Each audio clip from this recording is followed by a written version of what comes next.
If it wasn't for Yang Kai inadvertently leaving a shadow in Shan Qing Luo's heart, the demon queen wouldn't currently be suffering from this torment. But now that her sentiments towards him had grown to such an extent, Shan Qing Luo had to separate herself from Yang Kai and focus wholeheartedly on suppressing her desires. Otherwise, the consequences would be unimaginable. The moment she lost control, either Shan Qing Luo would die or Yang Kai would. It was for this reason that Bai Luo hated Yang Kai so much. As the two were arguing, a familiar figure reappeared and stood staring helplessly towards the pair. "You?" Shan Qing Luo stared at Yang Kai in shock, muttering, "Why did you come back? I know that your current condition isn't good." Yang Kai sighed gently. Shan Qing Luo's abnormal state was incredibly obvious. How could he not have noticed? A moment ago, he had only pretended to disappear so he could listen to this enchantress' true feelings. Her steadfast determination and willingness to sacrifice herself for him had touched Yang Kai deeply. "Since you came back on your own, then everything is simple. Mistress, you don't have to suppress yourself anymore. Just take his life." Bai Luo enthusiastically encouraged as she glared towards Yang Kai. "You seem to be quite prejudiced against me." Yang Kai returned a sharp glance to Bai Luo. "Good," Bai Luo shouted resolutely. "I can't wait to peel your skin, drink your blood, and eat your meat. If it weren't for you, how could my mistress have fallen into such terrible hardship? Even without me, there would eventually be some other men who would enter her heart. Such is the tragic fate of her poison widow body lineage." Yang Kai replied coldly. Bai Luo wanted to argue back but didn't know what to say, choosing instead to bite her lip. "You have to leave quickly." Shan Qing Luo's breathing accelerated rapidly. As early as 6 months ago, the sentiment within her heart had reached a level where she had difficulty suppressing it. While she was unable to meet Yang Kai this past half a year, her condition had become slightly better. But now that they had reunited and spent 3 days together, suppressing her impulses was becoming impossible, and each time she forcefully did so it would result in a severe backlash. "Go now while there's still time." Yang Kai, however, slowly shook his head and declared firmly, "The problem between you and me must be resolved. Evading the issue won't solve anything." "This is what you said yourself." Bai Luo smiled brilliantly, twirling her figure and sending out a brilliant flash of light. Suddenly, a faint melody began filling the world as Bai Luo softly whispered, "Mistress, the time has arrived, and you don't need to suppress yourself anymore." All around the three people an intoxicating sense of enchantment emerged, and Bai Luo no longer displayed any of her former aggression and anger. Instead, an aura similar to Shan Qing Luo's gently wafted from her body. Bai Luo also cultivated a profound seduction technique. When she displayed her seduction technique, her target surprisingly wasn't Yang Kai but instead Shan Qing Luo. "Bai Luo, you?" Shan Qing Luo was already having difficulty resisting the impulses in her heart, so when Bai Luo suddenly used her seduction technique, it was as if a dam had burst as those desires flooded out, drowning her rational mind. The overwhelming emotions Shan Qing Luo was now experiencing instantly destroyed her sincere wish to protect Yang Kai, leaving her with only one instinctual thought: to embrace Yang Kai. If she was currently like an ancient block of ice, then Yang Kai was akin to a burning flame. All Shan Qing Luo wanted to do was approach him and either extinguish his fire or melt herself. A bewitching moan leaked from her luscious red lips as the beguiling demon queen's face blushed bright red, her smooth, slender neck turning a faint shade of pink. An intoxicated expression covered her face as her eyes quickly blurred, as she made no attempt to hide her burning desire to devour Yang Kai. The surrounding world also underwent a strange mutation, and a wondrous scenery filled with countless young girls singing and dancing appeared before Yang Kai's eyes. Each of these girls were beautiful and seductive, their enchanting figures all only half covered, further emphasizing their bountiful peaks and secret valleys. In an instant, all of them encircled Yang Kai, sinfully calling out to and flirting with him. Yang Kai's heart clenched. Shan Qing Luo's seduction technique had grown even stronger than before. At this moment, she hadn't even deliberately displayed it. This fantastical illusion he had been drawn into was nothing more than her instinctual response to her current condition. "Break!" Yang Kai coldly shouted. circulating his yin-yang joyous unification art, causing the world around him filled with flirtatious young girls to shatter and disintegrate into tiny particles of light. Hee hee. Bai Luo smiled charmingly. You bastard. Give up. No man can resist my mistress seduction technique. As she spoke, her two slender legs involuntarily clamped shut as she felt a burst of heat pass through her lower abdomen. As the cold wind blew past her now slightly moist precious treasure, a slight chill ran up her spine, further stimulating her body, causing her to nearly lose control of the impulses in her heart.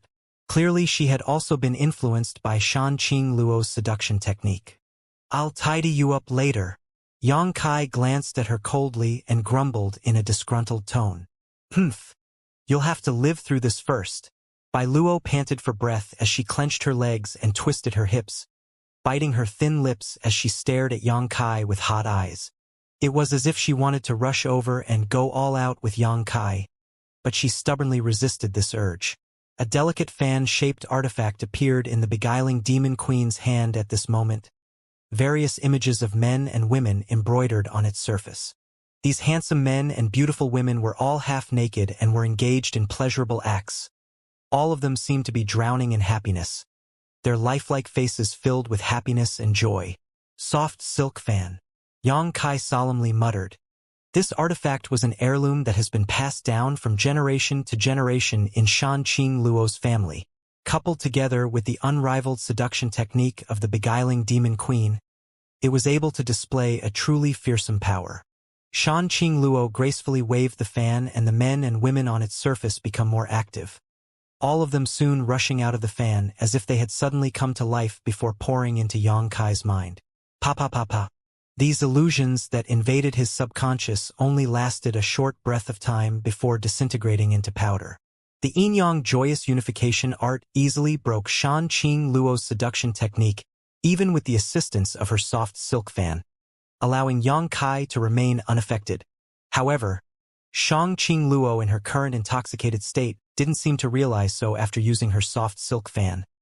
Shanqing Luo simply giggled happily, and in a burst of fragrant wind rushed in front of Yang Kai, stretching out her jade hands and gently wrapping them around his neck as she licked her supple lips with her small scarlet tongue. As her breathing became somewhat ragged, her perfectly shaped snow-white peaks heaved up and down and slowly pressed against Yang Kai's firm chest, bringing with them an amazing elasticity as she drew him into her embrace, bringing her delicate mouth closer and closer to Yang Kai's own. Yang Kai's body twitched and heat began flooding his lower half. At this moment, he sincerely wished he could let go of all his constraints and fight 100 rounds with the incredible beauty before him.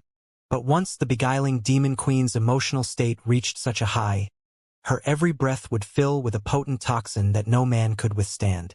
You little seductress? Yang Kai smiled helplessly and lifted his hand behind Shanqing Luo's head, sending out a violent burst of true qi. Suffering this sharp blow without making the slightest effort to defend herself, Shanqing Luo's eyes quickly lost their light, and the amorous music which seemed to pervade the air gradually faded to the wind. Falling into a stupor, her body went limp and sank into Yang Kai's arms. Bai Luo, who was waiting nearby to witness this exciting scene, had been thoroughly affected by the surrounding atmosphere, and her two small hands were unconsciously kneading her milk-white bosom, her face filled with joy and anticipation. But upon seeing Yang Kai's actions just now, all color was drained from her face. Get over here. Yang Kai slung Shanqing Luo over his shoulder gently before smirking towards Bai Luo. What do you want to do? Bai Luo immediately became vigilant and quickly stepped back. What happened to my mistress? I killed her already, now it's your turn. Yang Kai sneered, a ruthless glint flashing across his eyes. Bai Luo's trembled violently as her eyes filled with tears before suddenly crying out hysterically, I'll kill you! Like an enraged beast, she recklessly charged towards Yang Kai and swung her fists. Unfortunately for her, Yang Kai simply extended his hand and easily restrained her.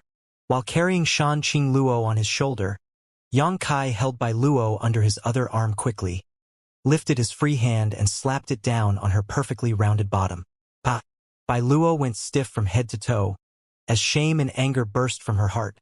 But at the same time, She felt a jolt of electricity shoot through her body, like Yang Kai's harsh slap had unleashed some long-suppressed desire deep inside her, causing her to feel a kind of devastating pleasure.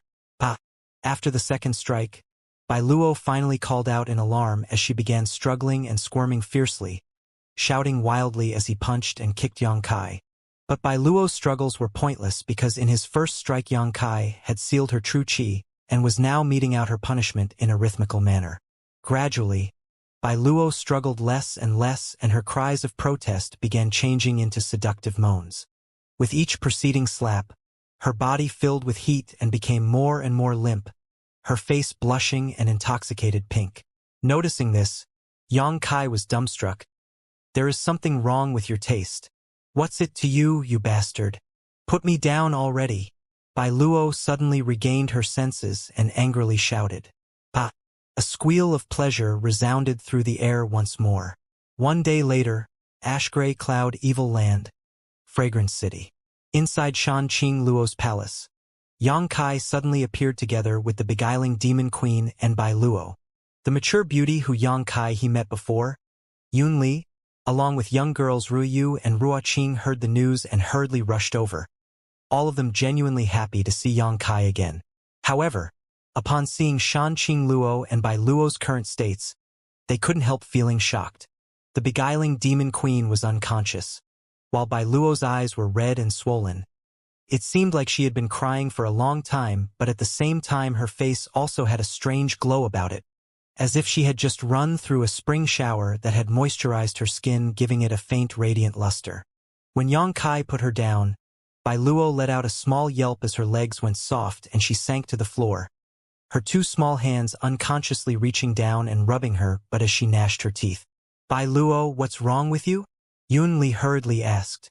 "No, nothing," Bai Luo replied stutteringly, her face blushing a light pink as she snuck a glance towards Yang Kai. Her beautiful eyes now flashed a terrified light and contained none of her previous domineering arrogance. The slaps she had suffered on the road here had left a deep shadow in her heart. "What about the mistress? What happened to her?" "Mistress, she had an accident." Bai Luo's expression sank once again. "Let them rest first," Yang Kai said. "Good." Yunli, Ruoyu, and Ruo Qing quickly held Shan Qing Luo and Bai Luo and sent them back to their room, Tranquil Phoenix Pavilion, where Yang Kai had once lived. Inside the second floor room, Yang Kai sat cross-legged, his expression quite gloomy. Shan Qing Luo's relationship with him was not very profound. In fact, it was only because of a set of coincidences and accidents that Yang Kai had planted a seed of sentiment in her heart, inextricably linking the two of them together. If Yang Kai wanted to resolve Shan Qing Luo's current crisis now, he had no idea where to begin, so obviously he was feeling somewhat anxious. Though it resembled being poisoned, Shan Qing Luo's current state was actually a natural result of her special constitution, so the myriad drug milk would have no effect on her. Thinking it over for a while, Yang Kai eventually left the Tranquil Phoenix Pavilion. Upon investigating Shan Qing Luo's condition, although her life wasn't in immediate danger, thanks to his true qi blockade, it would be quite some time before she could regain consciousness. In the meantime, Shan Qing Luo's body was radiated an intense heat like soldering iron, and if this persisted for too long, she would undoubtedly die. Even if she was a powerful transcendent, she could not resist this fate. After asking Yun Li to take care of her, Yang Kai went to find Bai Luo in order to inquire about any clues she might have to resolve this crisis. Shan Qing Luo's palace was neither small nor big, so it did not take long for Yang Kai to learn where Bai Luo lived from one of the maidservants. Upon arriving at Bai Luo's room, Yang Kai gently knocked on the door, but there was no answer. Probing the situation inside the room with his divine sense, he discovered that Bai Luo was indeed inside but appeared to be asleep. Hesitating for a moment, Yang Kai eventually pushed the door open and walked in. The picture that greeted him thought caused Yang Kai to chuckle. Bai Luo was sprawled out across her bed, motionless, covered with only a thin bedding, her delicate curves completely exposed and her hips arched up high, tickling one's fantasies. However, her bottom seemed to be a bit swollen. Whether it was her natural state or a result of Yang Kai's spanking was another issue for another time. From her bare shoulders, it was easy to infer that this young woman was not wearing any clothes at the moment. Xianxia remained indifferent and walked over to her bed, found a chair and sat down. Seemingly sensing the presence of someone in her room, Bai Luo finally slowly opened her eyes, and after seeing Xianxia's face, she awkwardly squirmed and quickly covered herself with her beddings, staring back at him with a weak and fearful expression. "What are you doing here?" Bai Luo asked coldly. "Did your mistress tell you about me and her?" Xianxia asked. Bai Luo nodded lightly, and upon realizing that Xianxia had no ill intentions, relaxed significantly. "Since you know about us, you must know about the overbearing curse the poison widow body carries. So what if I know about it?" Bai Luo rested her chin on her hands and assumed a comfortable posture, continuing, "I can't bear any of mistress's burden for her, but you, if you have the heart, you should sacrifice yourself to help her. Do you want me to give you another lesson?" Xianxia said coldly as he glanced towards her ass. Bai Luo grit her teeth in anger as she glared hatefully towards Xianxia, but after experiencing such torment once, even if she was quite dissatisfied, she didn't dare argue back for fear she might stimulate an unwanted response from him. "If I satisfy her urges now, I'll die." Xianxia slowly shook his head. "You don't know how dangerous being with her is. The moment we become intimate, I'll be poisoned by her and never again wake up." "I'm not a fool." "You may not be a fool, but my mistress is." Bai Luo's tone suddenly became sharp and harsh. "For you, she is willing to suffer the backlash from her constitution and die. If a day ago you hadn't come back on a whim, she would have—" As his words trailed off, Bai Luo began to weep. If Xianxia hadn't come back, Shanqing Luo definitely wouldn't have been able to last until he finished his business in the central capital and came to see her. Her being able to go so far for me honestly deeply touched me. Xianxia let out a sigh. Although the poison widow body's lineage appears to be unfeeling, in truth, they are more passionate and caring than any other women. These words seemed to touch Bai Luo's heart, causing her to look up at Xianxia brightly. Taking a moment to wipe the corners of her eyes, she whispered, "If mistress could hear your words, I'm sure she'd be very happy. I came here to find you, not to quarrel with you, but because you have accompanied Shanqing Luo for many years. In all that time, did you not hear her say anything about how to dissolve the sentiment in her heart?" Xianxia asked. Unfortunately, Bai Luo just slowly shook her head.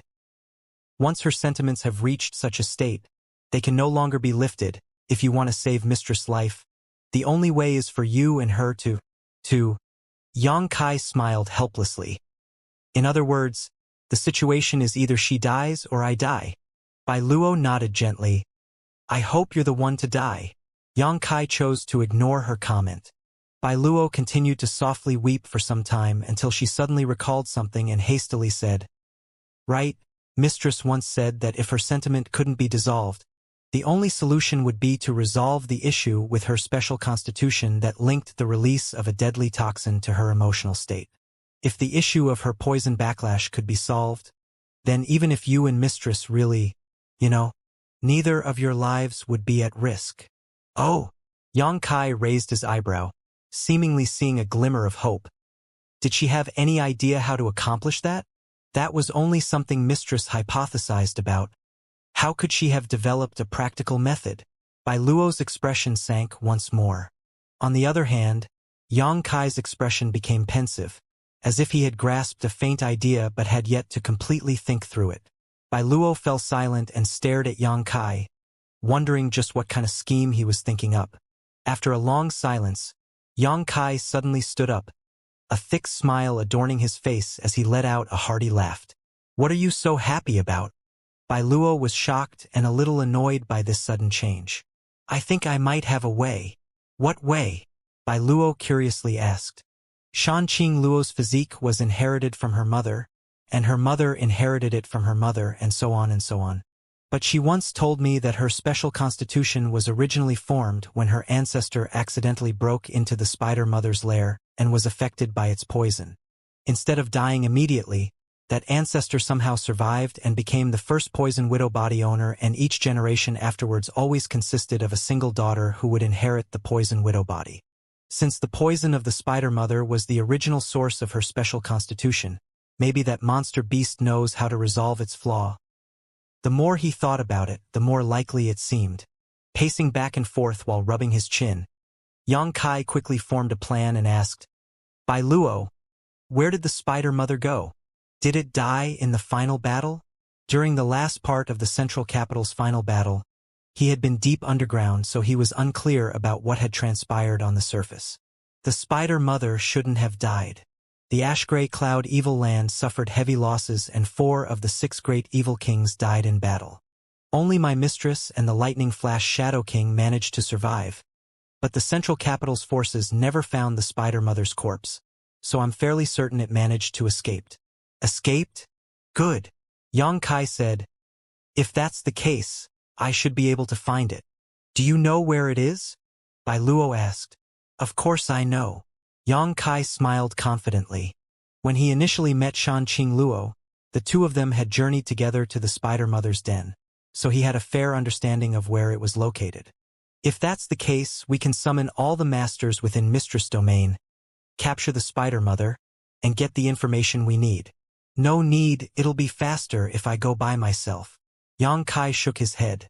Bai Luo couldn't help feeling surprised. The spider mother has an above immortal ascension boundary cultivation. Can you beat it on your own? Just wait here for me. I'll return soon with good news. Xianxia smiled and strode out. Wait for me. I'll go with you? Bai Luo hurriedly shouted, but as she tried to get up, a stinging pain on her backside suddenly caused her to fall back onto the bed, and by the time she recovered, Xianxia had already disappeared. Leaving Fragrance City, Xianxia followed the path in his memories all the way to the spider mother's den. Shanqing Luo had originally passed through the territory of the Thunderbolt Beast King before arriving at the right place, and in his memory there was a very distinct lake nearby. 4 of the Ash-Gray Cloud Evil Land's great evil kings were dead, and although the Lightning Flash Shadow King had successfully escaped, no one knew where he had disappeared to. The Lightning Flash Shadow King was obviously concerned that the masters from the central capital would join forces to hunt him down, so he had naturally gone into hiding. In the final battle, the Ash-Gray Cloud Evil Land suffered severe losses, so during Xianxia's journey he never once encountered any decent masters. Basically, Immortal Ascension Boundary 3rd Stage cultivators were now the strongest masters in the Ash-Gray Cloud Evil Land. After suffering the treachery of Yangbai, the Ash-Gray Cloud Evil Land's the foundation had been so badly damaged that even after decades, it would not be possible for them to recover back to their original strength. So even though Xianxia made no attempt to conceal himself as he swaggered throughout the Ash-Gray Cloud Evil Land, no one came forward to find trouble with him. Most people instead hurriedly trying to avoid his sight, hoping he would ignore them. 3 days later, Xianxia finally arrived at a familiar patch of jungle, and after half a day of searching, discovered the cave he and Shanqing Luo had once occupied together. It was in this very spot that Xianxia had accidentally invaded the beguiling Demon Queen's knowledge sea and planted his image into her heart. At that time, Xianxia was only a true element boundary 3rd stage cultivator and had been easily captured by her. Today, he had already broken through to the Immortal Ascension boundary 6th stage. Spreading his powerful divine sense out across a several-kilometer radius, Xianxia quietly surveyed the surrounding area. Whenever he discovered flowing water, Xianxia would carefully inspect the region around it to see if it was the lake they had passed by. After 2 days of persistent searching, Xianxia finally found the right place. Landing beside the lake where he had once stayed, Xianxia smiled slightly before turning towards the location of the spider mother's den. Leaping into the sky again, he shot off in the direction of his destination. An hour later, a huge canyon-like region appeared in Xianxia's eyes, and as he stared down into its depths, he saw countless spider eggs lining the bottom of the trench along with a great many silk spider webs. Here and there, he could also see the bones of some unfortunate cultivators who had accidentally strayed into this area and had been taken as captured as food for the monster beasts here. Down below, numerous calf-sized spiders scurried back and forth, creating a lively scene, and at the very end of the canyon was a gigantic spider statue. Although Xianxia couldn't tell how long ago this statue had been erected, it was clearly quite ancient yet very well preserved. Xianxia floated above the canyon, his eyes coldly sweeping over it as he spread out his divine sense to investigate the interior of the statue. There, he felt an aura not inferior to a transcendent realm master. The Spider Mother. Sure enough, it had managed to escape from the central capital and return here. Just as Yang Kai's divine sense locked onto the Spider Mother's existence, a burst of laughter resounded in his mind. Such a familiar scent, this flavor. It should be the central capital Yang family's little brat. No? Yang Kai coldly snorted before calling out, "Spider Mother, please come out and meet with me. Since you've come all this way, why not come down here to speak?" There seemed to be a touching of charm in this pleasing voice, which unconsciously caused anyone who heard it to obey. If Yang Kai had not seen the true face of the Spider Mother, from just her voice alone, he would no doubt imagine that she was a stunning woman. In fact, the Spider Mother's face really was quite enchanting. No worse than any top-level human beauty. Any man who saw such a beautiful face would inevitably be infatuated with it. But when combined with the gigantic body that crawled around on 8 sharp legs, one could only feel shocked and disturbed, unable to appreciate a single bit of her face's charm. With the Spider Mother sending out such a warm invitation, Yang Kai had no reason to refuse, so he flew down into the canyon and hovered in front of the huge spider statue. Little brother's courage is really big. The Spider Mother's sweet voice continued to sound in his mind. The other giant spiders, which were at least half the size of an ox, also moved quickly and surrounded Yang Kai, shaking their mandibles towards him, their small beady eyes giving off a threatening light as their mouths showed traces of silk thread, ready to be sprayed towards him at a moment's notice. The giant spiders were all 6th-order monster beasts, and they numbered 50 or so in total, while there were countless smaller spiders also scurrying about. Yang Kai heard that the Spider Mother had reached an agreement with the Thunderbolt Beast King and temporarily followed his commands when Yang Bai invaded the central capital. In return, the Spider Mother had also received many benefits from the Thunderbolt Beast King. These 6th-order spiders should have been a result of the benefits provided by the Thunderbolt Beast King. The last time Yang Kai was here, he had not sensed so many formidable spiders. The ground trembled slightly as something large seemed to be emerging from the depths of the spider statue. A few moments later, the Spider Mother finally showed up. While the lower half of her body was still that of a huge spider, her upper half was now actually that of a beautiful woman. Accompanying her flawless face were elegant smooth shoulders and a milk-white set of peaks that towered proudly, all of which was fully exposed to the air. Atop these twin peaks that while stop firm yet seemed to contain an infinite amount of elasticity were 2 pink cherry that were both dainty and enchanting.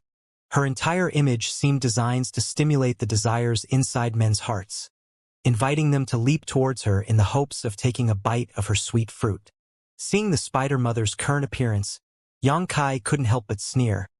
It seems like even though the central capital won the war, you've managed to gain a lot of benefits. The last time he saw her, the Spider Mother's only human features were her beautiful face, but now her entire upper half had transformed into an exquisite and fascinating female form. The Spider Mother smiled charmingly and nodded. I ate a great many masters there and greatly enhanced my true chi and physique, allowing me to evolve into the form you see now. The taste of those masters' true chi and flesh was simply wonderful. But when the ash-gray cloud evil land was defeated, I had no choice but to escape. Thinking back on those days of endless feasting really stimulates my appetite. As she said so, she turned her beautiful eyes towards Yang Kai and used her small red tongue to seductive lick her luscious lips. Your scent is also wondrous. It makes me wonder just what you'd taste like. You want to eat me? Yang Kai pointed to herself and laughed, shaking his head dismissively. Spider Mother, although your intentions are in no way wrong, I'm afraid you do not have the ability to do so. The Spider Mother smiled teasingly. Are you sure? Naturally, since I dared to come here. Obviously I am confident in my ability to take care of you. Yang Kai declared firmly, his eyes suddenly becoming cold. The Spider Mother's pretty face also became dignified. Although she was only half human half monster beast, her thoughts were not in any way inferior to a full-fledged human master. Naturally, she noticed Yang Kai's fearless demeanor.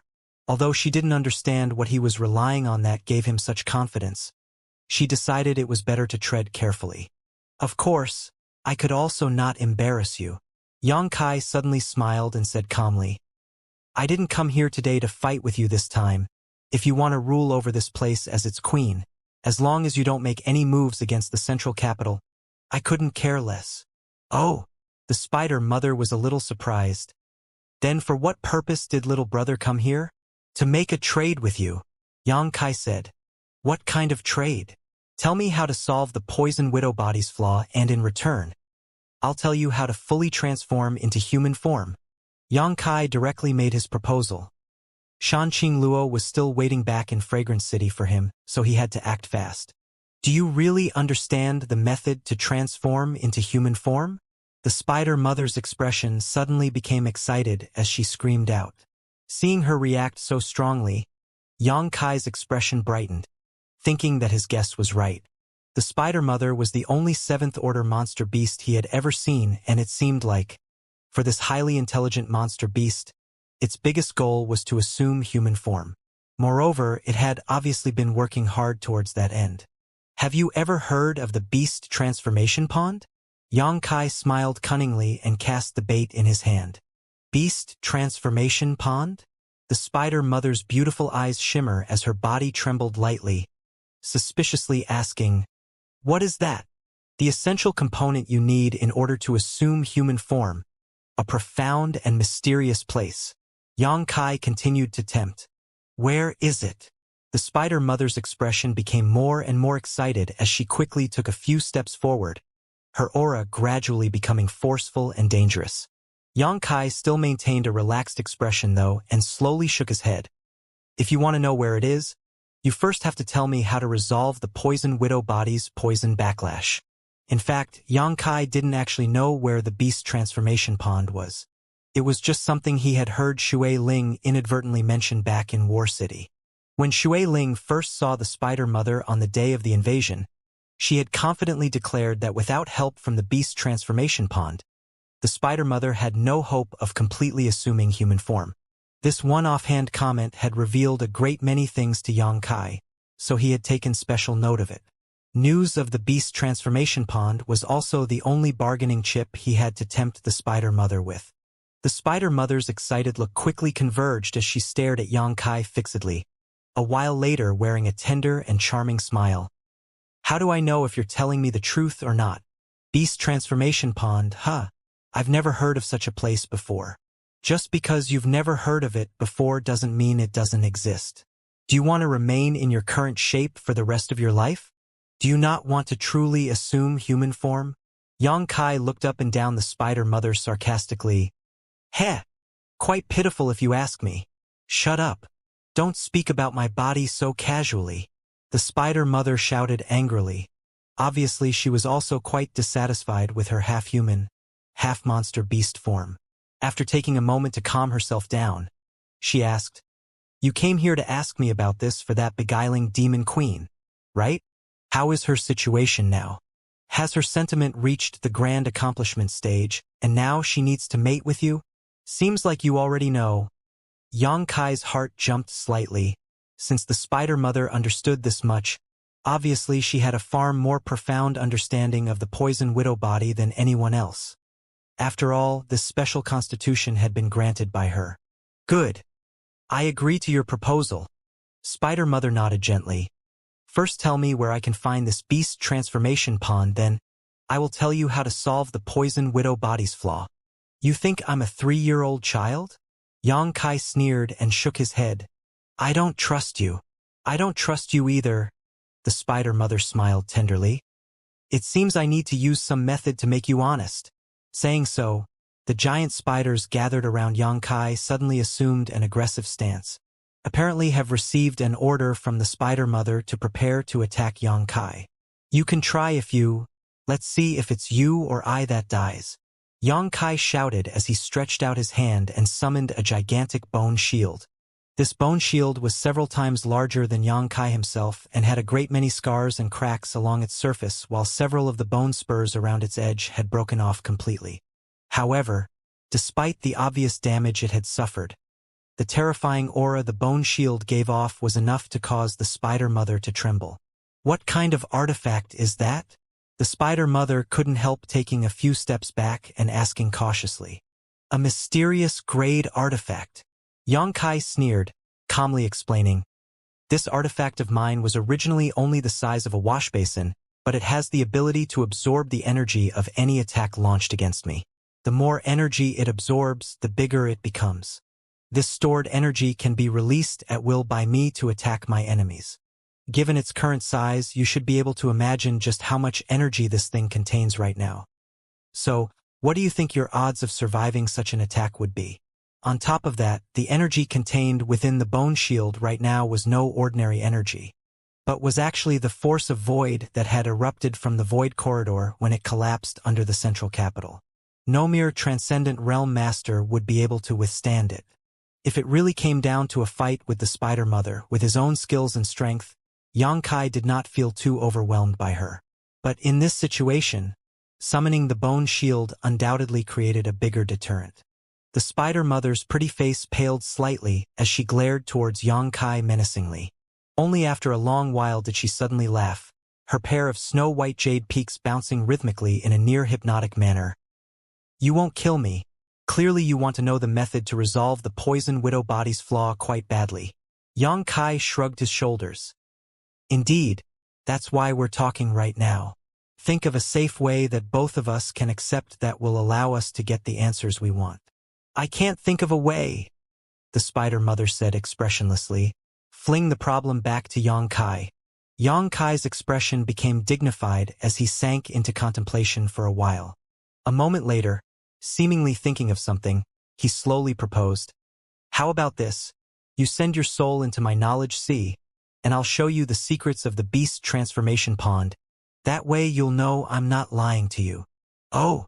The Spider Mother's eyes flashed brilliantly as she licked her bright red lips. "You're not afraid I'll try to harm you? I didn't think you were so reckless. If you're so confident in your abilities, how about I send my divine sense into your knowledge sea instead?" Xianxia smiled. The Spider Mother decisively shook her head. Everyone's knowledge sea contained their most closely guarded secrets, and under normal circumstances one would never allow a stranger to enter it. Xianxia's proposal sounded quite sincere, but the Spider Mother couldn't help feeling like he was scheming something. "Then you enter my knowledge sea and we both share our respective secrets. That way everyone gets what they want. Also, since my cultivation is lower than yours, you shouldn't be afraid to enter my knowledge sea." Xianxia continued solemnly. "If you don't agree to this proposal, then I'll just have to settle things the hard way. I'll kill you, capture your soul, and then extract the information I want from it." Saying so, Xianxia's eyes became cold, as if to say that if the Spider Mother refused, he would immediately attack. The Spider Mother grit her teeth and replied, "There's no need for you to be so anxious. It's not like I disagree with your proposal. Little brother, after we exchange secrets, how about we have a little fun with our souls? The aroma of your soul is quite delightful. Elder sister very much wants to have a taste." "No thanks," Xianxia replied flatly. "I have no interest in your lower half." "Hee hee hee." The Spider Mother giggled playfully. "Does that mean you're interested in my upper body? Enough nonsense. Let's get this over with." Xianxia spat impatiently. "Good. Let loose your knowledge sea's defenses." The Spider Mother nodded, quickly sending out her soul manifestation towards Xianxia's mind. Seeing the Spider Mother really send out her own soul without any fear, Xianxia could not help but curl his lips into a weird smile, muttering in a low voice, "Spider Mother, you should give up any thoughts you might have of causing trouble in my knowledge sea. Although my realm is not as high as yours, but my spiritual energy is far stronger than an average Immortal Ascension boundary cultivator." Listening to his warning, the Spider Mother's last trace of worry quickly disappeared, conveying back to him, "Don't worry. If you want, I'm more than happy to blend souls with you. But if you prefer not to, I won't try to force you." Xianxia nodded lightly and put down the last of his knowledge sea's defenses. The next moment, the Spider Mother's soul broke into Xianxia's knowledge sea. Above an endless sea, the spider mother's soul phantom gradually appeared, but unlike her physical body, her current appearance was completely human, her upper body fascinating and enchanting, while her lower body was no less wonderful. Two slender legs that seemed to be carved from the purest, softest jade, while between them lay a completely smooth flower petal, from top to bottom, her bare skin completely exposed to the air. Floating above Xianxia's knowledge sea, she glanced around gracefully without revealing the slightest bit of nervousness. She was a seventh-order monster beast, the equivalent of a human transcendent realm master, while Xianxia was only an immortal Ascension boundary 6th-stage cultivator. With such a massive gap in strength, she was absolutely fearless. Xianxia's soul phantom also quickly appeared in front of her, and after sweeping his eyes over her, his brow wrinkled slightly as he let out a snort. "Is this the form you want to evolve into?" "That's right." The spider mother nodded gently, twirling in place slowly as she showed off her delicate body, emphasizing her smooth round bottom and her full milk-white chest. "What do you think?" "Interested." "Slut." Xianxia spat. "Hee." The spider mother smiled and didn't care. "Is that beguiling demon queen with the poison widow body's physique not lewd as well? Good. Let's not talk nonsense. Quickly show me the secrets of the beast's transformation pond." Xianxia nodded gently. "Indeed, I don't want to speak any more nonsense with you." As he spoke, he suddenly wore a cunning grin. The spider mother's expression gradually became dignified as she stared towards Xianxia deeply. His strange performance here made the spider mother quickly realize what he was up to, doing her best to calm herself down as she muttered, "So it was a trap all along. Good." Now that things had reached this point, Xianxia no longer needed to pretend. "Humph," the spider mother sneered. "Your acting skills are quite good, putting on such a grand performance just to tempt my soul into your knowledge sea. Even if you know that now, it's already too late. With your current cultivation, do you really think you can trap me here? If I want to leave, you won't be able to stop me." "That's where you're wrong. I already told you. Without enough confidence, I wouldn't be here in the first place. Since you've come in, there's no way I'll just let you leave." "Humph. Just a brat who doesn't know how high the heavens are." The spider mother cursed, her soul phantom transforming into a stream of light as she shot out, trying to exit Xianxia's knowledge sea. But the instant she moved, the endless sea beneath her suddenly became turbulent and great waves soared into the sky, covering both the sky and earth, cutting off all possible paths of escape. The spider mother's soul phantom soared about and crashed into this wall of water multiple times, but was completely unable to break through it, eventually coming to a halt and turning to stare at Xianxia in shock. "How can your spiritual energy be so powerful?" This little brat's spiritual energy was actually not weaker than her own. She even suspected it might be stronger, for if that was not the case, she would not be incapable of escaping. "Tell me how to resolve the poison in Shanqing Luo, and I'll let you leave, otherwise this will be your burial place," Xianxia declared firmly. "In your dreams. Try saying that again after I swallow your soul." The spider mother's eyes became ice cold as she screamed hysterically and rushed towards Xianxia, trying to forcefully blend their souls together, hoping to disturb his concentration, allowing her to escape. But she had not traveled more than a few meters before a majestic and awe-inspiring pressure suddenly emerged from within Xianxia's knowledge sea and descended upon her. Upon feeling this aura, the spider mother immediately froze up and involuntarily stared towards this pressure source. What she saw caused her to tremble violently. Floating high in the sky a fair distance away was a giant eye that gave off a dazzling golden radiance. This golden eye appeared akin to a divine presence to the spider mother and gave her the urge to fall to her knees and worship it. Shio! A beam of golden light suddenly shot out from the golden eye and brushed past the spider mother soul spirit. When the golden light made contact with the spider mother's soul phantom, it was as if a beam of hot summer sun had hit a patch of snow, causing a part of her soul to be instantly melted and purified. A pain-filled scream leaked from the spider mother's mouth, her pair of beautiful eyes staring towards the golden eye in utter terror. What is that?" the spider mother asked haltingly. "The key to restraining you?" Xianxia replied calmly and said, If that golden light hits you directly, you'll instantly die, your consciousness wiped from existence. What you experienced just now was just a warning. I have no time to waste with you, so tell me what I want to know. Otherwise, don't blame me for being ruthless. The spider mother glanced back and forth between Xianxia and the slowly opening solitary golden eye, a look of pure hatred flashing across her face. Panting heavily, her proud chest heaving up and down, the spider mother was obviously completely enraged. I'll give you until the count of 3. If within 3 breaths you don't tell me what I want to know, you'll die, Xianxia said flatly, issuing an ultimatum, raising his fingers as he slowly began counting. 1, 2, wait, the spider mother exclaimed. I'll tell you, but you have to promise me. After you get what you want, you'll let me go.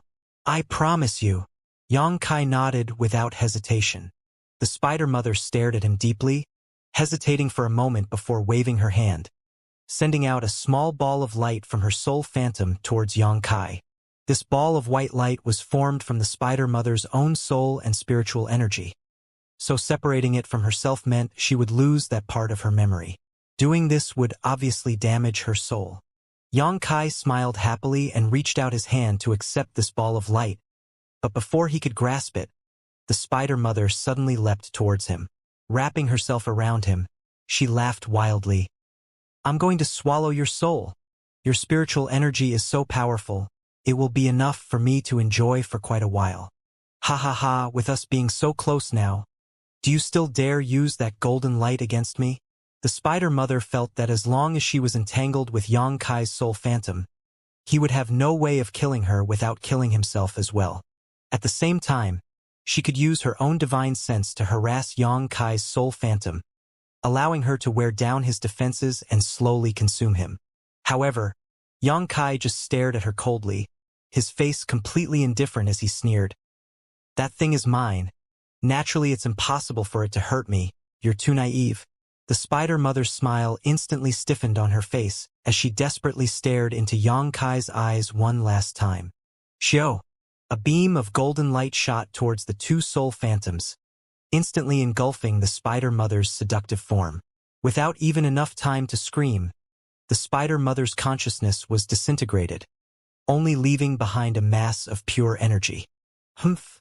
Bringing about one's own end. Xianxia slowly shook his head. If the spider mother had obediently cooperated, Xianxia didn't mind letting her go. After all, he had no deep animosity towards her. But after inspecting the memories that were given to him by the spider mother a moment ago, Xianxia's expression became awkward. The spider mother hadn't cheated him. The small ball of light indeed contained the method to solve the flaw in Shanqing Luo's physique. But this method actually still required the spider mother to die. Xianxia needed to let Shanqing Luo swallow the spider mother's blood essence and monster core, essentially using poison to attack the poison, in order to relieve the toxic backlash in her body. It really was a case of reaping what one sowed. Xianxia shook his head helplessly, temporarily putting aside the spiritual energy mass the spider mother left behind after her death. Xianxia quickly opened his eyes. The giant spiders gathered around Xianxia seeming felt the death of the spider mother, and immediately began fiercely attacking him, seeking revenge. Coldly snorting, Xianxia pushed his true chi violently and sent out a pulse of energy which killed or severely wounded all of the nearby spiders. These 6th-order spiders were only equivalent to low-level Immortal Ascension boundary cultivators and were clearly no match for the current Xianxia. After only a few breaths, a large number of giant spiders had died, and those who could still move began fleeing in all directions. Xianxia didn't bother pursing these fugitives and instead directly flew towards the giant spider statue and landed beside the spider mother's corpse.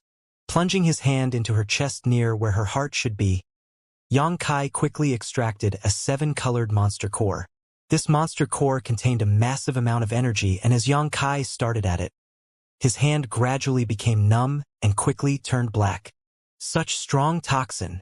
Xianxia's face instantly changed as he hastily threw this monster core into the black book space, hurriedly circulating his secret art in order to dispel the toxins that had invaded his body. After expelling all of the poison from his arm, Yang Kai quickly extracted the spider mother's blood essence and then turned to leave.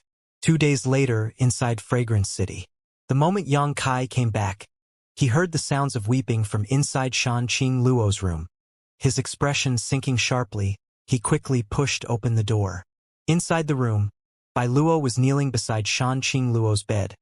Shedding giant tears, Yunli, Ruoyu and Ruoqing were present as well, also weeping sorrowfully. The inside of the room was stiflingly hot, almost like an oven. The source of this blistering heat was actually Shan Luo's body. Her breathing was very rapid and her body was a shade of red more similar to molten iron than human flesh. Her thoughts were also quite blurred as she drifted in and out of consciousness. When she noticed Yang Kai had returned, Yunli was immediately overjoyed and hurriedly shouted, "Young Master Yang, you're back." Hearing this, Bai Luo was stunned and quickly turned her head towards him. Her eyes red and swollen as she stared nervously at Yang Kai, her lips quivering as if she wanted to say something but was unable to form her words. "How is her condition?" Yang Kai asked eagerly. Bai Luo slowly shook her head, tears once again welling up in her eyes. Obvious the situation was not optimistic. "Stand aside." Yang Kai reached out and gently pulled Bai Luo away from the bed, replacing her at Shan Luo's side before quickly taking out the spider mother's monster core and blood essence and feeding them to the beguiling demon queen. "What do you give, mistress?" Bai Luo hurriedly asked. Yang Kai briefly explained. Bai Luo was dumbfounded. "Did you kill the spider mother?" The only way to solve the poison in Shan Luo's body is with poison." Yang Kai sighed deeply. "I just hope this method is successful. It has to work. If it doesn't, then you must commit suicide together with mistress to apologize." Bai Luo shouted at Yang Kai, her voice filled with grief. Yang Kai glanced back at Bai Luo once, and then didn't bother paying attention to her anymore. Turning back to Shan Luo's bed, placing his hands on her fiery shoulders and injecting his true qi into her body, in order to help circulate the energy from the spider mother's monster core and blood essence. Inside Tranquil Phoenix Pavilion, Yang Kai closed his eyes and absorbed the spiritual energy left behind by the spider mother after her death, enhancing his strength and his understanding of heavenly way and martial Tao. Suddenly smelling an enchanting fragrance that wafted past the tip of his nose, Yang Kai slowly blinked, only to discover Bai Luo half-squatting in front of him, a strange light smoldering in the depths of her beautiful eyes as she stared at him curiously. "What?" Yang Kai asked somewhat vigilantly. This little girl had always been hostile to him, so now, suddenly seeing her stare at him with a curious and almost fascinated look made Yang Kai somewhat uncomfortable. "I suddenly thought that you're quite fierce." Bai Luo grinned. "How did you kill the spider mother alone?" "It was a 7th-order monster beast. Even mistress said that she wasn't confident she could defeat it. The Thunderbolt Beast King and Spider Mother only had a partnership of equals because he was unable to subdue it." "Just what method did you use to kill it and extract its monster core?" It seemed like after Yang Kai rescued Shan Luo, Bai Luo's hostility towards him had vanished. However, Yang Kai still furrowed his brow and didn't answer, instead asking, "How is your mistress now?" "Everything is fine. She still has her poison widow body special constitution, but the toxic backlash has been solved." Bai Luo smiled charmingly as she stared into Yang Kai's eyes. Bai Luo was an enchanting woman in her own right, and because she had spent many years in Shan Luo's service, she had even cultivated a very profound seduction technique. Even if it wasn't to the same degree as Shan Luo, the charm Bai Luo had as a woman was far from ordinary. Mistress is currently attacking her bottleneck, so when she next comes out her strength will have increased dramatically. "That's good." Yang Kai finally put down the burden in his heart. "Then the matters between her and I have been solved." Pausing for a moment, he continued, "And since she is in retreat, I won't bother her. I should head back to the central capital and have a look at the situation over there. I'll have to ask you to inform her of my whereabouts when she exits her seclusion." "You can't go." Bai Luo suddenly rushed up and grabbed one of Yang Kai's arms. Yang Kai stared at her with a dumbfounded look. "Why can't I leave? There's nothing more for me to do here." "Well, in any case you can't go. When mistress exits her retreat, The first thing she'll want to do is see you. If you just leave now, she'll definitely be sad. You're not serious, right? Yang Kai suddenly felt a headache coming on. Bai Luo's eyes shifted a few times before she suddenly smiled. If you stay here, I'll show you something nice. Something nice. Bai Luo's face turned bright red as she suddenly stood up resolutely. Her tender body trembling slightly as she lifted her arms and slowly removed her robes, unveiling her perfectly proportioned snow-white body to Yang Kai's eyes. It was as if the most exquisite jade carving had appeared before him out of nowhere. Her proud peaks that seemingly defied gravity were dazzlingly soft, and her waist was thin and delicate without the slightest excess fat. Further down, her most intimate place flashed in and out of view as her two long, slender legs shifted back and forth charmingly. The entire room slowly began filling with an intoxicating fragrance that seemed to gently waft from her naked form. Standing in front of Yang Kai without a stitch of clothing on her, gently twisting her hips, showing off her exquisite curves, such a scene was enough to arouse the flames of passion from any man. Bai Luo was truly as beautiful as an immortal fairy, causing any male who saw her to want to embrace and devastate her maliciously. Her pretty face was dyed red while her normally pure white neck had a healthy pink tinge to it as well. Biting her luscious lips gently, she didn't dare to look directly into Yang Kai's eyes. Beautiful? Bai Luo asked, her voice as quiet as a mosquito. But this tiny voice finally shook Yang Kai out of his daze, his dumbstruck expression instantly being replaced by one filled with burning passion and lust. However, this animalistic gaze only lasted a moment before his eyes became clear again, a strange smile slowly spreading across his face. This situation seems a bit off, doesn't it? Don't you like women? Why are you suddenly showing so much enthusiasm towards me? Bai Luo somewhat coyly replied, Oh, men aren't so bad either. Is there something wrong with having a taste for both men and women? Yang Kai's face went black. Fine, fine. Bai Luo suddenly snorted. Mistress said in her current state she's unable to serve you, so she sent me here to replace her, firstly to take care of your needs, and secondly to thank you for everything you did for her. Mistress pledged that when she exits her retreat, she'll personally go forth into battle. Having spilled the truth already, Bai Luo no longer acted shyly, and instead boldly stepped forward and pushed Yang Kai down onto the bed, smoothly mounting his body as she grinned teasingly, licking her red lips as a look of debauchery flashed across her face. However, if you want to play today, I'll accompany you. There's no need to hold back. Yang Kai smiled back at her, extended his hands towards her and gently held her waist, only to in the next moment lift her up, sit her onto the bed, and wrap the nearby beddings around her, covering up her figure, and stepped aside without saying a word. You? This time it was Bai Luo's turn to be dumbstruck as she stared blankly at Yang Kai. The last time he was a guest at the Tranquil Phoenix Pavilion, he obviously wasn't such a gentleman and had even forced her to taste something she had never experienced before. Yet this time when she took the initiative to seduce him, he was actually completely indifferent? Did he lose his manhood or something? I'm not in the mood. Yang Kai shook his head gently and sighed. Su Yan had been brought to an entirely different world by Meng Wuya, and Yang Kai had absolutely no idea how she was. On top of that, there were so many things he had to deal with that Yang Kai really didn't have time to enjoy the company of women, especially one whose tastes were as exotic as Bai Luo's. He was afraid that if he really got involved with Bai Luo, the consequences would be beyond his ability to withstand. Qing Luo, Yang Kai called out suddenly. Qing Luo's voice quickly resounded in his mind. Little bastard, since when did you become such a gentleman? How could Yang Kai not have detected that her divine sense had been paying attention to the movement here since the beginning? I've always been a virtuous gentleman, Yang Kai righteously declared. Qing Luo giggled happily, obviously not believing a word he said. A while later, Qing Luo sighed quietly. Are you really leaving? Yang Kai nodded gently.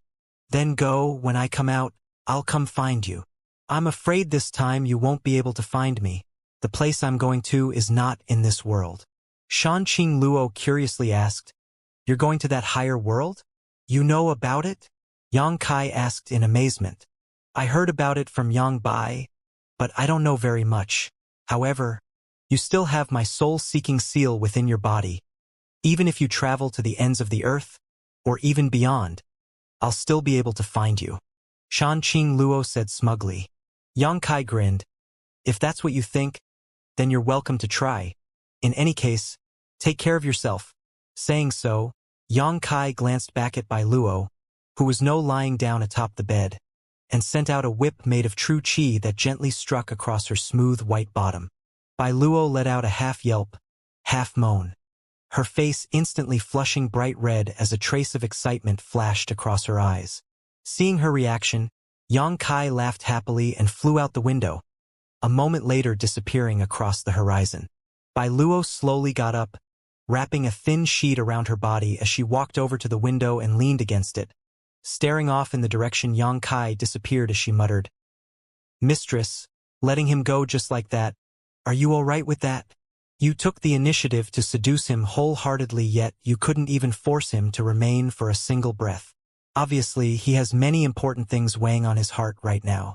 Although that little bastard likes to act shamelessly, a woman's body alone isn't enough to confuse him. Trying to seduce him with only beauty isn't possible. In his heart I have some weight, but that weight isn't very great. Later, when that weight becomes heavy enough, we'll naturally be together. Love and sentiment are really troublesome," Bai Luo mumbled. "Good. He seems to have left something behind. It's probably for you. Have a look at it yourself," Shanqing Luo gently reminded before focusing her attention back on her own cultivation. Hearing this, Bai Luo turned around and walked towards the bed. Lifting the ruffled beddings, she quickly found a small sealed bottle and picked it up, curiously looking it over. Central Capital. The vast majority of the central capital city was still in ruins. Although many cultivators from all over the Great Han Dynasty's forces had come here to help in the reconstruction due to the now incredibly rich world energy that pervaded the central capital, the work still proceeded quite slowly. At this rate, it would likely take more than a decade to restore the central capital to its former glory. The masters from the 8 great families were also participating actively in this reconstruction work. As for the 8 young family heads, with assistance from the older generation masters, were now smoothing commanding the situation, and everything was proceeding in an orderly fashion. Qiu Yimeng also busied herself, wearing a silk scarf tied atop her head. She now looked like an ordinary village girl, or rather a beautiful village girl. "Matriarch, there's no need for you to personally handle such menial labor. You can simply direct operations here from the sidelines.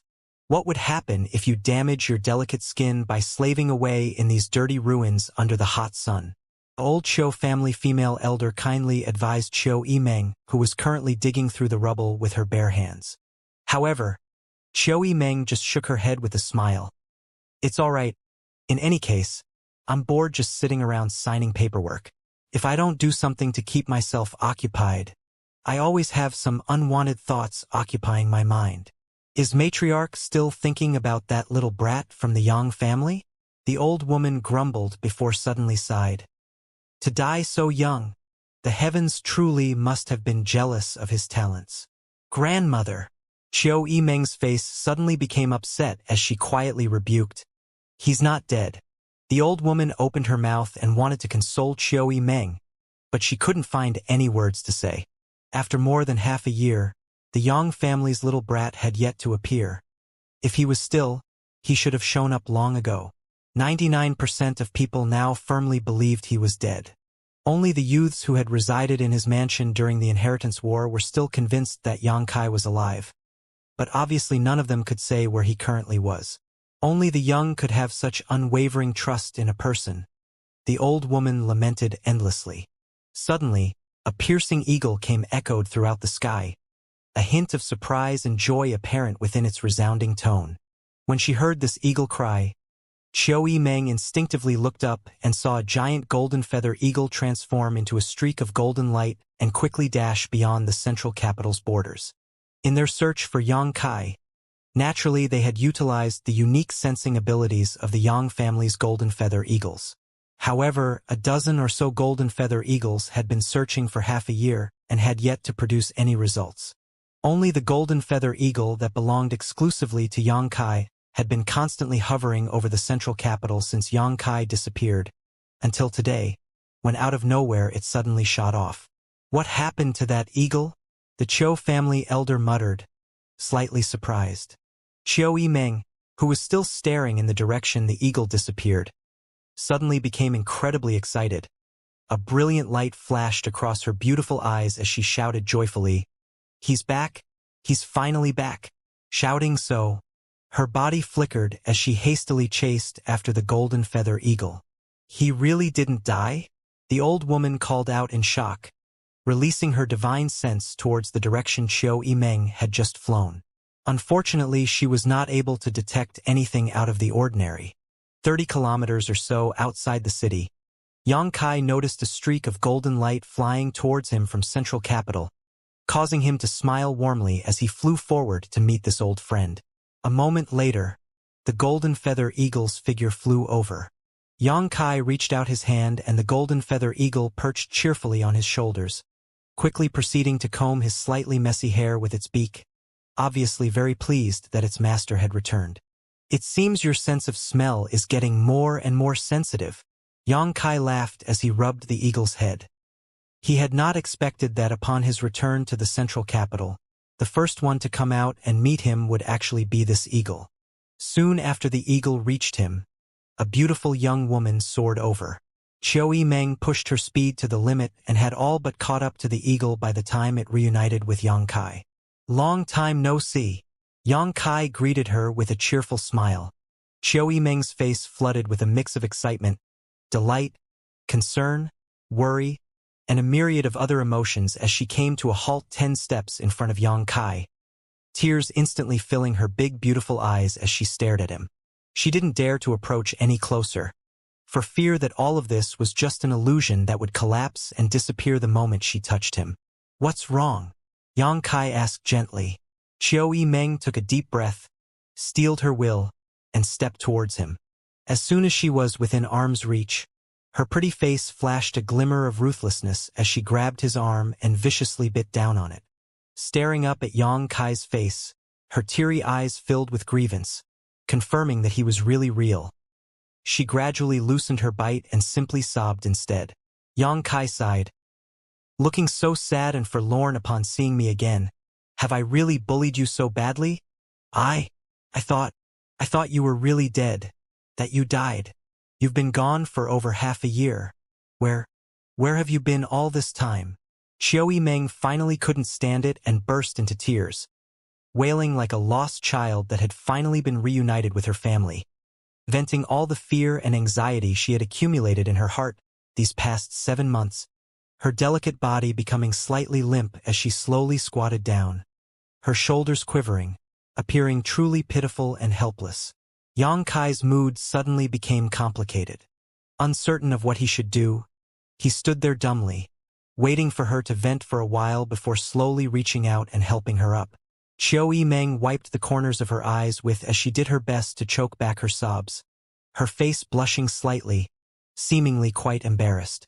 "This is the first time I've seen you cry." Xianxia couldn't help laughing. "It's such a contrast from how you normally look, like 2 completely different people." "You bastard!" Qiu Yimeng punched Xianxia angrily, her sobs mixing with a tinge of laughter. Taking a deep breath and finally regaining her calm, Qiu Yimeng restored her usual self-confident look, but seeing the teasing grin on Xianxia's face and realizing he was still making fun of her even now, she swiftly trampled his foot and snorted coldly, turning around and walking back towards the central capital. But on her face, there was still a big happy smile. Xianxia scratched his head and mused to himself that even such an intelligent and valiant woman also had such a fragile side. It seemed like the movement of the golden feather eagle had alerted the people of the central capital. So before Xianxia even reached the city limits, large numbers of people had already come out to greet him. From far away, Huixingchun shouted in a tearful voice, Young Lord Kai, you really didn't die. I had always said that good people don't live long but scourges endure for 1,000 years.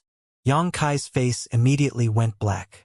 Behind Huixingchun was Dong Qinghan and Dong Qingyan, the 4 girls from 10,000 Flower Palace, Luo Xiaoman from Purple Fern Valley, Chan Xueshu and Su Xiaoyu from Reflecting Moon Sect, Zhuofang from Pure Heart Palace, Chu Jingshan from Soaring Feather Pavilion, the Hu Sisters of Blood Battle Gang, Fang Ziji from Storm Hall, Tao Yang from Treasure Instruments Sect. Almost all of the younger generation of the leaders from his mansion had arrived, each and every one of them wearing excited smiles. These people quickly flew over to Yang Kai, and Hu Xingchun even crashed into him and gave him a big bear hug. "Young Lord Kai, you're finally back. You nearly scared all of us to death." Hu Xingchun breathed a heavy sigh of relief and said sincerely. Yang Kai felt quite touched in his heart as he gently pushed Hu Xingchun away and said seriously, "I missed all of you too. Come, everyone give me a hug. I need to see how all of you developed while I was away." "Shameless." Han Shaoqi of 10,000 Flower Palace turned red and couldn't help shouting. A burst of laughter resounded as Yang Kai glanced over at Luo Xiaoman and nodding approvingly. "Good. It seems Xiaoman's chest has become even bigger since I left." "Nonsense." Luo Xiaoman's face turned red as she whispered in a grieved tone. "All right, stop fooling around. Let's head back so we can talk," Qiu Yimeng said as she glared towards Yang Kai. Yang Kai, who had been missing for half a year now, suddenly returned to the central capital, causing a great stir. The 13 blood warriors from his mansion and the other young patriarchs and elder of the 8 great families immediately rushed to the Yang family main hall upon receiving this news.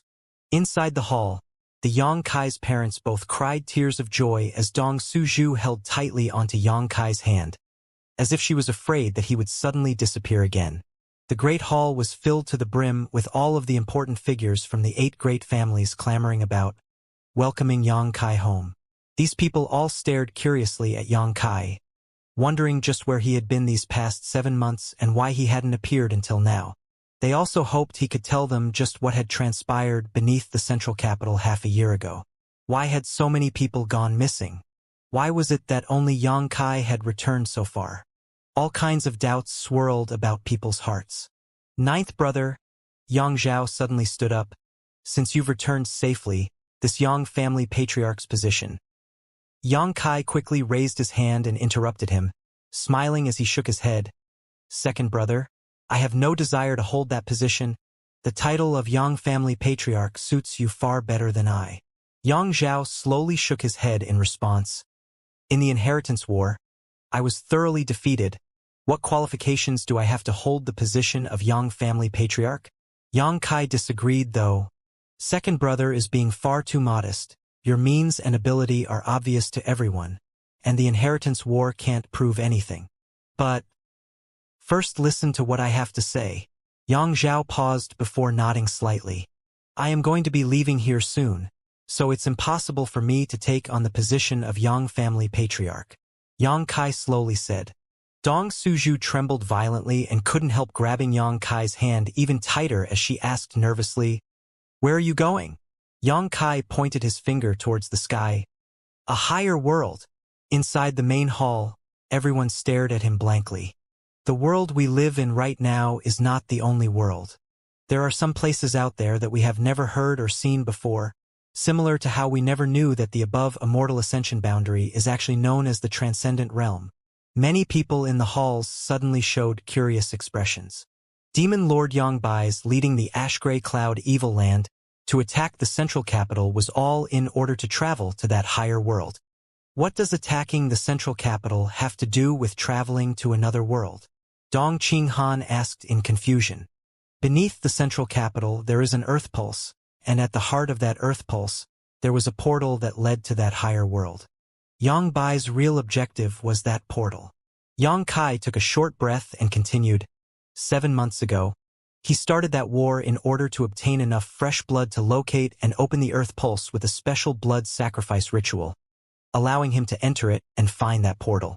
The 8 old patriarchs followed him down there in order to stop him, and I, together with Old Demon, Treasurer Meng, Senior Sister Su and Senior Sister Xia also pursued him. During the final battle, Treasurer Meng managed to kill Yang Bai. But in an attempt to drag all of us down with him, Yang Bai detonated all of his demonic chi, causing the earth pulse and portal to become unstable and explode. Everyone held their breath as they listened to Yang Kai's story with rapt attention. What Xianxia was narrating now was exactly what they had been puzzled about for the past half a year, what had happened in the depths below the central capital. Before the portal collapsed, Treasurer Meng managed to safely take his apprentice and senior sister Su through and safely arrive at that higher world. Meng Wuya transmitted some information to Xianxia at the last moment before the void corridor fully collapsed, which was how the latter knew that his two senior sisters and Treasurer Meng had survived. Unfortunately, I was a little late in entering, and the force of the void sent me to the Endless Sea Islands instead of that higher world. For the past half a year I have been in the Endless Sea Islands recovering. Everyone suddenly understood what had taken place, but they were still no less shocked. The battle underground half a year ago actually had so many unexpected twists and turns. What about the 8 former patriarchs? Someone asked nervously. They likely died.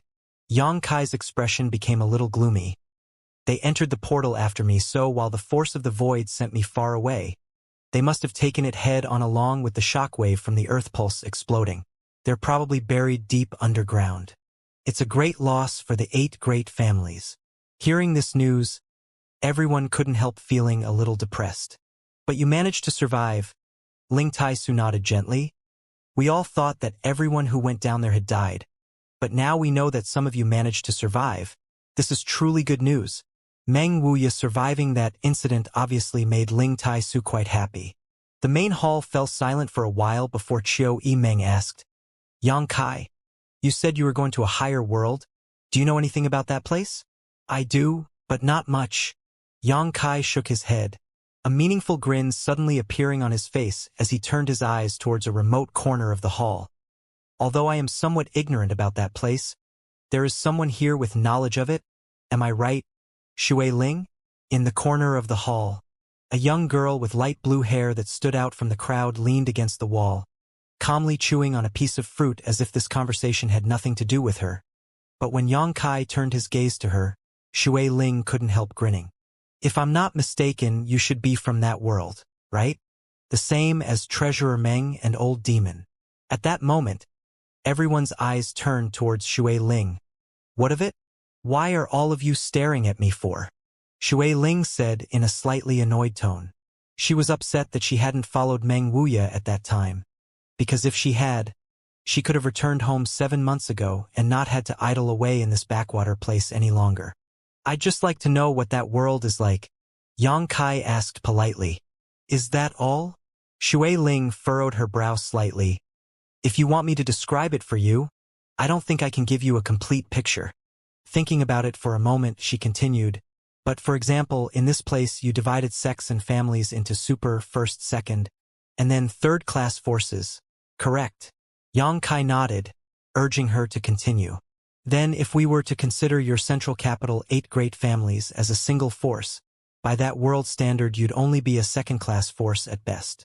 Hearing this, everyone suddenly went slightly pale. Xianxia thoughtfully asked, what about your water spirit temple? First class. Xianxia couldn't help taking a sharp breath, discovering that he had still far underestimated this higher world. However, knowing how great the disparity between here and there was only caused him to yearn for it even more. The density of world energy in the central capital right now is barely equivalent to that world's average world energy concentration, while the places where large forces are entrenched, the world energy auras there are more than 10 times greater than this place. As for the Holy Land, where the super forces occupy, the density of world energy is many times greater than even that. Shui Ling's words were somewhat vague, but this small bit of information was already enough to make everyone in the hall aware of that higher world's heritage and strength, causing many people's eyes to go red with envy. The current central capital's rich world energy had already made it this world's greatest cultivation paradise. But if what Shui Ling said was true, then over there, any abandoned backwater countryside would have a comparable world energy density, while there were also many places that were vastly superior. Who among them wouldn't yearn to experience such a world? If a cultivator were to cultivate in a place with such rich world energy, they would be able to achieve double the results with half the effort, enabling them to improve their strength many times faster than here. Obtaining such a paradise was the goal of many cultivators and great forces. Xianxia nodded slightly, finally understanding why, although Shui Ling was not much older than him, she was already a Immortal Ascension Boundary 8th stage. Of course, that was 6 months ago. Now, she had reached the peak Immortal Ascension boundary and was only a step away from breaking through to the transcendent realm. Having such cultivation at such a young age, it was nothing less than astonishing. You all now know that what you know as the above Immortal Ascension boundary is called the transcendent realm, correct? But as to what lies beyond the transcendent realm, do you have any idea? Shui Ling smiled slightly. Please enlighten us.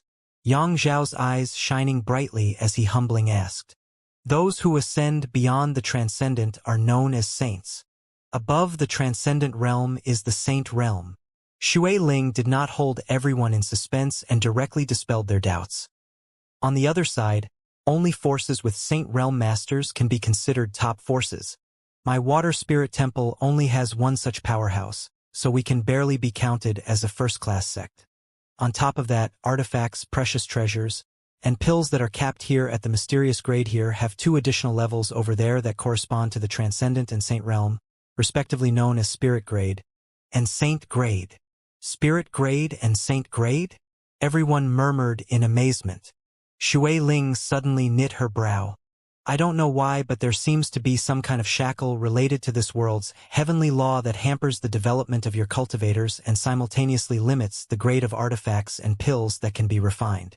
Shui Ling held nothing back in her explanations, directly illuminating the issues and limitations this world apparently had. Inside the main hall, everyone inquired curiously about the other world, and the more they learned, they were filled with wonder and amazement because everything there was so far beyond the scope of their understanding.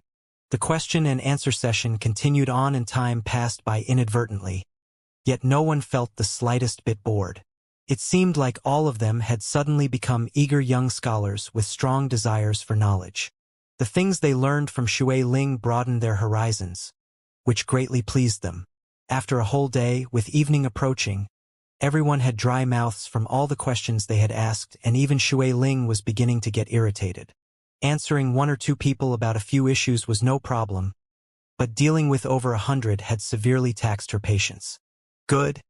Yang Kai saw her appearance and stepped in and ended the conversation. Don't ask any more. The more you ask, the more anxious you'll feel. After hearing all this, do you still want to go there? Ling Tai Su's eyes flashed brilliantly as he stared towards Yang Kai. Yang Kai nodded firmly. I have to go.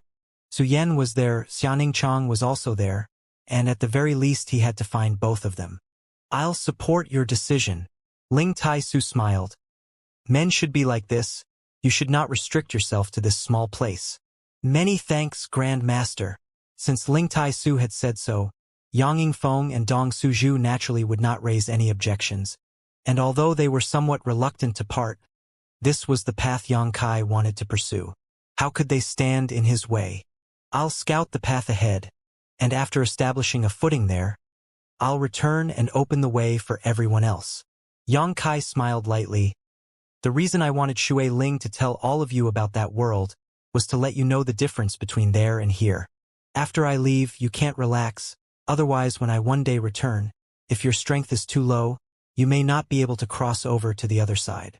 Naturally, Hua Xingchen's eyes burned with fighting spirit. If we never knew this, then so be it. But now that we do, of course we can't slack off. Whether it's here or there, everyone has a head, 2 arms, and 2 legs. Why should we just lie down and accept people from their being stronger than us? Everyone nodded in agreement. Their enthusiasm and spirits all lifted to new heights. As night fell, everyone began dispersing and soon there were only 2 people left in the hall. Yang Kai and Shui Ling looking at her doubtfully. Yang Kai wanted to know why this woman had specially stayed behind waiting for him. When are you planning on leaving? Shui Ling asked eagerly. Why does that matter to you? Yang Kai asked curiously. Of course it matters to me. Your servant, old demon, said that one day you'd be able to lead me back there. Why else do you think I've stuck around here and even offered you my help? Yang Kai was startled for a moment before grinning lightly. You don't know how to get back? Shui Ling blushed faintly and nodded. Yang Kai laughed. So that's it. I always wondered why you suddenly became so polite and friendly. It turns out it was for this. Do you know the way there? Yang Kai neither confirmed nor denied her suspicions. In any case, no matter where you go, I'll follow you. Good. It just so happens I'm lacking a guide. Yang Kai did not refuse. When are we going to start? Shui Ling asked excitedly. Although Yang Kai hadn't said so, she was confident that he knew a way to get there.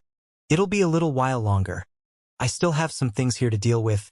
Yang Kai thought for a moment and said, At most it'll be another month. Good. Shui Ling nodded happily. Leaving the Yang family grounds, Yang Kai flew over to his mansion. Ling Tai Su had told him just before he left that after Meng Wuya disappeared, the heavenly palace that was guarding the mansion could no longer be actuated. It was still in an active condition, so the barrier protecting the mansion was still intact. But aside from Ling Tai Su, no one else could enter it, they could only exit. So now the entire house was completely empty. The heavenly palace was a very powerful artifact. So when Yang Kai decided to leave this place to search for Su Yan, naturally he planned to take this artifact away with him and return it to Meng Wuya. Landing outside the house, Yang Kai walked towards the barrier, and just as he expected, the heavenly palace opened a path for him to pass though. This was obviously something Meng Wuya had set up before he left, leaving behind instructions allowing only Yang Kai and Ling Tai Su to freely enter and exit the heavenly palace. If anyone else wanted to enter from the outside, they'd first require Meng Wuya's permission. Inside the quiet mansion, Yang Kai spread out his divine sense to every corner of the house, carefully examining the mysteries of the heavenly palace. The body of the heavenly palace was just a small item that could fit on top of one's palm, but after filling it with true qi, it could open an impenetrable barrier, so now, if Yang Kai wanted to find it, it was actually not an easy task. After a long period of searching, Yang Kai still had no clues. But Yang Kai wasn't in a hurry. Although he wanted to bring the heavenly palace back to Meng Wuya, if it wasn't possible, he wouldn't be too reluctant. At worst, it could only be said that Treasurer Meng was too careless and accidentally lost this artifact. Returning to his previous room and sitting down cross-legged, Yang Kai took out a small piece of flaming jade from the black book space and stared at it hesitantly. This piece of jade wasn't very large, only about the size of a fist, and its shape was somewhat odd, almost like a small doll that had indistinct facial features as well as stubby limbs. This was the jade core from the Yang crystal jade bed he had obtained from Lu Si. When Yang Kai was a guest at the Lu family home, he had traded a letter to Xiao Fushang for this Yang crystal jade bed from Lu Si. After absorbing the Yang Yuan Qi contained inside the Yang crystal jade bed, what remained was this jade core. Both Tu Feng and Tang Yuxian had determined that this piece of jade had already produced a true spirit, and if given 100 more years or so, it may be able to evolve to the point where it could break free of this jade core and become a true independent sentient being. A jade true spirit was a legendary existence. Every true spirit that had managed to emerge would possess unrivaled strength and power when fully matured. Each true spirit could become an existence that even transcendence would yield the way to. Tang Yuxian had sternly warned Yang Kai not to get any ideas about absorbing the jade true spirit, because doing so would be extremely dangerous. But now, after Yang Kai learned from Shui Ling about the immense disparity between this world and the other world, he felt like he had no choice but to take some risks, such as refining this jade true spirit. An Immortal Ascension Boundary 6 stage wasn't weak, but it was also by no means strong. Over there were many transcendents and even numerous masters who had reached the Saint Realm. If he wanted to survive in such a dangerous and unfamiliar world with no backing, Yang Kai needed to have the strength to protect himself. Yang Kai didn't want to all of a sudden break through to the transcendent realm by refining this jade true spirit. That was too unrealistic, but he figured that absorbing this concentrated Yang Yuan Qi energy would at least increase his strength somewhat before setting out, allowing him a little more leeway if he encountered any unexpected danger. After hesitating for a long time, Yang Kai's look suddenly became firm. He needed to become as strong as possible as quickly as possible in order to embark on the road to that higher world. Staring hard at the jade core in his hand, he decided to take the risk. Wealth and danger always coexisted, and with the heavenly palace still operating, even if he failed in his attempt to refine the jade true spirit, he could easily escape. Gripping the jade core with both hands, Yang Kai began circulating his true Yang secret art, immediately exerting a huge suction force and beginning to peel away the concentrated Yang Yuan Qi stored within. A constant stream of energy began flowing into Yang Kai's body. Even if this jade core was many times smaller than the original Yang crystal jade bed, the energy contained within it was many times richer. Yang Kai was slightly shocked as he sensed just how much Yang Yuan Qi was pouring into his meridians and how quickly they became saturated. Dida. A drop of Yang liquid condensed and sank into his dantian for storage. Dida. Dida. The sound of Yang liquid drops condensing sounded again and again in rapid succession. As Yang Kai gladly endured this strenuous process, he couldn't help paling slightly as well. The amount of energy contained within the jade core was somewhat beyond his expectations. After half a day of constant absorption, there were no more than 200 more drops of Yang liquid inside his dantian, while only the surface of the small jade core had been peeled off. Suddenly, Yang Kai felt a burning sensation in his hands, and at the same time, a terrifying destructive aura suddenly descended upon him. Yang Kai expression changed greatly as his eyes shot open and stared towards the jade core. What he saw was the jade core suddenly melt into a liquid that began slipping through his fingers. Yang Kai's hands were instantly burned and oozed blood. The violent heat given off by the jade liquid was something even he couldn't withstand. Not daring to hesitate, he quickly leapt up and retreated. As the liquid hit the ground, a large burst of flames erupted and began rapidly spreading out, temporarily blinding Yang Kai's line of sight. After falling back even further and composing himself, Yang Kai's expression became dignified. In the position where he had been meditating, a human-shaped figure completely composed of bright orange flame had emerged. This eerie figure had fuzzy facial features and strange misshapen limbs, all of which was purely composed of flame. A violent heat swept out in all directions, lighting Yang Kai's mansion on fire and even reducing some buildings to ash instantaneously. Even the air began distorting under this intense blaze. But what caused Yang Kai's expression to be particularly dignified was the ruinous and brutal aura which radiated from this flame figure. The Jade True Spirit already had some self-awareness, but before it could truly become sentient it had been stripped away from its jade core by Yang Kai. So at this moment it only had the most primal and primitive of instincts. All the Jade True Spirit knew to do now was burn everything, reduce anything within its sight to ashes. With a roar akin to one from a giant fire dragon, the Jade True Spirit launched itself towards Yang Kai, the only other living thing nearby, at a terrifying speed, bringing with it an overwhelming heat and energy. Yang Kai's eyes shrank as he hurriedly evaded, but the flame creature still managed to nick his arm as it passed by. The skin on Yang Kai's arm instantly shriveled up like it had been baked in flames for days, immediately peeling off and disintegrating into dust, causing a pain so sharp that Yang Kai couldn't help but scream. Locking his eyes onto the Jade True Spirit again, Yang Kai became even more aghast. What he cultivated was the true Yang secret art, and the true Yang Yuan Qi inside his body was akin to the blazing sun. Ordinary high temperatures had no way of affecting him at all, but the heat given off by this Jade True Spirit was simply too intense. This kind of heat and temperature had gone far beyond his ability to withstand. It was on an entirely different level. Not allowing Yang Kai a moment to relax, the Jade True Spirit immediately launched another attack. Inside Yang Kai's mansion, the only living thing being other than itself was Yang Kai. So the Jade True Spirit, whose instincts drove it to incinerate everything in its path, was completely fixated on Yang Kai. The flame creature transformed into a great wave that instantly swept forward and surrounded Yang Kai before launching an attack from all directions towards him. Yang Kai's pupils suddenly enlarged because at this moment he was completely engulfed by the flames and had absolutely no path of escape. The flaming Yang wings, which he had not used for a long time, instantly opened on his back like a giant blazing bird spreading its wings, wrapping up Yang Kai in a kind of fire barrier and allowing him to rapidly dive through the surrounding flames. A violent explosion sounded, and what was left of Yang Kai's house was reduced to ash in an instant. The house was gone and the ground was transformed into scorched earth while countless pillars of flame leapt towards the sky chasing after Yang Kai's flickering figure. Perceiving this great disturbance, Many cultivators in and around the central capital quickly arrived. After seeing the situation inside the heavenly palace, Xianxia was stunned. What's going on? Young Lord Kai disappeared for over half a year, but the instant he comes back he suddenly gets involved in such an intense fight. Although the heavenly palace had an isolation function that blocked all outside divine sense probing, so they were unable to feel the intense temperature inside.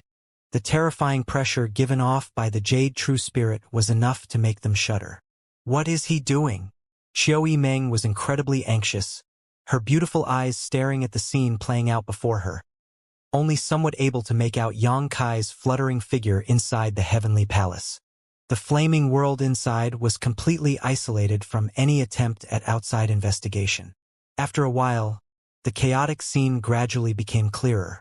Yang Kai was now quietly floating midair, staring down below with a solemn expression as the distorted flame creature twisted and burned while roaring angrily towards him. What the? Xianxia was dumbfounded as he stared at the pair of wings protruding from Yang Kai's back. Everyone else was also stunned silent. No one knew that Yang Kai actually possessed such a fantastical technique, as he had never once used his flaming yang wings during the Inheritance War. So pretty? Luo Xiaoman murmured, somewhat fascinated by the brilliance and beauty of Yang Kai's flaming wings. Is that the Jade True Spirit? Tang Yuxian's beautiful face discolored as she exclaimed. Tu Feng's face was also ugly as he stared at this living flame. The two blood warriors immediately realized just what Yang Kai was fighting with. What Jade True Spirit? Qiu Yimeng asked anxiously. Tang Yuxian quickly explained to Qiu Yimeng what actually happened in the Lu family, and after listening to her, the Qiu family's first young lady also began recalling such an incident. When Yang Kai came back from Lu Si's Yang crystal jade bed, Qiu Yimeng also saw it with her own eyes. But what she didn't know was that Yang Kai got such a dangerous treasure from the Yang crystal jade bed. That's not something that can be dealt with easily. Tu Feng frowned. Although he had now become a transcendent, and even though the heavenly palace was still active, the Jade True Spirit still brought him a lot of pressure. If was him inside, Tu Feng estimated that he would very quickly be burnt to death by those flames. Little Lord seems to want to absorb the power of the Jade True Spirit in order to strengthen himself. Tang Yuxian bit her red lips, but it seems he was a bit too hasty. She was silently blaming herself for not making it clear enough to Yang Kai, causing him to mistakenly feel that with his current strength, he had a chance to successfully absorb the power of the Jade True Spirit. Is there any way you can help? Qiu Yimeng asked nervously. Unfortunately, Tu Feng and Tang Yuxian shook their heads. The heat inside there is not something we can bear. The reason Little Lord is still capable of resisting is because of the secret art he cultivates. Moreover, they couldn't enter the heavenly palace in the first place. Qiu Yimeng, whose thoughts were currently a bit chaotic, had completely forgotten this point. Ha! Xianxia suddenly grinned and shook his head, a profound glint flashing past the depths of his eyes as he said meaningfully, "After being together with young Lord Kai for so long, do you still not understand his personality? Since he dared to do this, he definitely has enough confidence in his ability to succeed. Let's just sit back and watch." Listening to these words, everyone's expression suddenly brightened. Yes, Yang Kai had never been one to act recklessly, and every action he took was always well thought out and considered. In fact, time had proven over and over again that the decisions he made were the correct ones. What's more, it was useless to worry about him now, as there was nothing they could do to help. What they should do now is believe in him. But what if? Qiu Yimeng was still a little uneasy. If he really can't succeed, young Lord Kai will simply escape. Didn't you notice that he deliberately chose to refine that Jade True Spirit inside the heavenly palace? He obviously did that to protect against any unexpected events like this. Xianxia replied confidently.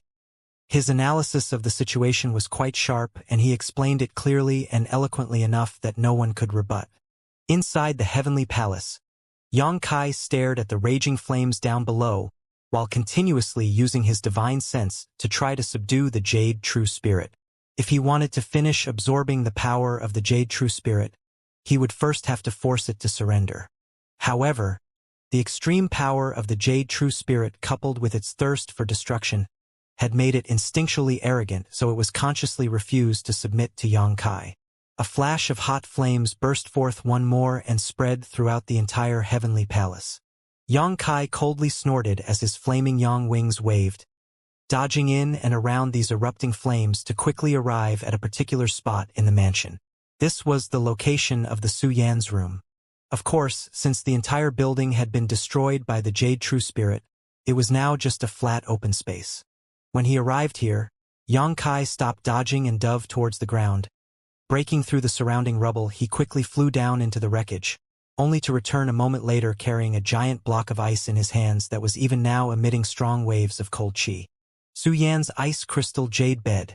Previously she had been using this ice crystal bed to cultivate, but after she was brought to the higher world by Treasurer Meng, this ice bed had been left behind here. Ice and fire had always been each other's greatest nemeses. Yang Kai had long ago planned on using this ice crystal bed to counter the flames of the Jade True Spirit. After sensing the presence of its nemesis, the always aloof Jade True Spirit suddenly stared towards the ice crystal bed as a violent light flashed across its misshapen eyes. It immediately sent a blast of heat towards the ice crystal bed. When the cold and hot chi met, they instantly began neutralizing each other, sending out a cloud of white mist. Yang Kai was unscathed. In this collision between fire and ice, he had become just another spectator.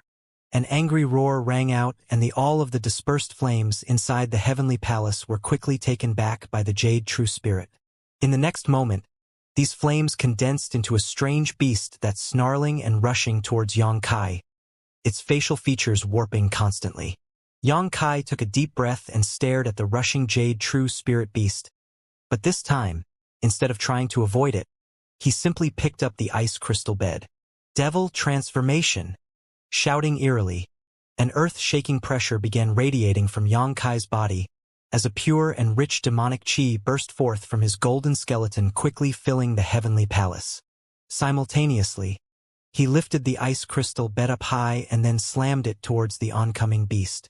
Outside the heavenly palace, all anyone could see at this moment was a burst of light followed by a billowing cloud of swirling energy. This cloud had three distinct colors: the red raging flames, the pure white icy chill, and the pitch-black demonic chi. These three colors swirled about the heavenly palace, creating a terrifying yet beautiful scene. It could be seen clearly that the red cloud currently occupied the absolute upper hand while the white and black segments were quickly being dispersed. Seeing these, everyone involuntarily clenched their fists and silently prayed for Yang Kai's safety. At the same time, all of them admired Yang Kai's courage and wit, thinking to themselves that if it were them in his place, they would have immediately run away without making any effort. However, Yang Kai was persisting, and his black demonic chi, although greatly suppressed, still had yet to fully dissipate. Gradually, the red flames were no longer as strong as they once were, apparently having been weakened significantly as the white ice and black demonic chi gradually began to reemerge.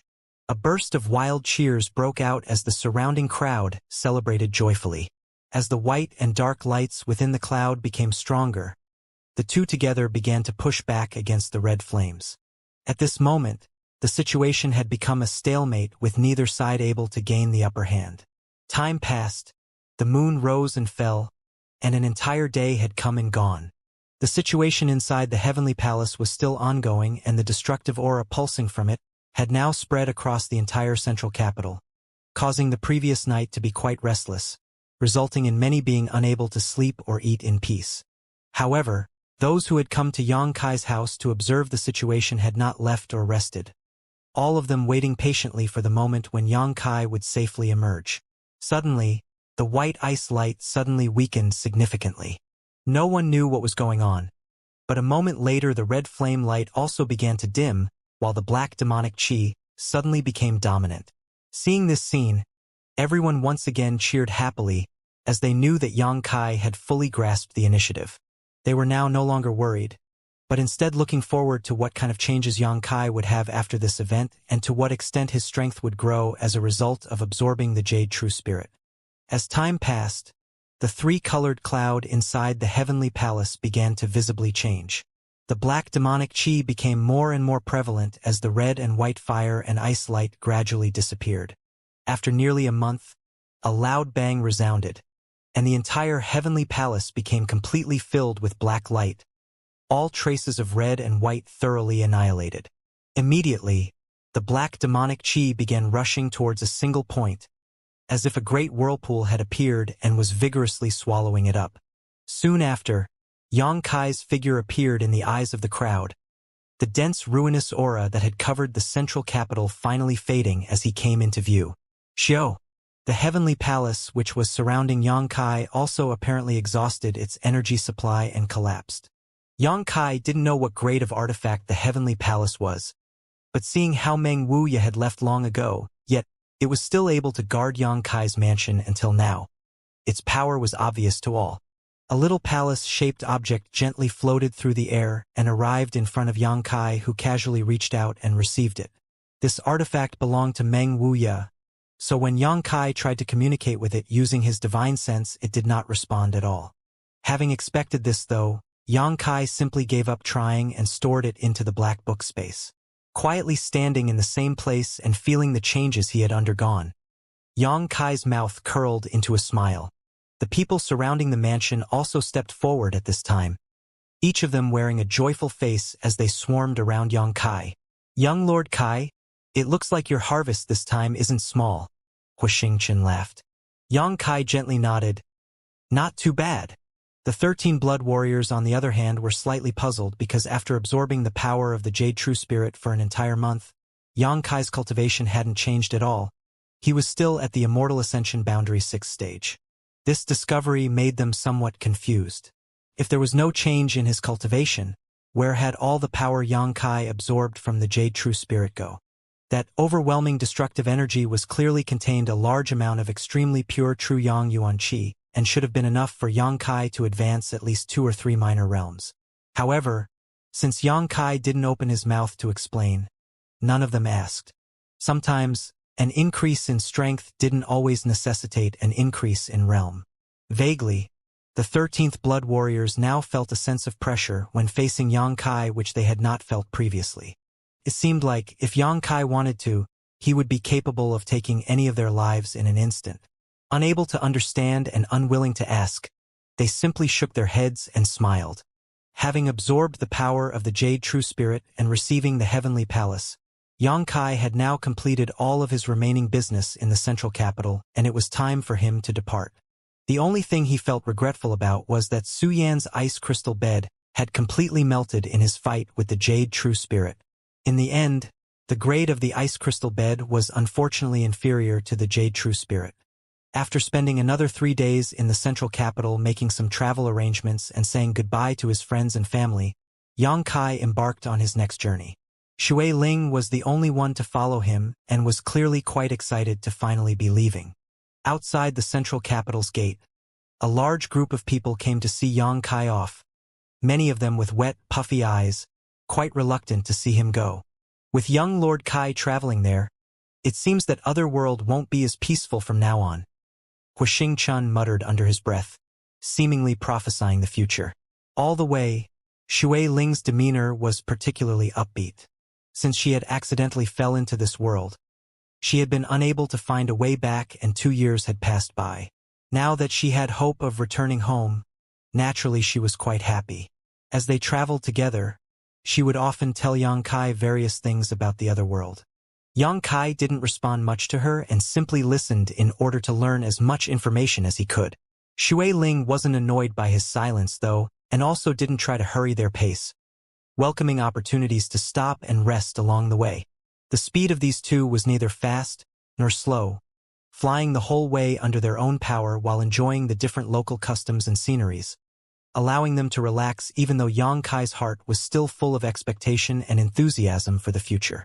10 days after their journey began, Shui Ling still didn't see anything that resembled a way home and finally couldn't contain her curiosity anymore, asking, "Where are we now?" Tianlang Dynasty. Tianlang Dynasty? Shui Ling was slightly surprised. She had already been in this world for 2 years, so she had obviously heard about the Great Han Dynasty's neighboring country, how the latter's social customs were quite different, and how the land there was quite barren in comparison to the great Han dynasty. No wonder these women dressed so shamelessly, Shui Ling muttered under her breath as she stared towards a pair of young beautiful women a slight distance ahead of them. These two women wore colorful sleeveless robes that showed a great deal of their skin, even exposing their smooth flat midriffs and the deep valley between their proud peaks. As for their lower bodies, they only had short skirts from which their long slender legs extended. These two women, as they walked in front of them, even shot flirtatious glances towards Yang Kai as they smiled charmingly. "What are we doing here? Is there a way to get to the Tongxian realm from here?" Shui Ling is puzzled. Tongxian realm was the higher world's formal name. Over there, the world energy was abundant and powerful sects and masters were everywhere. Came here to find someone," Yang Kai explained casually before raising his hand and calling out, "Young ladies, please wait a moment." The pair of young women were slightly surprised to be solicited so boldly and immediately halted their footsteps. The older of the two smiling warmly towards Yang Kai and asking, "Is there something we can help little brother with?" Her face wore an interested expression as she seemed to be carefully checking Yang Kai out. Yang Kai paid no mind to this. He already understood the boldness of the girls from Tianlang dynasty and knew that such behavior was just how they normally acted. "I just wanted to ask for directions. Do you know how I can get to San Luo Temple?" Yang Kai asked casually, not bothering to conceal his goal. However, as soon as he spoke these words, the looks on the two women's faces changed sharply. The older girl's expression became cautioned as she quickly asked, "You want to go to San Luo Temple?" Pausing for a moment before further interrogating, "Why do you want to go to the San Luo Temple?" Yang Kai's brow furrowed slightly, faintly realizing that something wasn't quite right but still calmly replying, "I'm looking for someone. I left something with her some time ago and need to retrieve it." "Who are you looking for? What did you leave with her?" the girl continued to ask. Yang Kai smiled wryly. He had just arrived in Tianlang dynasty and was unfamiliar with its landmarks.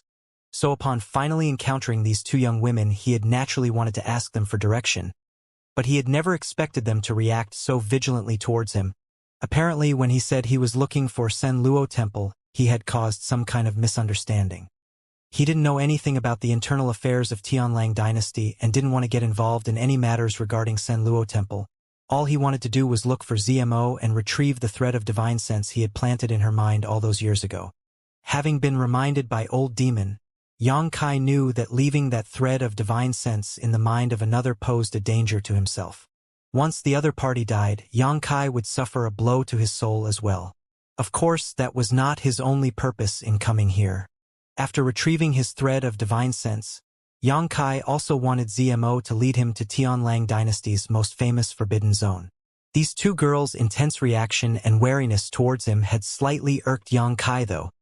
His expression suddenly becoming somewhat cold, he let out a sneer and grinned fiercely, bluntly replying, "There's no need for you to ask so many questions, just tell me what I want to know."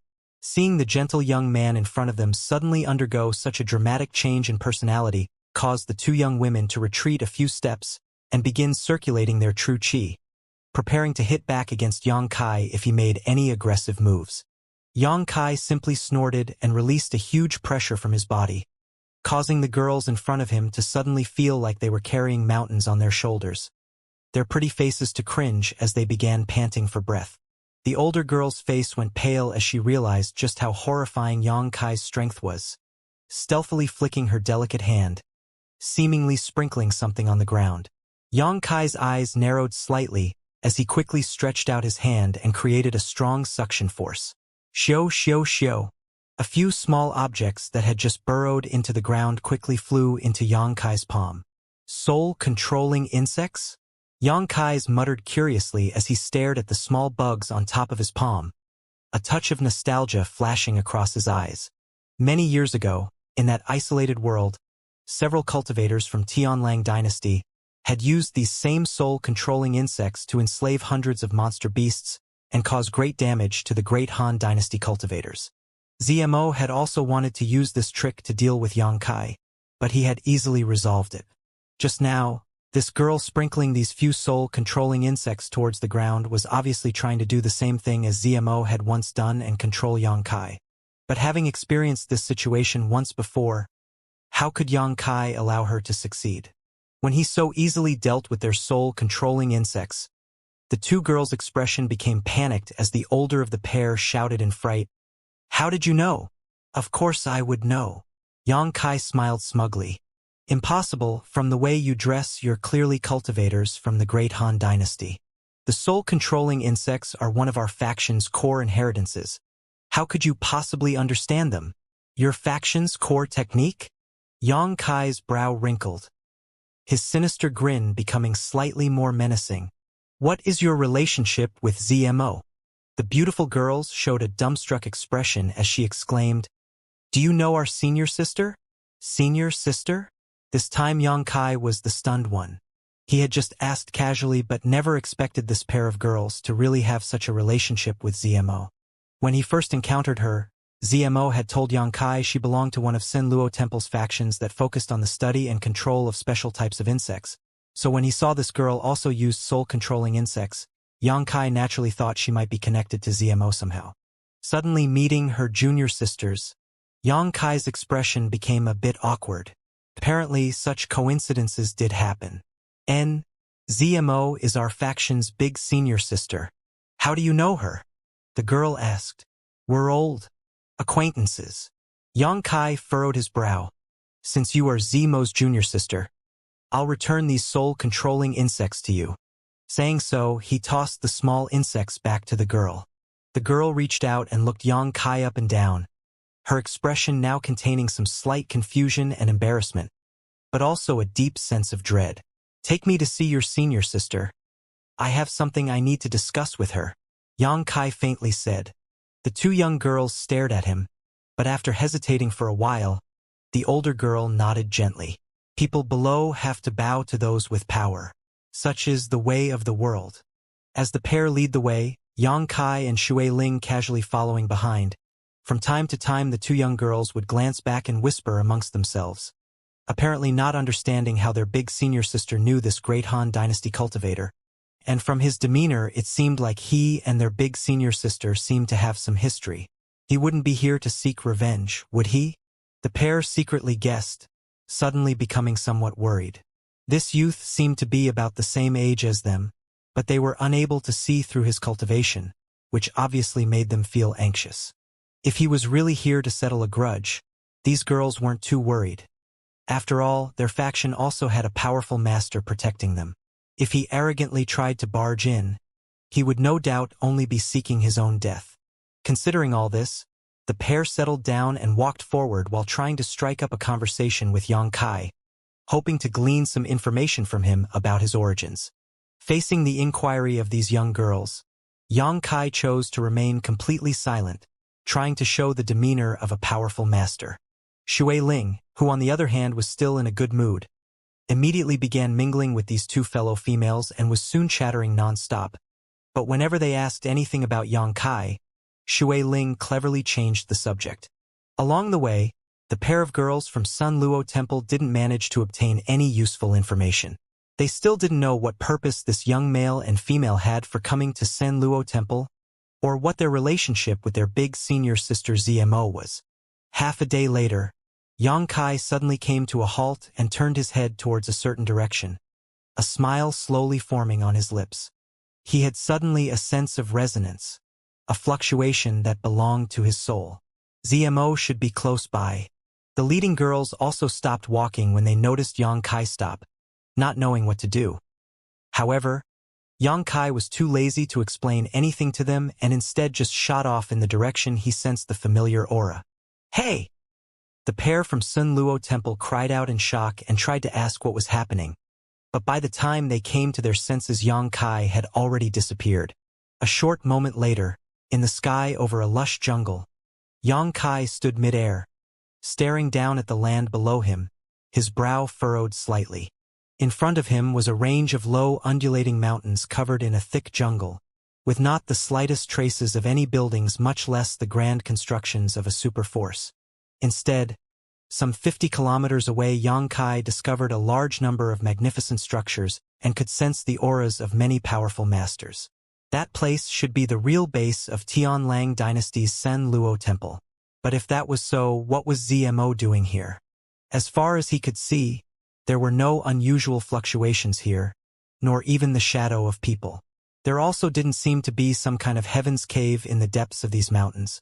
So Yang Kai was quite confused, slightly releasing his own aura. Soon after, an angry voice echoed from the depths of the mountain below. "What do you want? We've already left Sen Luo Temple like you wanted. Are you people really so ruthless you want to ignore all our former ties and friendships and slaughter us to the last?" Yang Kai was stunned but quickly smirked and called out teasingly, "Silly girl, is your temper still so hot? Before asking who it is you suddenly begin interrogating and accusing me. You are—" The voice of the woman down below trembled slightly, seemingly trying to recall the identity of this familiar voice, a moment later exclaiming, "That bastard Yang Kai? You can leave out the bastard part out, can't you?" Yang Kai's face went black. Hee. A pleasant bell-like laughter resounded from the mountain below, and after a few breaths a large stone suddenly moved to the side, exposing a deep cave from which a beautiful young woman stepped out. It was ZMO, dressed in her usual high-exposure clothes, stimulating the fantasies of any man who saw her. Looking up, she saw the familiar face of Yang Kai standing in the sky and wore a delighted expression, seemingly not having thought that after these few years she could actually see him again. Immediately flying up towards him, gently curling her lips, she said, "You bastard, aren't you some kind of big shot in the Great Han Dynasty? Why come all the way over to Tianlang Dynasty to make trouble? I missed you, so I came to see you." Yang Kai smiled happily. ZMO rolled her eyes. "You think I'm some naive little girl you can easily lie to?" Turning her eyes next to Shui Ling, who was standing next to Yang Kai, she sneered and quipped, "You miss me, yet you bring along another woman when you come to see me? Humph, that's just like you, unable to go without a beauty on your arm." "Hey, don't say that. I have nothing to do with him," Shui Ling grumbled unhappily. "That doesn't matter. As long as you stick around him long enough, sooner or later you'll become his woman. If you want to keep your innocence, the farther away from him you stay, the safer you'll be," ZMO said in a completely serious tone. "We haven't seen each other for a few years, and the first thing you do is slander me? When did I ever do wrong you?" Yang Kai suddenly felt a big headache coming on. ZMO bit her luscious lips and blushed faintly. "When did you ever wrong me? All those years ago when you touched and kissed me so forcefully. That wasn't wronging me? If it wasn't for that small accident, I would have already lost everything to you." As she spoke, she wore a pitiful expression, as if she had experienced the greatest shame under the heavens at Yang Kai's hands. Shui Ling quickly turned to stare at Yang Kai badly, gnashing her teeth in indignation as she shouted, "I always knew you were such a bastard. Lies. All lies. She's slandering me. Don't you believe me?" Yang Kai shouted furiously. "Big senior sister. Big senior sister." At this moment, the two young girls who had led Yang Kai here finally caught up and flew over to ZMO before pointing towards Yang Kai. "This person said that he came here looking for you. And I know. There's no need to be nervous. He's not an enemy." ZMO's aggrieved expression instantly changed to a kind smile as she casually explained, "Although he's the biggest bastard under the heavens, he also my savior." "Oh." The two girls nodded and finally relaxed completely. "An old friend from far away has come to see you, yet this is how you treat me?"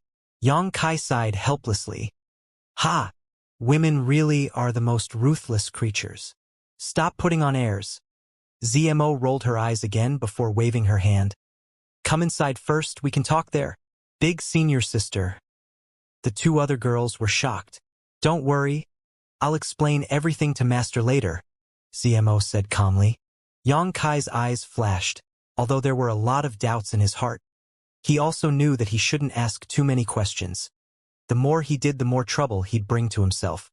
Flying down together with Shui Ling, the group of 5 walked into the cave leading to the base of the mountain. A few steps into the cave, ZMO tapped the wall in a few spots and the big rock at the entrance rolled back and sealed the exit again. Inside this mountain cave, every dozen steps or so there was a bright shining stone, so it was not in any way dark or difficult to see. ZMO led the way, a light smile adorning her face and a certain bounce in her step the whole way forward, seemingly not having felt so relaxed in a long time. Bringing Xianxia to a spacious stone room in the depths of the mountain, ZMO settled him and Shui Ling in, and had her two junior sister bring over some fresh fruit. "We don't have much in the way of refreshments here, so you'll have to make do with this," ZMO laughed. Xianxia nodded, indicating he didn't mind, quickly picking up a plump red fruit, polishing it slightly on his robes before tossing it over to Shui Ling. Shui Ling caught it, but having seen the whole process, was quite unwilling to take a bite. "You wait here for a moment, I need to inform my master about you first. After all, outsiders normally aren't allowed into this place." ZMO smiled and said, "But considering who you are, I decided to act first and explain later. It seems like my face isn't small." Xianxia smiled smugly. Giggling slightly, ZMO left, leaving behind her junior sister who were now all staring at Xianxia, their beautiful eyes filled with curious light. Xianxia didn't know what they were expecting and didn't bother to ask, instead choosing to wait quietly. Spreading out his divine sense quietly, after quickly investigating his surroundings, Xianxia's expression became slightly weird. He discovered that there were about 100 people living in this mountain and that there was a transcendent realm master assuming command, probably the master ZMO spoke of. Other than this powerhouse, there were only a few Immortal Ascension boundary cultivators, a dozen or so at most, while the rest were mainly at the true element boundary or separation and reunion boundary. Also, from their auras, Xianxia could infer that over 8% of these cultivators were from the younger generation. It seemed like ZMO's current situation isn't good, Xianxia thought secretly. 50 kilometers away from this place was Tianlang Dynasty's only superforce, San Luo Temple, of which ZMO was supposedly a disciple. By all rights, she and the other cultivators here should be living within the boundaries of the sect, yet they were instead here in this underground cave. On top of that, when Xianxia arrived here, ZMO had said some intriguing words. The whole situation seemed like some kind of internal sect dispute. Xianxia secretly shook his head. About half an hour later, ZMO returned, a slightly annoyed look upon her face. "Master has allowed you to stay here for a while, but you must depart as soon as possible. With the current state of affairs, it's not convenient for us to be receiving outsiders." "Good. I wasn't planning to stay here for long anyways." Xianxia nodded. "What are you here for?" ZMO sat down and asked curiously. "To set you free, Xianxia." ZMO was shocked, not immediately comprehending what he meant, but soon shaking her head lightly. "It doesn't matter. I don't care." "But I care." Xianxia laughed, not bothering to explain any further, quickly arriving beside ZMO and saying, "Just relax. This won't take long." ZMO looked at him timidly for a moment before closing her eyes and relaxing her knowledge-seized defense. The next moment, she felt a huge and devastating divine sense pour into her knowledge sea. The power of this divine sense absolutely terrified ZMO, causing her beautiful face to go completely pale. Moreover, this divine sense was actually seemed to be composed of violent and ruinous burning flames so hot that they could reduce her knowledge sea to ash in the blink of an eye. As such terrifying thoughts filled her heart, this overwhelming divine sense suddenly withdrew from her knowledge sea. "Done," Xianxia smiled. ZMO opened her eyes slowly and suddenly felt as if some kind of invisible shackle that had been binding her had disappeared, simultaneously delighting her while giving her an odd sense of loss. Suspiciously glancing towards Xianxia, ZMO frowned and asked, "What realm are you now?" "Immortal Ascension Boundary 6th Stage." Gasps rang out as the two girls from San Luo Temple were shocked as they stared at Xianxia incredulously. Neither of them had expected that this youth who they had been dealing with had such incredible strength. Their big senior sister already had the best aptitude in their entire faction's younger generation but was still only an Immortal Ascension Boundary 2nd Stage cultivator. Compared with this man, they were as far apart as the heavens and earth. "It seems like after we parted, you had many more adventures." ZMO gazed at Xianxia somewhat enviously. I was just lucky? Xianxia shrugged his shoulders. Enough about that. Other than retrieving my property, I also wanted to ask you for your help. My help? With what? I need to go to your San Luo temple's forbidden zone, the abandoned earth. Zemo's face changed slightly. The abandoned earth was a desolate region where not even grass survived. Everywhere one went there faced life-threatening crisis, and a mysterious energy capable of slicing apart anything or anyone randomly swirled about. No one knew how this place was formed or what secrets it hid, only that everyone who had dared enter its depths had died. There had even been several transcendents who had attempted to investigate the mysteries hidden in the deepest parts of the abandoned earth, but even they had failed to return. The abandoned earth's fearsome name commanded the same fear in Tianlang dynasty as Nether Mountain did in the hearts of the great Han dynasty's cultivators. Both of these places were the most forbidden of forbidden zones where no idle traveler dared to go. The last time Xianxia and Zmo went for life experience in that isolated world, they had only traveled around the outermost region of Nether Mountain and had never saw true horrors hidden deep within. So when she heard Xianxia wanted to go to the abandoned earth, Zmo couldn't help feeling some fear. What are you planning to do there? Since I want to go there, I naturally have my reasons, but I don't know where it is, so I can only ask you to show me the way. Rest assured, I just want you to bring me there and don't need you to accompany me into its depths, so you won't be in any danger. You really must hate living a calm and steady life. Zmo looked towards Xianxia like he was some kind of madman. Shui Ling, on the other hand, wore an excited expression, faintly understanding that the way home must be hidden in this so-called abandoned earth. When she heard Xianxia make such a request to Zmo, Shui Ling couldn't help feeling a bit excited. Zmo grit her teeth and grumbled. You bastard. I knew you weren't kind enough to come here just to find me. Turns out you had another purpose all along. Xianxia laughed sheepishly. Zmo scowled at him badly before letting out a sigh. The abandoned earth hasn't been peaceful recently. Oh? What happened? Xianxia asked curiously. Since long ago, the masters of Tianlang dynasty recognized that there were incredible secrets hidden inside the abandoned earth. So sometimes people would take the risk of entering it in order to seek out these mysteries. A short time ago, a lot of forces teamed up in order to launch an exploration of the abandoned earth.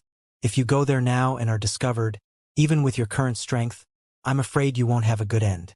You don't have to worry about that, since I dare to enter there. I will not be afraid of those people. Zmo groaned under her breath. Your tone is still so wild. Hesitating for a moment, Zmo finally said, You wait here for a bit. I need to consult with my master. If master allows me to go out, I'll take you where you want to go. If I can't get permission to leave though, I'll give you directions and you can go there yourself. The abandoned earth isn't that difficult to find. Xianxia nodded lightly. Saying so, Zmo disappeared into the cave network again. The two girls who they had originally met on the road still stood around curiously looking at Xianxia and Shui Ling, who was now gnawing away at the red fruit in her hand happily. On the other hand, Xianxia had gone silent again, basically ignoring their slightly rude stares. Half an hour after, Zmo came back and said, Master said that since you have a life-saving grace with me, this time he'll allow me to help you. Follow me. Xianxia smiled, stood up, and along with Shui Ling, walked out with Zmo. A short time later, the trio reached the large boulder again, and after Zmo removed it, they exited the mountainside. However, just after they stepped out, Xianxia's brow wrinkled as he turned his gaze towards a spot in the distance. Zmo also frowned and stared in the same direction. From the direction they were staring, a group of people quickly appeared, with a young man at their head, a mocking grin plastered all over his face.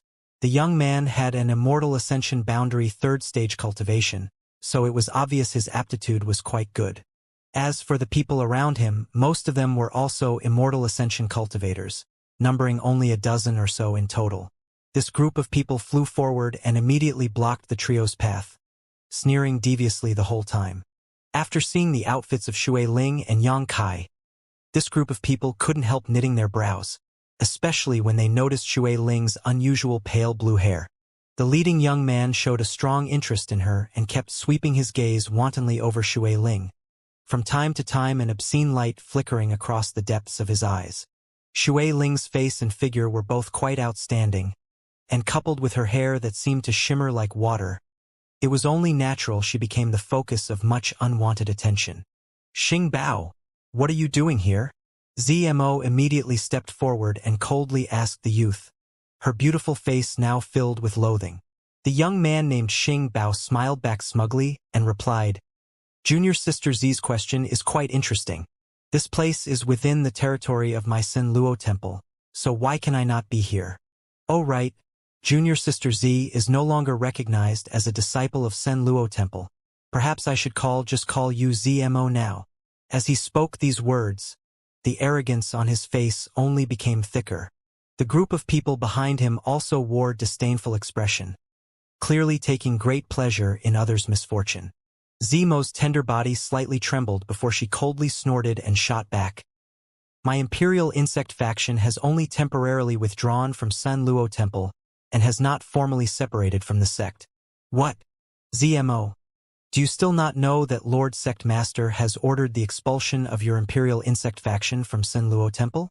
If that wasn't the case, do you think that half-dead old master of yours would be able to bring all of you wastes out with him alive?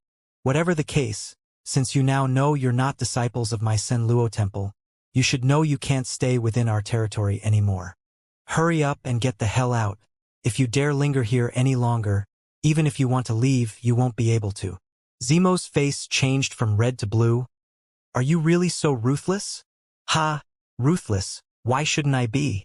Xing Bao coldly snorted, suddenly breaking out into a sinister laugh as he continued, "Well, it's not like there isn't any room for negotiation. As long as you can persuade your master to submit to my father, you can still return to San Luo Temple." "Never," ZMO sneered. "You want my master to crawl back and submit to your father? In your dreams." Xing Bao slowly shook his head. "Since you insist on being stubborn, you'll have to pay the appropriate price." Saying so, Xing Bao waved his hand and said, "Capture these two great Han Dynasty cultivators. Let ZMO have a look at what fate awaits those who dare to offend us." Immediately after Xing Bao issued these orders, the people behind him quickly moved forward, snickering as they flew towards Yang Kai and Shui Ling. For certain reasons, Xing Bao was not willing to directly deal with ZMO, but Yang Kai and Shui Ling were clearly cultivators from the great Han Dynasty, so he naturally had no scruples about handling them. Yang Kai simply sighed and shook his head. He had already realized that something was afoot in Sen Luo Temple, but he had intentionally not asked ZMO about what was happening because he was afraid of getting involved and delaying his departure. But now it seemed trouble had come looking for him instead. Shui Ling glanced over at him silently, seemingly asking for instructions. Yang Kai turned his eyes towards the sky, indicating he didn't care what happened next. Seeing his indifferent attitude, Shui Ling snorted lightly and pointed her palm at her would-be attackers, sending out a small ball of water towards each of them. These balls of water were only about the size of a palm, but when they hit the approaching cultivators' bodies, they immediately expanded and engulfed their targets, completely submerging them in a watery prison. The formerly menacing San Luo Temple cultivators instantly transformed into miserable drowning curs, struggling violently in an attempt to escape from these water balls, yet completely incapable of resisting. Shui Ling reached out once more and instantly trapped Xing Bao inside a water ball as well. A dozen or so cultivators had been trapped inside Shui Ling's floating water balls, and no matter how fiercely they struggled or how hard they pushed their true qi, they were all incapable of freeing themselves, stunning and terrifying all of them. ZMO was also dumbstruck by this scene, never having expected that the pretty young girl with shimmering blue hair was actually such a powerful master. On top of that, the methods Shui Ling used were something ZMO had never heard of before, much less seen. "Bitch, let me go this instant," Xing Bao shouted as he struggled, squirming around awkwardly, constantly making threats toward Shui Ling. "If you dare to hurt me, you'll die a miserable death." "Ridiculous." Shui Ling spat disdainfully, but after all, this was someone else's site, so she wasn't planning on taking things too far, only intending on giving them a harsh lesson. However, Xingbao not only did not appreciate this mercy, but instead became even more rampant and arrogant. Seeing that Shui Ling wasn't showing any killing intent, he quickly calmed down and wantonly shouted, "I'll remember you, you slut. When I get out of here, I'll definitely let my father capture you for me, and then I'll discipline you well. My father is the sect master of Sen Luo Temple. Just you wait. I'll make sure you suffer miserably. Ha ha ha ha." Yang Kai couldn't help gawking, staring towards Xing Bao like he was some kind of fool as he whispered to ZMO, "What's wrong with him? Is he messed up in the head or something?" ZMO didn't respond and instead was focusing her attention on Shui Ling. Thanks to Xing Bao's rampant words, Shui Ling had been thoroughly enraged, her eyes becoming cold as she gripped her hand, causing the dozen or so water balls to rapidly contract. "Don't!" ZMO cried out in shock. Pung pung pung pung. The sound of bursting bubbles resounded one after another, as a dozen bloody flowers suddenly blossomed mid-air. Not even their skeletons were saved as these dozen people were transformed into minced meat and blood. ZMO's tender body trembled. "What are you doing?" Yang Kai came to his senses and angrily shouted towards Shui Ling, not having anticipated her to act so ruthlessly. Shui Ling shot back in a wrong tone. "They insulted me, so I killed them." Yang Kai rubbed his forehead and suddenly felt a great headache. "What?" Shui Ling stared at Yang Kai in confusion. "What's the big deal with killing a few pieces of trash? You've killed so many people already. Don't tell me you're still not using to seeing people die. Killing these wastes isn't the problem. The problem is killing them here in someone else's territory." Yang Kai sighed. "Seems things are about to become troublesome."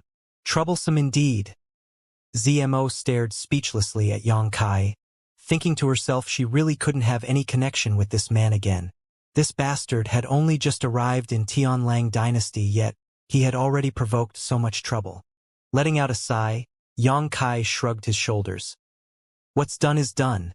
They're already dead and won't suddenly resurrect even if we want them to." A figure suddenly appeared nearby, his eyes staring coldly at the scene below before turning towards Yang Kai.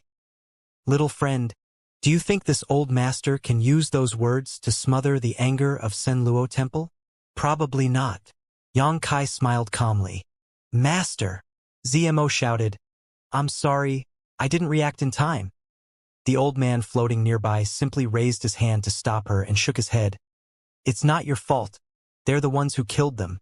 Saying so, a crushing pressure filled with killing intent descended towards Yang Kai and Shui Ling. However, Yang Kai just casually stepped forward and stared back at this old man fearlessly. "What does senior intend to do here?" "This old master intends on capturing you too and then bringing you to San Luo Temple's sect master to face punishment, lest my imperial insect faction be implicated by your reckless actions." The old man replied flatly. "Master!" ZMO exclaimed, but the moment she opened her mouth, the old man waved his hand and bound ZMO in place with his true chi, apparently not wanting her to interject. ZMO was incredibly anxious and was desperately trying to signal Yang Kai to quickly flee this place. Her master was a genuine transcendent realm powerhouse. In ZMO's mind, there was no way the Immortal Ascension Boundary 6th stage Yang Kai could hope to resist him. But after listening to the old man's declaration, Yang Kai still remained calm, simply nodding once. "Senior doing so is only natural. But if Senior thinks capturing us will be easy, this Junior will have to disappoint you." Yang Kai's expression was completely carefree, as if he didn't know how to write the word death. The old man stared at Yang Kai deeply, not sure why this weak little brat still seemed so calm even now, suddenly bursting into laughter a moment later. "Interesting. Truly interesting. Are all cultivators from the Great Han Dynasty as rampant as you?" "Not all of us," Yang Kai replied, his brow wrinkling slightly. The old man suddenly withdrawing his killing intent made him feel somewhat puzzled. The old man nodded and continued. "Good. Since you killed those brats, this old master really should capture you here and now, but this old master suddenly doesn't feel like doing so. Since little friend acts so crazily, you should have some impressive hidden methods. This old master wants to see how you escape the pursuit of Sen Luo Temple's sect master." Having said so, the old man waved his hand again and freed ZMO, calmly saying, "ZMO, lead them to the abandoned earth. Then make sure they know to never comes to my Sen Luo temple in the future." Apparently finished with what he wanted to say, the old man's figure flickered and disappeared. ZMO quickly bowed towards the hidden cave in the mountainside. "Many thanks, master." ZMO hurriedly led Yang Kai and Shui Ling out of the jungle, and then rushed towards the abandoned earth, seemingly afraid that her master would change his mind. Half a day later, her speed gradually eased up, gently gasping. She turned to look at Yang Kai and Shui Ling helplessly. "You too? Ha! Your master is quite interesting," Yang Kai commented. "Master isn't someone who doesn't distinguish between right and wrong. He is also quite grateful to you for killing those people, so he decided to let you go." "Grateful?" Yang Kai shook his head. "I doubt that. As to why he let us go, he seems to have his own considerations." "Considerations?" ZMO asked suspiciously. Yang Kai smiled slightly before swiping the back of his hand lightly, opening a small cut out of which blood oozed. Staring for a moment, Yang Kai swiftly pinched a small object that seemed to be crawling out of the wound. "A tracing insect?" Zemo's expression changed greatly, turning her gaze back to Yang Kai and asking, "Did Master plant it on you? What do you think?" Yang Kai asked with a sly expression on his face. ZMO immediately felt embarrassed. Secretly planting a tracing insect on Yang Kai, only her master could accomplish something like that. Moreover, the grade of this insect wasn't low. At first glance, it was obvious it belonged to her master. "Don't worry about it, your master doing this really indicates he didn't want to kill us. After all, we took some revenge for your Imperial Insect faction, and I also saved your life once. He probably did this so he can have an excuse to calm your Sen Luo Temple's sect master's anger." Yang Kai analyzed, as if seeing through all of ZMO's master's thoughts, quickly returning the tracing insect to his body. "You?" ZMO was dumbfounded. "Why did you put it back? If I kill it, how would your master explain himself to Sen Luo Temple?" Yang Kai smiled. "If I haven't guessed wrong, this little bug can be used to locate my position. Yes? And tracing insects come in male-female pairs. Right now, the female has been planted on you, so as long as one has the corresponding male, they can easily seek you out." ZMO nodded lightly. "This thing's male partner must be in the hands of Sen Luo Temple's sect master by now." Yang Kai's clear understanding of the situation caused ZMO to nod in admiration. "You're not worried?" ZMO stared at Yang Kai. Yang Kai shook his head. "If he dares to come, I'll make sure he never goes back. You're as crazy as ever. Enough about that. What's going on with Sen Luo Temple?" Yang Kai finally couldn't help but ask. Yang Kai had intentionally acted ignorant before because he was worried about getting caught up in some unforeseen trouble. But now that he was already involved, naturally he wanted some more information. ZMO gently breathed a sigh of relief. San Luo Temple is the only super force in Tianlang Dynasty, but within the temple itself there are 5 different factions, and our Imperial Insect faction is the smallest and weakest of those factions. Every 10 years, one person from each of the 5 major factions will be elected to compete for the position of sect master. The current sect master is the father of that bastard Xingbao. Meanwhile, Xingzong, the current sect master, is a competent leader and a strong master, but his thirst for authority and power is too strong. So with the end of his term approached, he used some means to win the support of the other 4 factions. However, my master was not willing to compromise and insisted on following the teachings of our ancestors. As a result, our Imperial Insect faction was thoroughly suppressed by Xingzong, and over the past year or so, we've steadily been pushed out of San Luo Temple and forced to live in that mountain's jungle." Yang Kai nodded lightly, now having at least a basic understanding of Sen Luo Temple's situation. There were only 100 or so people in the Imperial Insect faction, so although there was a transcendent realm master leading them, facing the suppression of all of Sen Luo Temple's other factions, it was obviously impossible for them to resist, leading to their exile from the sect. Although we have temporarily left San Luo Temple and have done our best to distance ourselves from the sect's internal disputes, they still aren't willing to let us live in peace. Xingbao often brings people to trouble us or apply pressure, trying to force us to compromise and submit to his father's authority. But so far Master has stubbornly refused.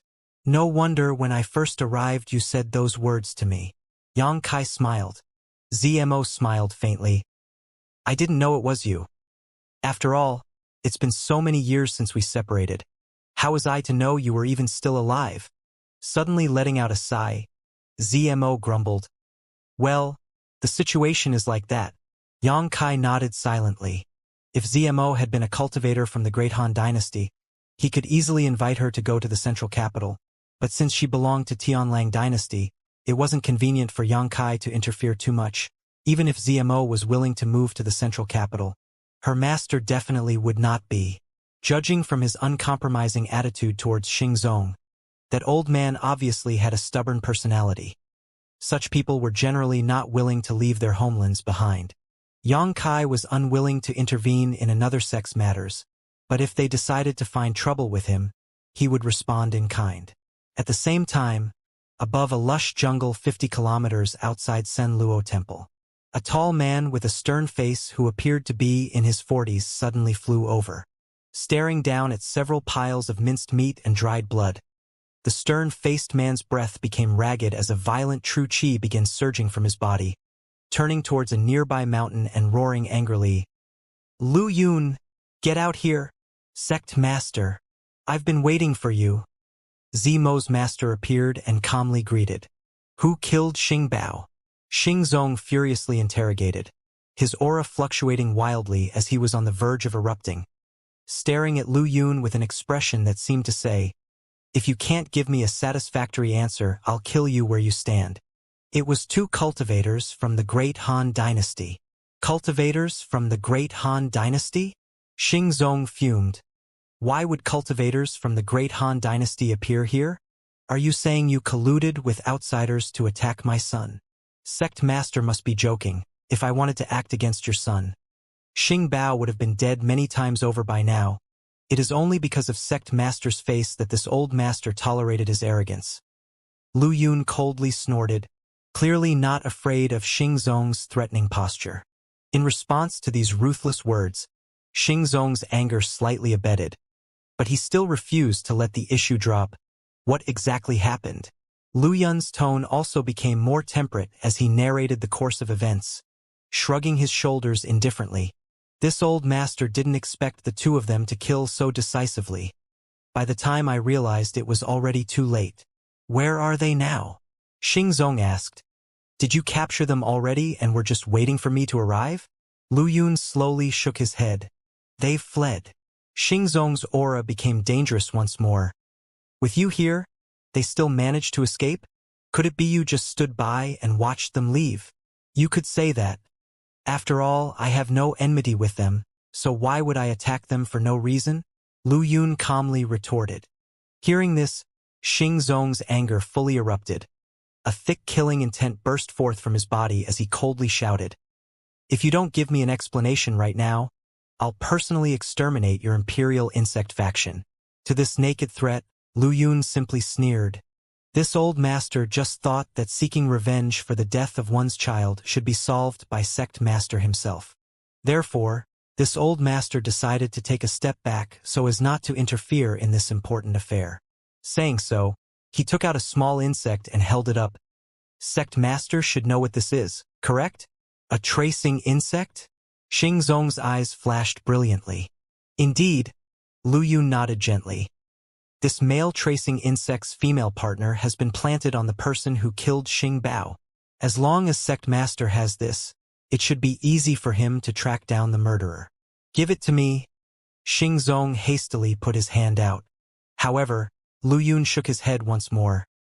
It's not impossible for this old master to hand this tracing insect over to Sect Master, but I have some conditions. You dare discuss conditions with me? Xingzong grinned fiercely. You think that without that tracing insect I can't find those two? Laughable. As long as they're still in Tianlang Dynasty, I will find them eventually. If Sect Master knew where those two were going, you may not be so confident. Lu Yun sneered. Xingzong's brow furrowed for a moment before he asked, where did they go? The abandoned earth. Xingzong's expression immediately became ugly. Taking a deep breath to calm his anger, he asked, "Your conditions? Let's hear them."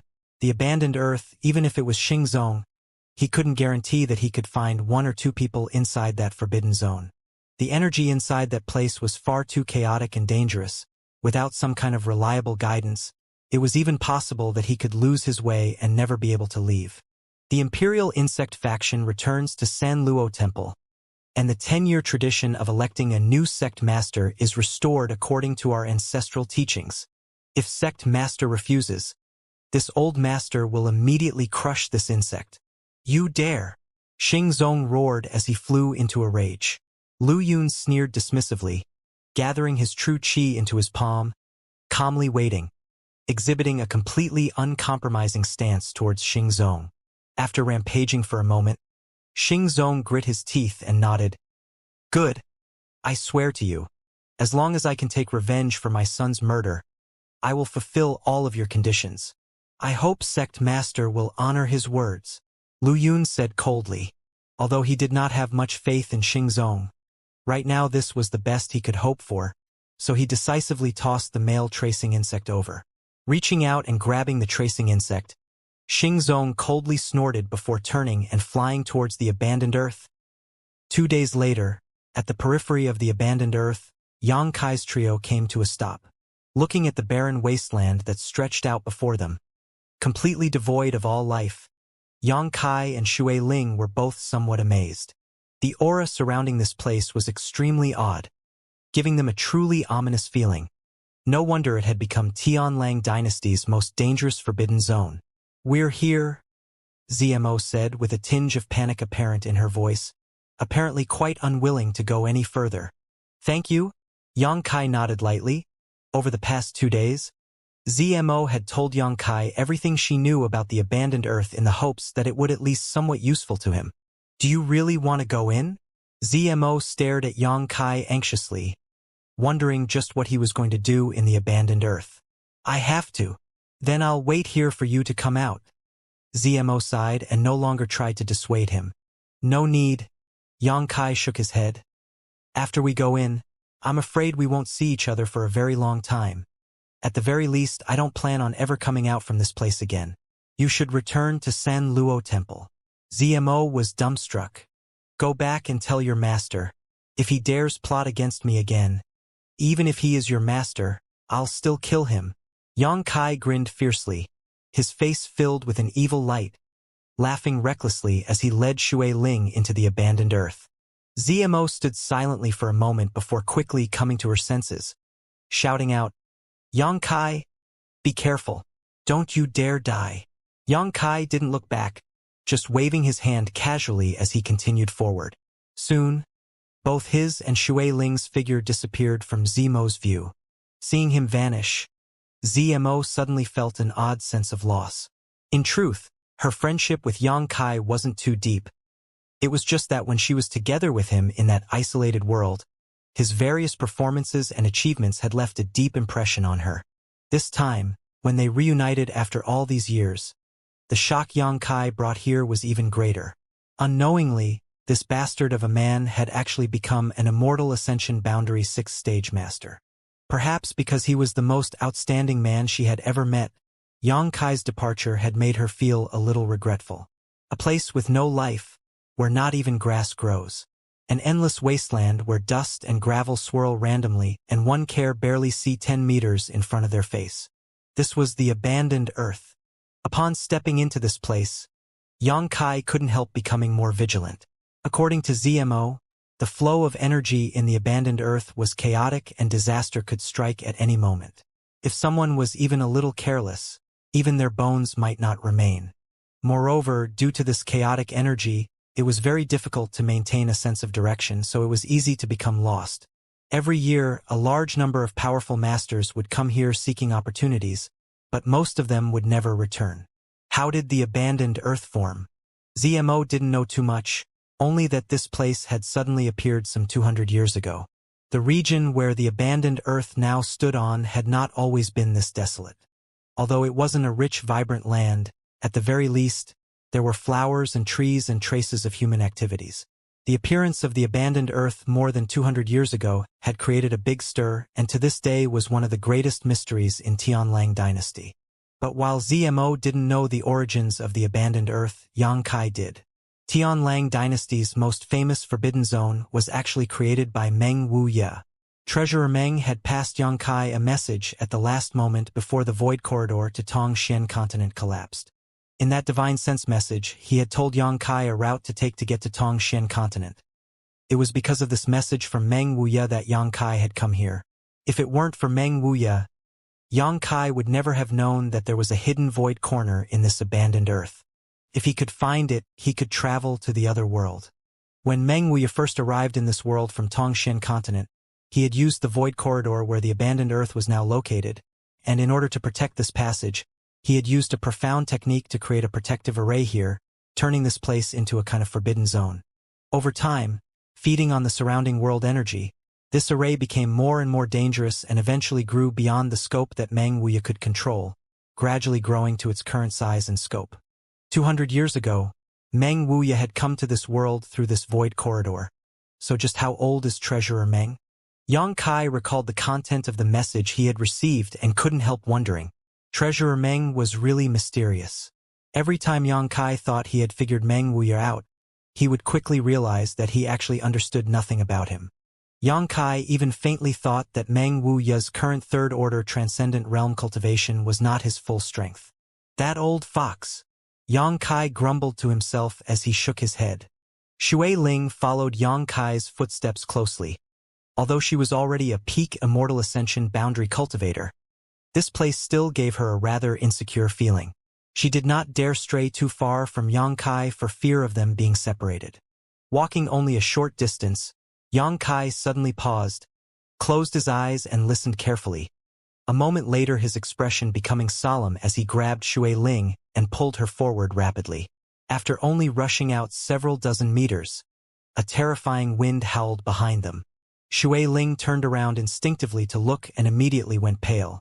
In the place where the pair had just been standing now stood a great tornado that stretched high into the sky, fierce blades of wind that contained a terrifying energy constantly flying out from it, digging up the surrounding earth. "Follow me closely," Xianxia said. "The energy here is too chaotic. If we're not careful we may die here." Shui Ling's beautiful face, which was now drained of all color, nodded repeatedly and asked somewhat nervously, "This place is so dangerous and there are no precious treasure. So why did that ZMO girl say a lot of masters from Tianlang dynasty still come here seeking opportunities? Because these chaotic energy flows are actually a portrayal of a profound martial skill," Xianxia explained casually. "These things are the result of a martial skill?" Shui Ling was stunned. And many years ago, in order to protect the secret of this place, someone released a lot of high-end martial skills in this area and then, through some special methods, preserved their destructive power. Although as time passed, the form of these martial skills dissipated and the energy become chaotic, they still contain wisps of that master's comprehension of the martial Tao. If someone is able to comprehend part of those sensibilities from these chaotic energies, they might be able to piece together some profound martial skills. So, do you think those masters won't be tempted? What master possesses such skill? Shui Ling was dumbstruck. It shouldn't be possible to preserve the destructive power of martial skills for so long. Nothing is impossible. Also, you've already met that person. Xianxia smiled. Who? Shui Ling was now even more confused. Xianxia didn't answer despite Shui Ling's multiple inquiries, so after a while she couldn't help snorting disdainfully. "You're really just lying to me. How could someone from the Great Han Dynasty understand the secrets of this place when that ZMO who has lived here all her life doesn't?" However, apart from this explanation, Shui Ling couldn't think of any benefit in this place that would be attractive enough for the masters of Tianlang Dynasty to risk their lives here. As Xianxia and Shui Ling proceeded, the two would encounter violent energy storms almost every hour. These storms would release potent bursts of energy that was composed of multiple chaotic attributes, making them particularly difficult to block. Fortunately, Xianxia's senses were outstanding, and he was always able to notice some abnormalities at the most critical times and lead Shui Ling away from danger. After 2 or 3 days walking inward, Shui Ling's beautiful face was matted with dust and dirt, and her shimmering light blue hair was disheveled and caked with mud. The deeper the pair went, the more dangers they encountered and the more frequent the chaotic energy storms occurred. By this point, Shui Ling had become quite helpless, so even though she didn't know what Yang Kai's ultimate goal was, she didn't become anxious and just docilely followed behind him. She knew that Yang Kai would surely lead her home. At the same time, in a different location inside the abandoned Earth, more than a dozen immortal Ascension boundary masters were following a glowing ball of light. This ball of light wreaked havoc wherever it flew and contained a formidable power. These dozen or so immortal Ascension boundary masters shouted and yelled to each other while under the leadership of one person, scattered around and tried to spy on the mysteries of this light sphere. After much effort, just as they were on the verge of success, a figure suddenly came from a distance. This newcomer's aura was violent and dangerous and quickly arrived in front of them. The earth trembled when he landed. "Who are you?" the leader angrily questioned. "Xing Zong." The person who came announced his name in a low voice, and although he was doing his best to suppress the anger of his heart, anyone who heard him could tell he was not happy. Xing Zong. Hearing this name, the leader of this group's face changed dramatically, and he quickly stepped forward. After seeing Xing Zong's face and confirming his identity, the leader immediately became respectful. He cupped his fists and greeted. "So it is Sun Luo Temple's sect master."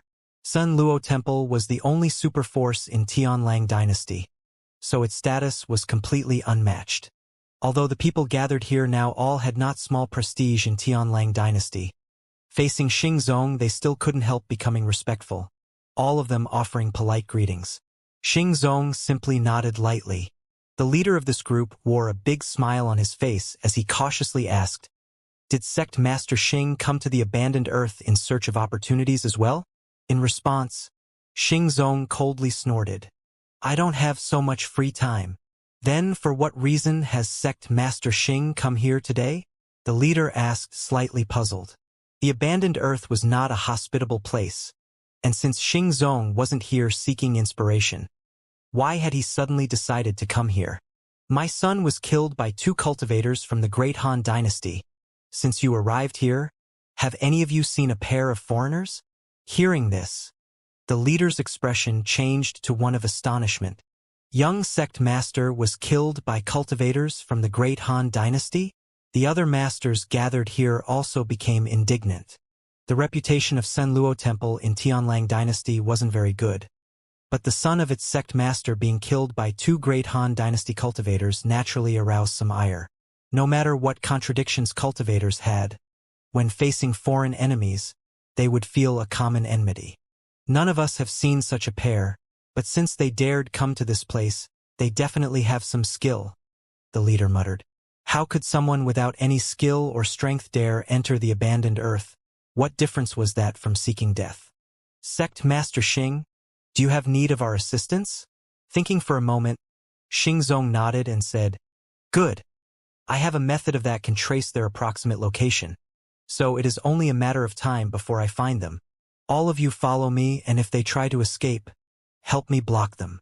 It is our honor to be of service to Sect Master Xing," the leader yelled, casting aside any thought of the light sphere he had been studying for so long and immediately ordering his men to follow Xing Zong. Selling Xing Zong a favor at this time by helping with some minor matters would definitely have advantages in the future. Not long after, this group met another batch of Tianlang dynasty cultivators. This group was quite small, only numbering 5 in total, but after hearing Xing Zong's purpose for coming here, they immediately expressed their willingness to cooperate. Altogether, a transcendent realm and more than 20 immortal Ascension boundary masters began closing in on Yang Kai and Shui Ling. With the tracing insect leading the way, Xing Zong wasn't worried about whether he could find Yang Kai or not.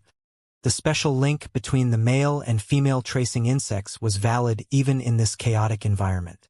Yang Kai and Shui Ling were still walking deeper into the abandoned Earth, proceeding neither quickly nor slowly. Both were not aware of the great danger those pursers behind them posed. After walking for an unknown amount of time, the pair arrived in front of a region that was perfectly calm with a dark curtain surrounding it. Seeing this, Yang Kai breathed a sigh of relief, a touch of joy surfacing on his face. The message that Treasurer Meng had sent him had been too hasty, so although there was some guidance in it, Yang Kai was afraid he would lose his way in the abandoned earth. But now seeing this island of calm in the storm, he was finally able to relax. They had arrived. Inside this calm region was the void corridor that led to Tongxian continent. Yang Kai, this place gives me a bad feeling, Shui Ling muttered, her tender body shivering as she stared forward. Right now, she felt a profound chill brushing past her face, and so long as she dared to step forward, she would die a gruesome death. Danger isn't just in front of us? Yang Kai nodded lightly, turning around and staring at the region behind them. There, a number of vague figures could be seen. The two sides were separated by only 100 meters or so, but these people were all standing still, as if they didn't dare to approach this place. Shui Ling cried out in shock, never having expected to meet people here at this critical time. And from the auras these people were giving off, it was obvious they did not have friendly intentions. 100 meters behind Yang Kai and Shui Ling stood more than 20 Immortal Ascension boundary masters along with Xingzong, each of them staring forward with solemn expressions, a tinge of fear flashing across the depths of their eyes. Sect Master Xing, the abandoned Earth's absolute death zone is in front of us. Do you really want to go in? The former Great Han Dynasty asked in horror. This so-called absolute death zone was a place that no one, no matter who they were, had ever come out of alive. Not even transcendent realm masters could survive here. Once, when a powerful transcendent from Tianlang Dynasty attempted to unravel the mysteries of the abandoned Earth, he had inadvertently strayed into this area and had died. When this news spread, it had shocked all of Tianlang Dynasty.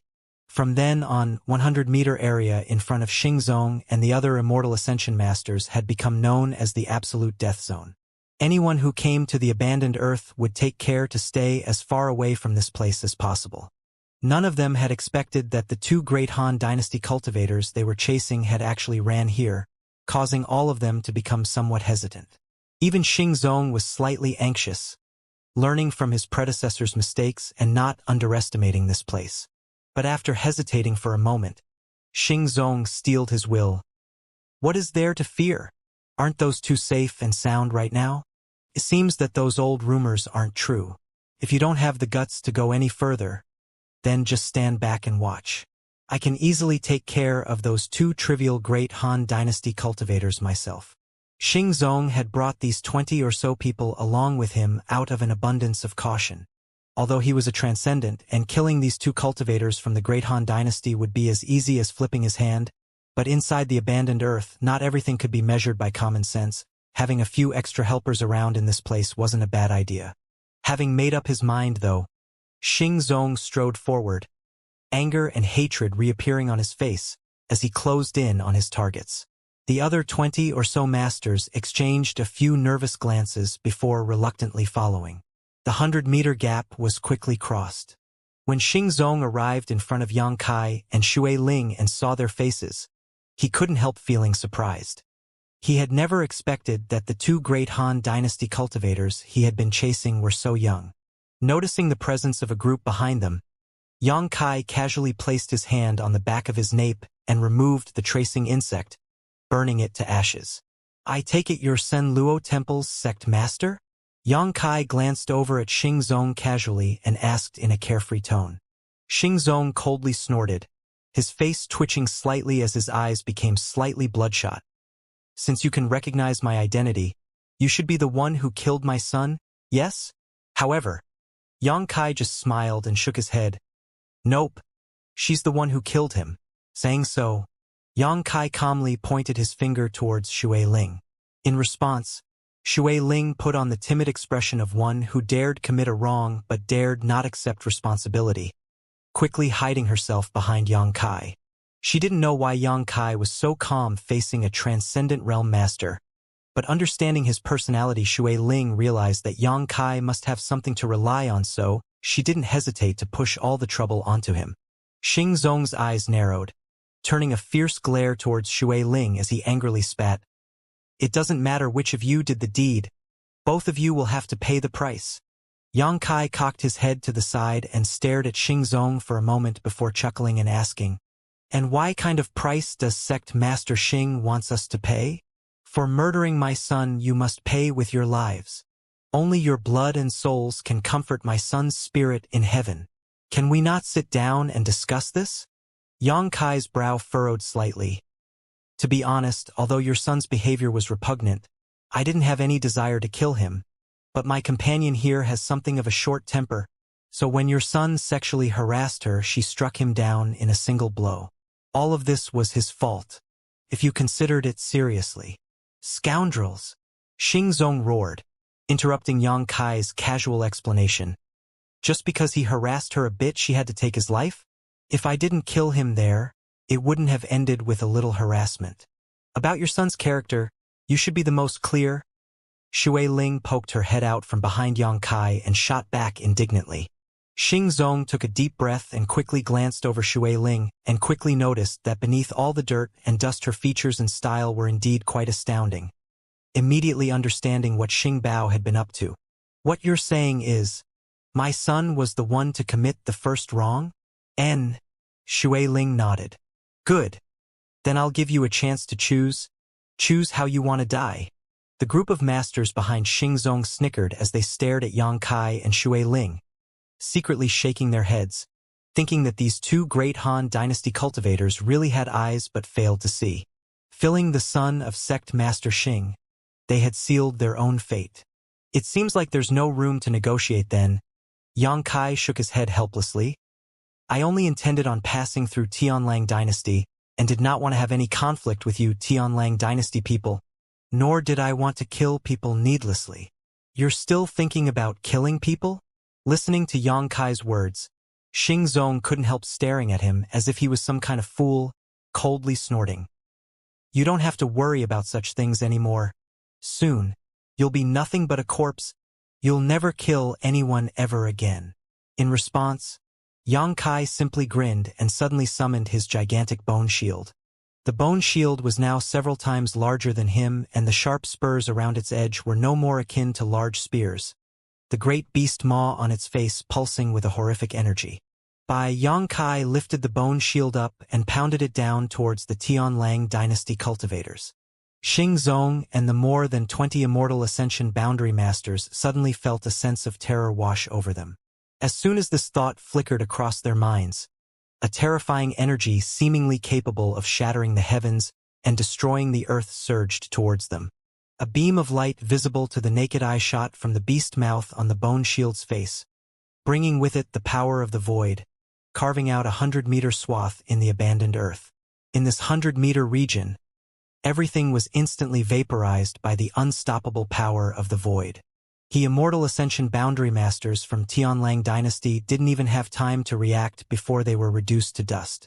Only Xing Zong, with his transcendent strength, managed to resist for a moment, but even he was only able to let out an unwilling scream before being annihilated. Shui Ling was stunned. Although she knew that Yang Kai had something up his sleeve which allowed him to act so calmly, she hadn't expected his trump card to be so ferocious. As a result, by the time she recovered from her shock, all of their enemies were dead, including the Transcendent Realm powerhouse. Shui Ling had never thought a Transcendent Realm master could be so frail and vulnerable. A number of spiritual energy remnants were silently drawn into Yang Kai's knowledge sea in the next instant. Furthermore, the huge bone shield also shrank down to its original size after expending all of its stored energy. A large number of cracks immediately appeared all over the bone shield, causing Yang Kai's brow to wrinkle. Letting out a sigh, he quickly stored it away.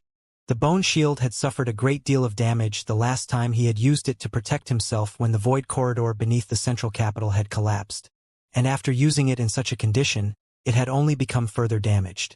If he couldn't find an artifact refining grandmaster to fix it, he probably wouldn't be able to use it anymore. The chaotic energy in the surroundings also underwent some subtle changes. It seemed like the previous attack Yang Kai had unleashed had disrupted the flow of energy in this region of the abandoned earth, causing them to become even more unstable and dangerous. Noticing this, Yang Kai and Shui Ling's expression both became dignified. Glancing around, The pair saw signs that the chaotic energy here was on the verge of exploding. Stick close. Yang Kai did not hesitate, quickly turning around and rushing forward, Shui Ling following right behind him. Charging towards the dark curtain, Yang Kai sent out waves of true qi towards it in a special pattern. This pattern was something Meng Wuya had passed to Yang Kai in his final message, and was the key to breaking through the last barrier in this place in order to arrive at the location of the void corridor. If one didn't have this method and rushed into this dark curtain, they would immediately be killed by the remaining destructive energies left behind by Meng Wuya. Sure enough, although the energy in this place still swirled about chaotically, when Yang Kai approached, he did not encounter any resistance. Passing through a sea of flame and ice, a wall of lightning, and various other mysterious energies, Yang Kai finally arrived in front of a great stone wall with Shui Ling.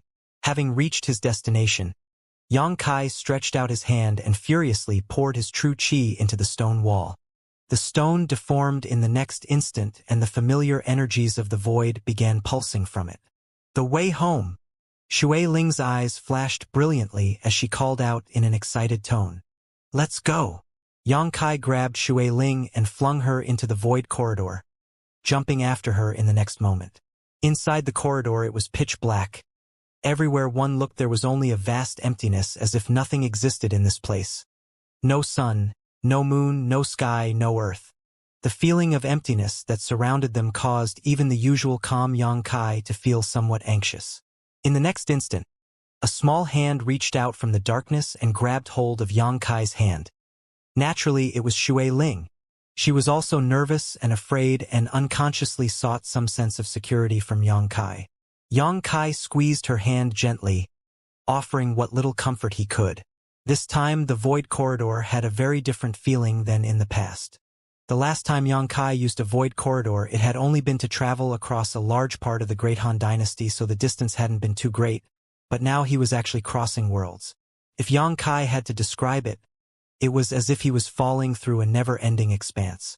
After an unknown amount of time, Yang Kai suddenly saw a glimmer of light in front of his eyes, and the darkness surrounding him quickly disappeared.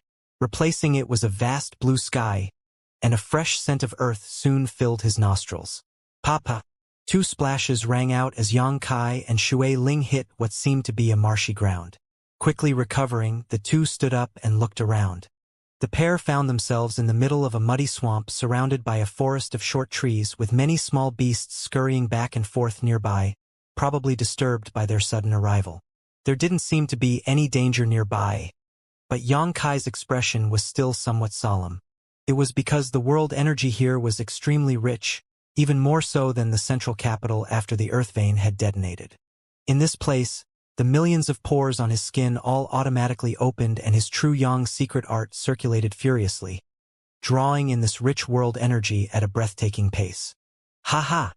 Shui Ling burst into joyous laughter. I'm back! I'm back! I'm finally back! This is the Tong Xian realm? Yang Kai turned to her and asked. Shui Ling was so excited that even though she was covered from head to toe with mud, and her light blue hair was completely disheveled, she didn't seem to care, or even notice. Instead, she rushed over to Yang Kai and hugged him so tightly he nearly choked from the force. Thank you for bringing me home. Yang Kai's heart sped up and all kinds of thoughts flashed across his mind. Turning his head to look up at the blue sky, a big smile slowly forming on his lips. Tong Xian realm, I'm finally here. This was the sky that Su Yan and his little senior sister were staring up at. This was the same land that they stood on now. This was the place where Treasurer Meng and Old Demon had come from.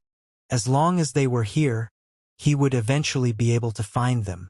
Yang Kai took a deep breath and slowly tried to regain his composure.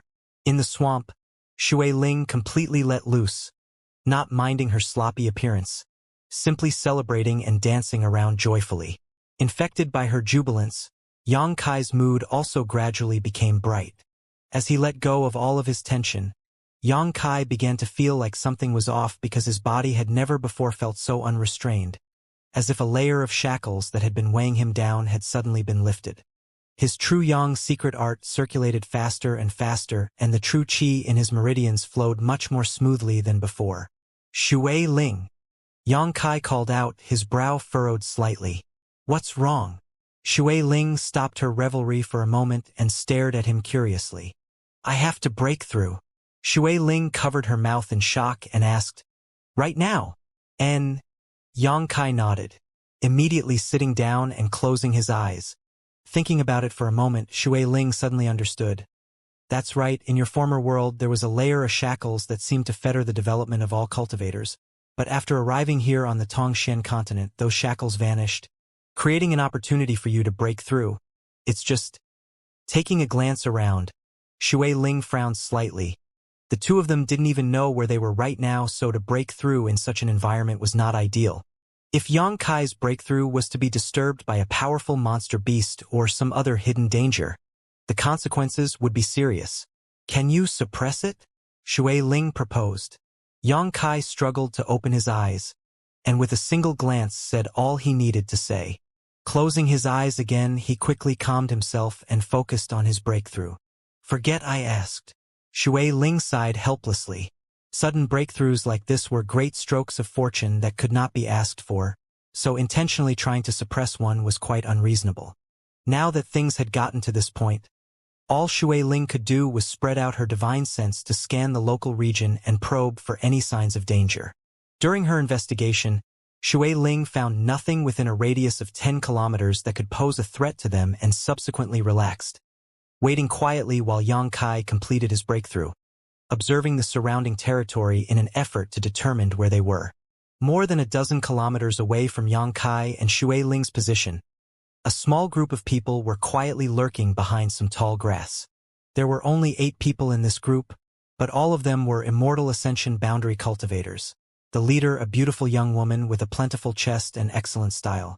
She wore a tight-fitting light blue dress that had a long slit down her skirt, revealing her slender jade white thigh. This style of clothing provided excellent flexibility while not limiting her range of motion.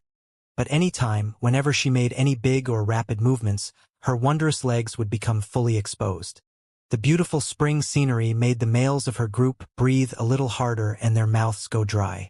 Those of these men that crouched behind her would unconsciously stare at her snow-white skin that was exposed to the air, as well as her shapely hips and well-rounded bottom.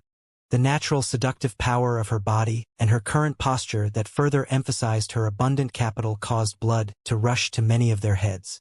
However, due to the status of this woman, all of these men only dared to secretly steal glances at her, none of them having the courage to get up to any kind of misconduct.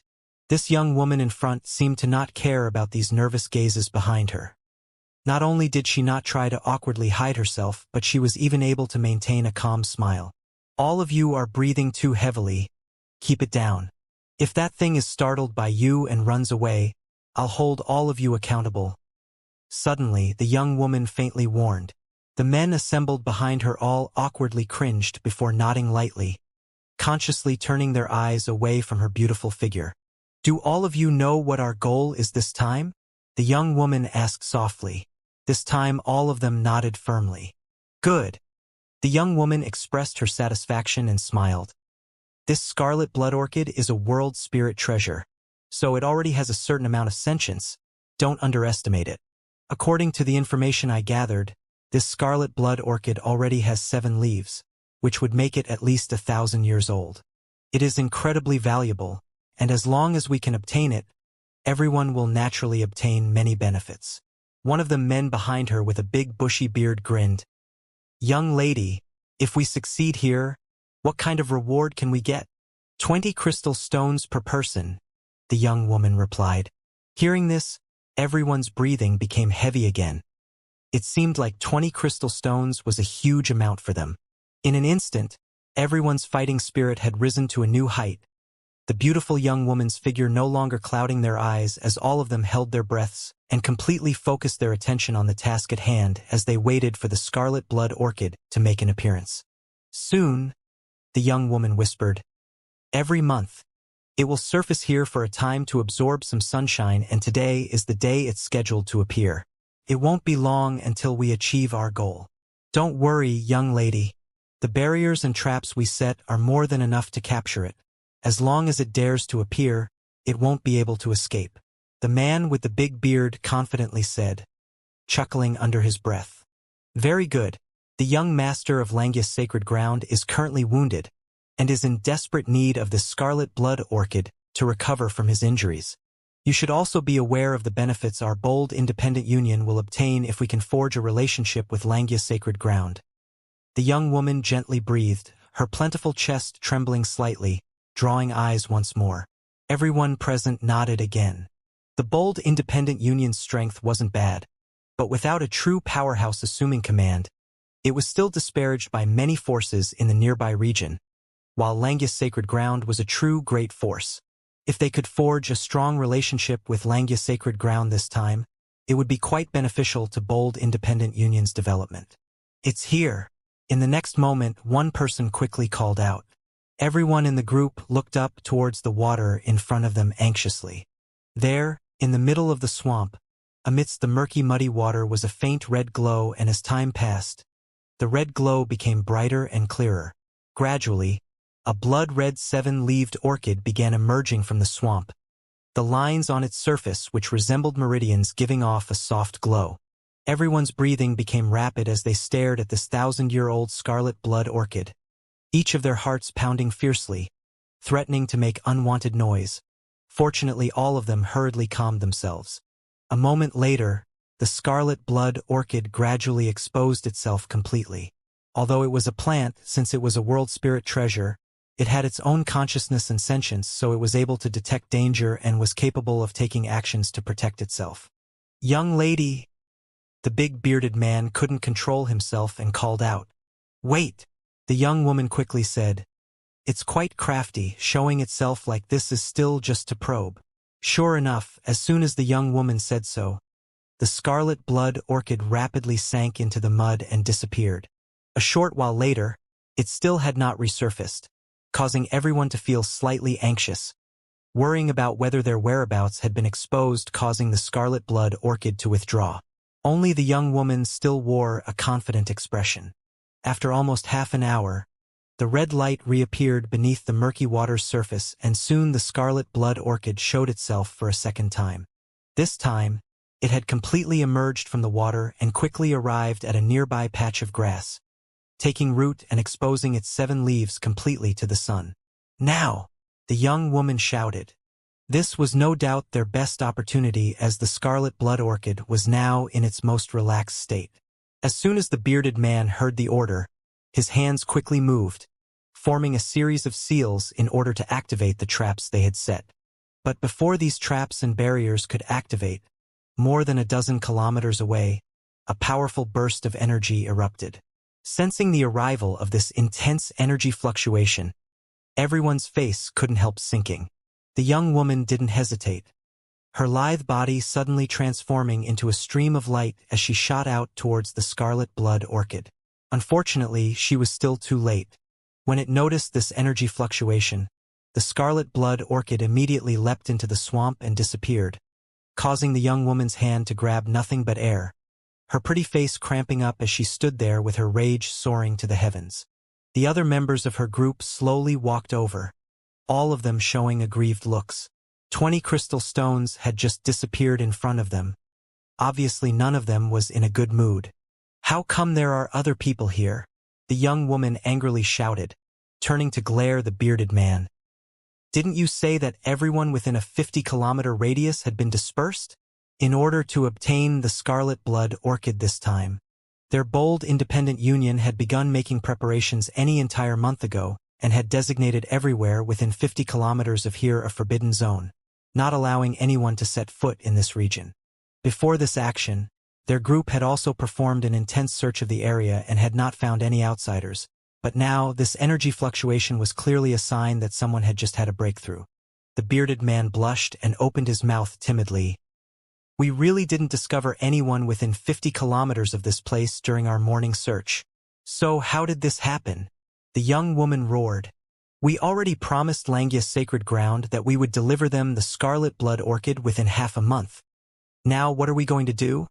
The bearded man was dumbstruck for a moment before hesitantly saying, We can try again. Try again, the young woman sneered. The scarlet blood orchid is thoroughly frightened and has already sunk into the swamp. We'll be lucky if it appears again half a year from now. How are we supposed to try again? Do you want to go down and look for it on your own? All of them were hit with a stream of harsh rebukes, but none of them dared to raise any objections, their faces all just becoming uglier. The young woman panted for breath in between her angry outbursts, obviously incredibly mad. Victory was within her sight, yet this sudden unexpected event had caused all of her plans to fail. Naturally, the young woman was thoroughly enraged. Standing there for a moment to regain her composure, the young woman soon turned towards the direction the energy fluctuations had originated from and scowled. "Come with me. I want to see just who it was that spoiled my good deed. If we find that bastard, I'll definitely kill him." The bearded man quickly expressed his anger. The young woman shot an angry glare at him, immediately shutting him up. More than a dozen kilometers away, Xianxia gently clenched his fists and wore a satisfied look on his face. Immortal Ascension Boundary 7th Stage. After just arriving in this world and breaking free of the shackles that had bound him previously, he had managed to break through a minor realm and simultaneously absorbed all of the spiritual energy remnants in his knowledge sea. He had obtained a lot of benefits in a very short time. Xianxia faintly shook his head. Immortal Ascension Boundary 7th Stage.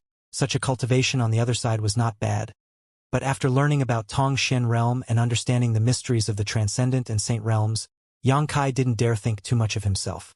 Such cultivation was still somewhat weak when compared to a Transcendent realm master. It seemed like it was necessary for him to raise his strength as soon as possible in order to survive in this vast and magnificent world, as well as enable himself to find Su Yan and little senior sister. Without enough strength, he wouldn't even be able to protect himself, much less others. "Did you manage to figure out where we are?" Xianxia asked. When Xianxia was in the midst of his breakthrough, Shui Ling had gone to explore the surrounding region, hoping to discover their current location. In response to his question, Shui Ling shook her head. "Although this swamp has some distinct features, there are too many places like it in Tongxian continent. I don't know exactly where we are, but we should at least be in the human territory." Human territory? Hearing this unfamiliar term, Xianxia couldn't help but ask. "Oh, that's right, I forget to tell you that in the Tongxian realm, not only is there the human race, but there is also the demon race and the monster race. These two other races are very strong and are capable of standing as equals with our human race. The region controlled by the human race is generally referred to as the human territory. The region occupied by the demon race is known as the demon land, and the monster race has its roots in the monster domain. There's also a neutral zone that sits at the intersection of these three major regions, and there are also some other minor races scattered about. You can learn about them later," Shui Ling casually explained, not going into too much depth. After all, this information was just common knowledge here. As long as Xianxia continued to live here, he would gradually learn what he needed to know. Xianxia, on the other hand, was stunned. Shui Ling smiled and continued. "You remember that 7th order monster beast spider over there, right? If that spider managed to assume to a complete human form, she would then become part of the monster race, but that would require the assistance of the beast transformation pond. The beast transformation pond is a supreme treasure of the monster race. Well, there's no need to worry too much about it. You'll see many things you hadn't ever heard or even dreamed of after staying here for a while." Xianxia nodded slightly. "It seems I'm really quite ignorant." Suddenly remembering something, Xianxia asked, "Demon General Menggu, have you heard that name before?" Hearing this, Shui Ling turned an aghast look to Xianxia. "How do you know about him? He really exists?" Xianxia was amazed. He had just asked casually, but seeing Shui Ling's reaction, it seemed that this Demon General Menggu really was a character from Tongxian continent, and a particular bad person at that. When Xianxia delved into the evil cavern in the ash-gray cloud evil land for life experience, he had encountered a great whirlpool of demonic energy, and from that whirlpool, a giant egg was produced. Later, for powerful demon path cultivators came to investigate this disturbance and had encountered the newly hatched Demon General Menggu, who had proceeded to instantly kill 2 of them and causing the other 2 heavy losses, suffering deep wounds in the process. Finally, Xianxia had used the devil sealing chain on the severely weakened demon general and somehow managed to kill him. At the end of his life, though, Demon General Meng Guo told Yang Kai that the entity in front of him was only a soul clone and that his true body would remember Yang Kai's aura. Yang Kai had never managed to figure out who this Demon General Meng Guo was, but when he heard Shui Ling mention the demon race and monster race, he had suddenly thought of it. He's not a member of the human race, but rather a powerful master from the demon race. Shui Ling stared at Yang Kai with a somewhat panic-stricken expression, smiling bitterly. You're really quite strange. How is it that you know Devil General Meng Ji's name, even though you've never left that world before? Yang Kai simply explained the chain of events that took place in the evil cavern all those years ago. Hearing this story, Shui Ling's face went pale, staring at Yang Kai quite sympathetically. You actually destroyed his soul clone. From now on, you absolutely must avoid him. He is one of the demon race's true masters, not someone you can afford to face. Just how powerful is he? Yang Kai asked hesitantly. From what you said, that soul clone of his most likely wasn't yet a transcendent, but his true body has a saint realm cultivation. As for what order saint he is, I'm not certain, but many masters from the human territory fear him. Yang Kai took a deep breath and let out a sigh. He hadn't expected that he had offended such a powerful figure. Nodding lightly, I understand. Just as he finished speaking, Yang Kai's face suddenly became cold as he quickly turned his eyes to the side. Shui Ling also frowned, directing her gaze in the same direction. Over there, a group of Immortal Ascension boundary cultivators' auras were rapidly closing in on them, and although they seemed to be trying to conceal themselves, they obviously couldn't hide from Yang Kai's perception, and inferring from their actions, it was clear this group of newcomers was aiming for them. Seems we'll have an opportunity to figure out where we are. Yang Kai grinned to Shui Ling, the latter smiling back calmly. Shui Ling found that after following Yang Kai around for so long, she had become much more bold and courageous. If she had encountered this kind of situation in the past, she would definitely have already fled, afraid of getting into any kind of trouble. A moment later, the figures of 8 people appeared before Yang Kai's eyes. The one who appeared to be their leader was a young woman with a mature air about her with a full chest, rounded hips, and slender legs. She wore a light blue tight-fitting dress with a long slit down the side that perfectly accentuated her beautiful figure.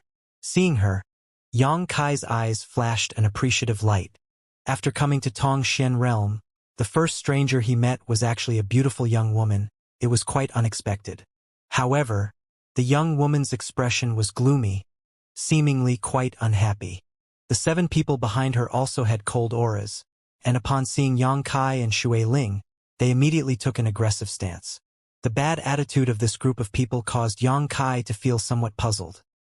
He had no idea when or how he had offended them, but having faith in his strength, he simply chose to remain silent and wait. The young woman who led this group quickly approached to within 10 meters of Yang Kai and swept her eyes over him and Shui Ling coldly, a look of annoyance filling her face. Who are you and why are you here? The young woman coldly interrogated. We're just travelers who were passing by, Yang Kai replied casually. We accidentally strayed into this swamp and lost our way. Could you tell us where we are right now? You want to know where this is? The young woman became even angrier as she shouted. You dare to ask me where this place is? Because we really can't find our way out. Yang Kai shrugged his shoulders calmly. Back in Tianlang Dynasty, he and Shui Ling had traversed the abandoned earth for quite some time before entering the Void Corridor and being spat out into the middle of the swamp, so right now they really did look too lost, weary, and travel-worn travelers. If it's convenient, would you mind telling us? Yang Kai smiled benignly, continuing to ask, assuming the posture of someone harmless to humans and animals alike. Convenient? Why would it not be convenient? The young woman sneered and waved. Jihong, grab these 2. Since we couldn't obtain the scarlet blood orchid, we'll take them back instead. Yes, young lady, the bearded man shouted, leading the others in their group forward immediately. Wait! Yang Kai raised his hand, although he also saw the hostility in the eyes of these people. Since he had just arrived here, Yang Kai wasn't willing to stir up trouble easily. Everyone in this group had reached the Immortal Ascension boundary and was obviously acting together, so it was quite likely they belonged to some local force. Killing them wouldn't be difficult, but dealing with the fallout would be troublesome. Moreover, the young woman's words had confused Yang Kai. Being targeted for no apparent reason, Yang Kai felt like they were deliberately making trouble. "What's a scarlet blood orchid?" Yang Kai asked. "The world's spirit treasure?" Shui Ling guessed, apparently familiar with the term. "That's right. A world spirit treasure. A 7-leafed scarlet blood orchid," the young woman coldly acknowledged. "What does that have to do with us? We haven't seen any world spirit treasure," Yang Kai argued back, wondering if these people thought they had stolen their treasure. "You haven't seen it? Ha ha." The young woman smiled, suddenly thinking that capturing these two without explaining was a bit rash, patiently asking, "Just now, was it one of you who broke through?" "Yes, what of it?" Yang Kai asked back.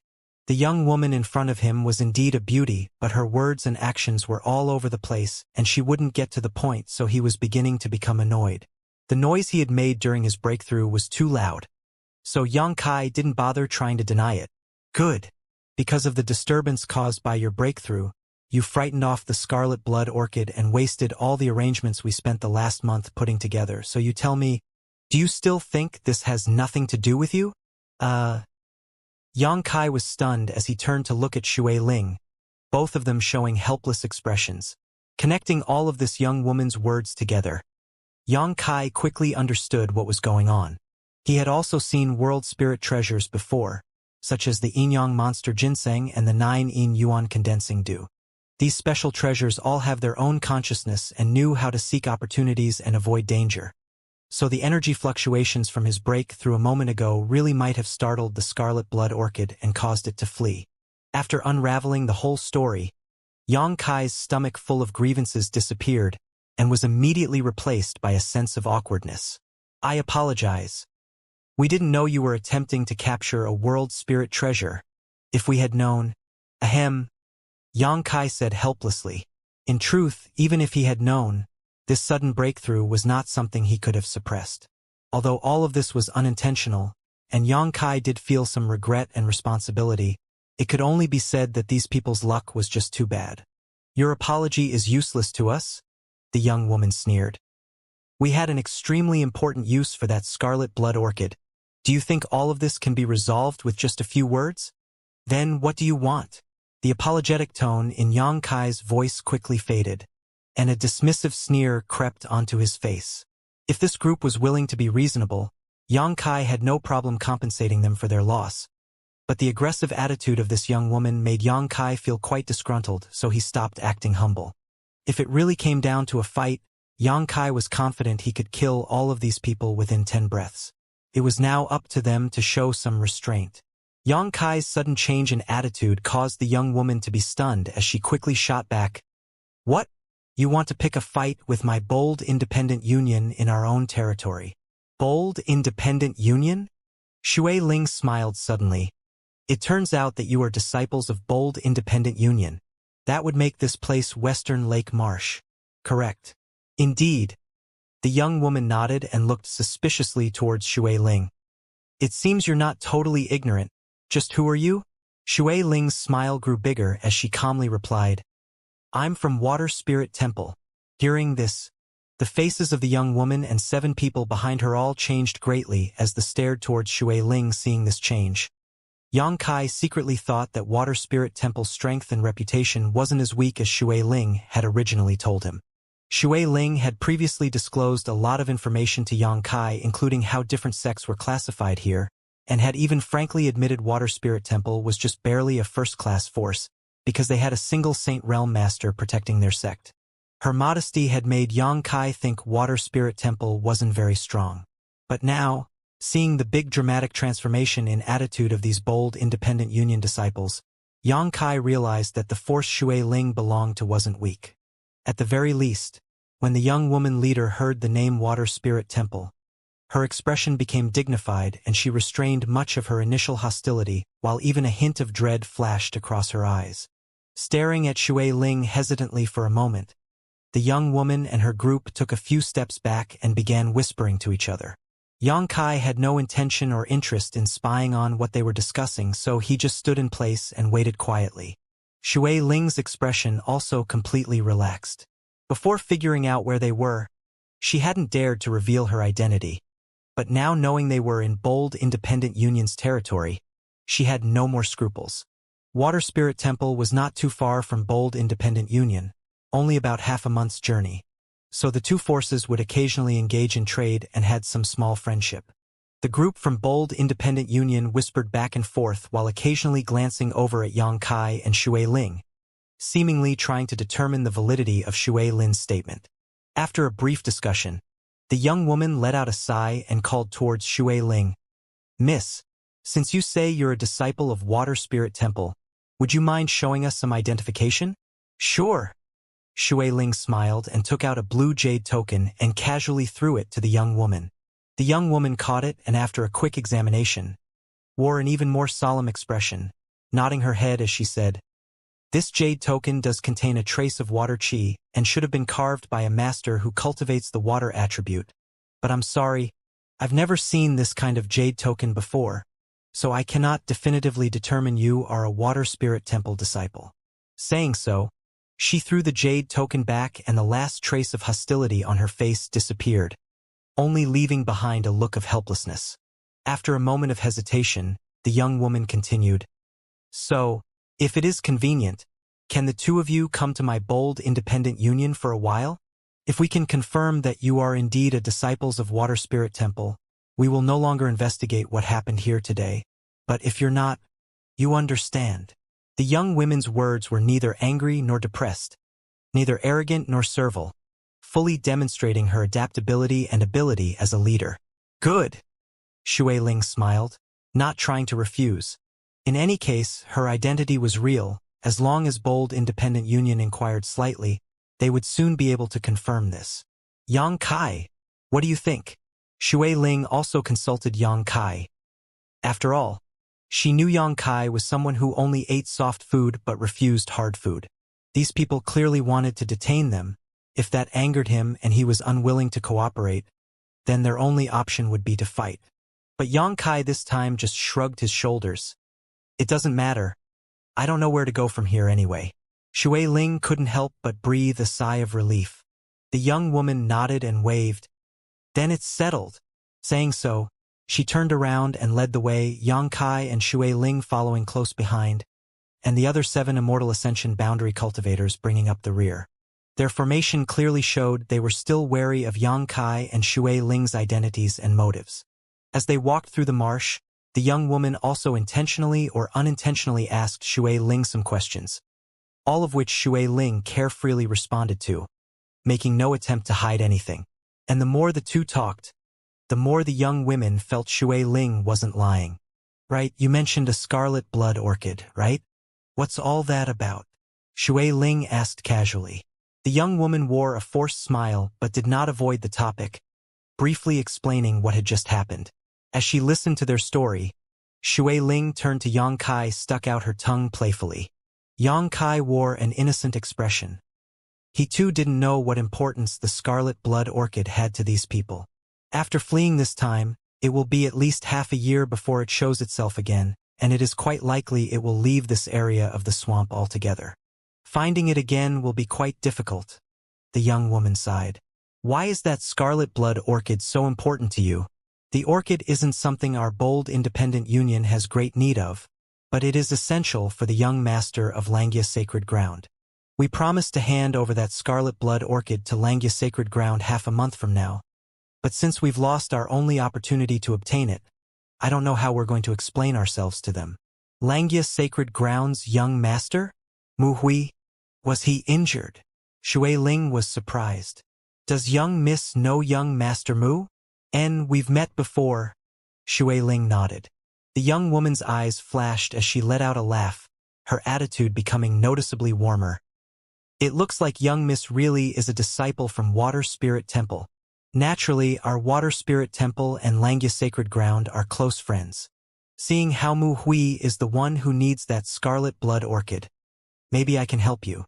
The young woman paused, directing a puzzled look towards Shui Ling.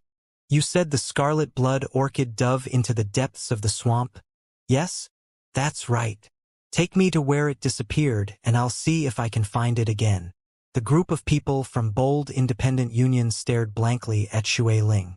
After a moment's silence, the young woman smiled and shook her head. Your offer is quite kind, but the swamp there is very muddy and over 1,000 meters deep. Even if you are a water attribute cultivator, it is impossible to find that orchid in such an environment. I know that everyone from Water Spirit Temple majors in water attribute secret arts and martial skills, but I'm not just skilled in water attribute techniques.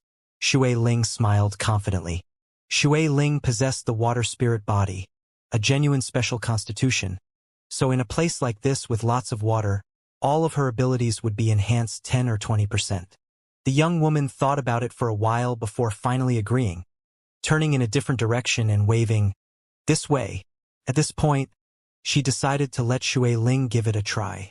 It didn't matter if she was unsuccessful, but if she somehow managed to succeed, Bold Independent Union would be able to fulfill its commitment to Langya sacred ground. A short time later, the group of people arrived at the place where the scarlet blood orchid had disappeared. Around the area, Yang Kai detected several barriers and traps and confirmed that these people had not been lying. They had indeed been waiting here to capture the scarlet blood orchid, but at the last minute had fallen short. There, the young woman pointed to the swamp in front of them. Yang Kai quietly released his divine sense and attempted to prove the depths below, but he was unable to discover anything. "I'll go down and have a look," Shui Ling said, diving into the murky water and disappearing. The young woman and the others from Bold Independent Union glanced over at Yang Kai once before no longer paying any attention to him, instead just anxiously waiting. After the time it would take for a stick of incense to burn, bubbles began forming on the swamp's surface, raising everyone's tension even further. Wah! Shui Ling jumped out of the swamp. Her clothes weren't the slightest bit wet, but her face somewhat pale and her lips were purple, trembling as if she had just experienced a deep chill. The group from Bold Independent Union looked to her with anticipation. Unfortunately, Shui Ling shook her head. Seeing this, all of them revealed a look of disappointment. "What happened down there?" Yang Kai asked in concern. Shui Ling currently looked like she had just emerged from a 1,000-year-old glacier and was obviously chilled to the bone, traces of cold qi and frost wafting from her body. "I'll explain later." Shui Ling quickly circulated her secret art to dispel the cold qi in her body. A little while later, after Shui Ling had recovered somewhat, she let out a long breath and said, "Although I couldn't bring it back, I did find where it was hiding." "You found it?" The young woman's eyes lit up as she called out in surprise. But by myself, I have no way of obtaining it." "Why?" the young woman asked urgently. "Because it's hiding beneath a layer of ice flame star sand." "Ice flame star sand?" everyone from Bold Independent Union exclaimed, a greedy light flashing across their eyes. "What's that?" Yang Kai asked. Seeing everyone's reaction, he immediately knew this ice flame star sand was some kind of precious treasure. A spirit-grade top-rank artifact refining material. It has an extremely low natural temperature and is a greatly sought after by many transcendent realm masters. Even some saints use it when refining their artifacts, Shui Ling explained lightly. The expression of the Bold Independent Union group lifted greatly. "So it's hiding beneath a piece of ice flame star sand?" The young woman nodded repeatedly. "Although I know the places where world spirit treasures are born normally have some precious materials nearby, I didn't expect it to be this. It's more likely that the ice flame star sand contributed to the birth of scarlet blood orchid." Shui Ling smiled. "But regardless, the ice that's formed down below is very thick. I can't break it." "I'll help you."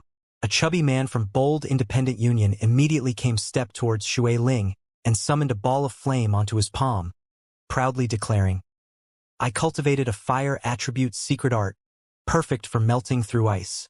But in response, Shui Ling shook her head. "No, your strength is too low. I'm an Immortal Ascension Boundary 8th Stage cultivator," the chubby man said, clearly a little dissatisfied. But Shui Ling still just shook her head. "I have a helper in mind already. There's no need for you to come up." Yang Kai, Come with me, of the people here. I'm afraid only you can break open that layer of ice. The chubby man squinted towards Yang Kai and suddenly became angry. You say I'm not good enough, but instead want to take this Immortal Ascension Boundary 7th stage kid instead. Since I've said he can help, naturally he is capable. Or do you not want that scarlet blood orchid? Right now I'm helping you for free, you know. The man suddenly closed his mouth. The young woman quickly laughed and said, There's no need to quarrel, we'll leave it up to you. Although the Ice Flame Star Sand was valuable, Bold Independent Union's current priority was the Scarlet Blood Orchid, so the young women naturally didn't want to make Shui Ling unhappy. Shui Ling nodded and before even asking for his approval, pulled Yang Kai into the swamp. After they disappeared, Ji Hong, the bearded man in the Bold Independent Union party, suddenly realized something and cursed. Shit, young lady, you don't think those two would take this opportunity to escape, do you? Hearing this, the young woman's beautiful face suddenly went pale, thinking such a scenario was possible. In truth, there was no reason for this pair of strangers to help them, and facing the temptation of a world spirit treasure and a spirit-grade top-rank material, it wasn't impossible for them to simply rob them and disappear. They shouldn't, the young woman replied somewhat faintly. Then why did she insist on bringing that youth with her even though he's so weak? Clearly she wanted to create an opportunity for the two of them to snatch those treasures and then escape. Thinking this was a reasonable hypothesis, the entire Bold Independent Union group was filled with indignation and anger. The young woman's face became uglier and uglier and she felt an impulse to dive after them in order to confirm their suspicions. But no one among her group had cultivated a water attribute secret art, so it was impossible for them to dive to the bottom of this swamp. Sending out her divine sense, she also was unable to detect either of the pair's auras. At this moment, the young woman suddenly felt a bit depressed. The swamp's water was so murky that no sunlight could penetrate into its depths. As they descended, Shui Ling used her water manipulation abilities to create a clear bubble of air around them so Yang Kai didn't feel smothered or breathless. Using their divine senses, they could easily examine their surroundings. Sinking down for quite some time, Yang Kai realized that the young woman from Bold Independent Union wasn't mistaken. This swamp really was more than 1,000 meters deep. Only someone like Shui Ling who possessed the water spirit body could freely access this place. Anyone else, even if they cultivated a water attribute secret art, would probably suffer a massive drop in mobility. After reaching a certain depth, Yang Kai began to feel the surrounding temperature drop, and the further they went the colder it became. It wasn't long before Shui Ling couldn't bear it and her teeth began chattering. Seeing this, Yang Kai quickly released some of his true Yang Yuan Qi and immediately dispelled the surrounding chill. I was right to bring you along, Shui Ling chuckled. Yang Kai's control over his true Qi had reached a very profound level. If she had instead brought along the self-recommended man from Bold Independent Union, Shui Ling was quite certain him releasing his flame attribute true Qi would conflict with her water manipulation technique. Yang Kai, on the other hand, was different. He could easily dispel the cold Qi around them while not damaging the bubble she had created to protect them. Below them, through the murky water, a glimmer of light came into sight, like a cluster of white flames that swayed in the wind. However, there was still a fair distance between them and the source of this illumination, and a thick ice barrier was blocking their way, making it difficult for Yang Kai to get a clear picture of what was glowing. The flickering white flames are the grains of ice flame star sand. The scarlet blood orchid is hiding further beneath them, Shui Ling explained. This ice is a couple dozen meters thick. Can you break it open quietly? Yang Kai nodded gently. I can try. Saying so, Yang Kai exited Shui Ling's air bubble. After leaping out of the bubble, Yang Kai suddenly felt stiff, like a great mountain was pressing down on him, causing his bones to creak. Without the protection of Shui Ling barrier, Yang Kai had to resist the surrounding water pressure all on his own. If it's too difficult, you don't have to force yourself, Shui Ling urged.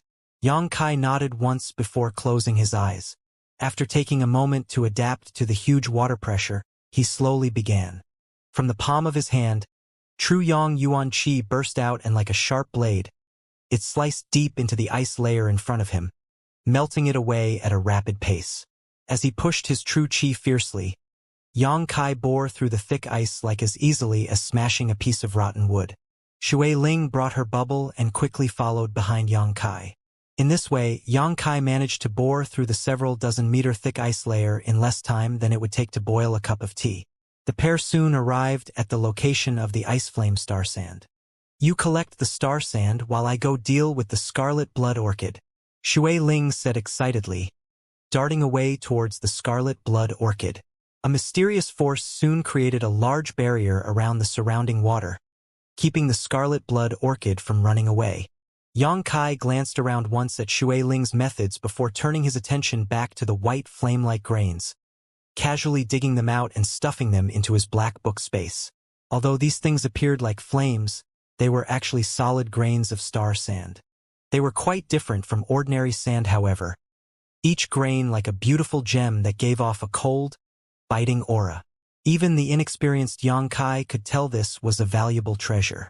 Having just arrived in Tongxian realm and encountering such an opportunities, it was a good sign. There were only about 100 grains of ice flame star sand, but Yang Kai was in no rush, taking his time to collect all of them. After a while, Shui Ling came over, a joyful look upon her face, as she held the 7-leafed world spirit treasure in her hand and beckoned towards Yang Kai. With her ability to control water, in this environment, the scarlet blood orchid obviously couldn't escape from her grasp.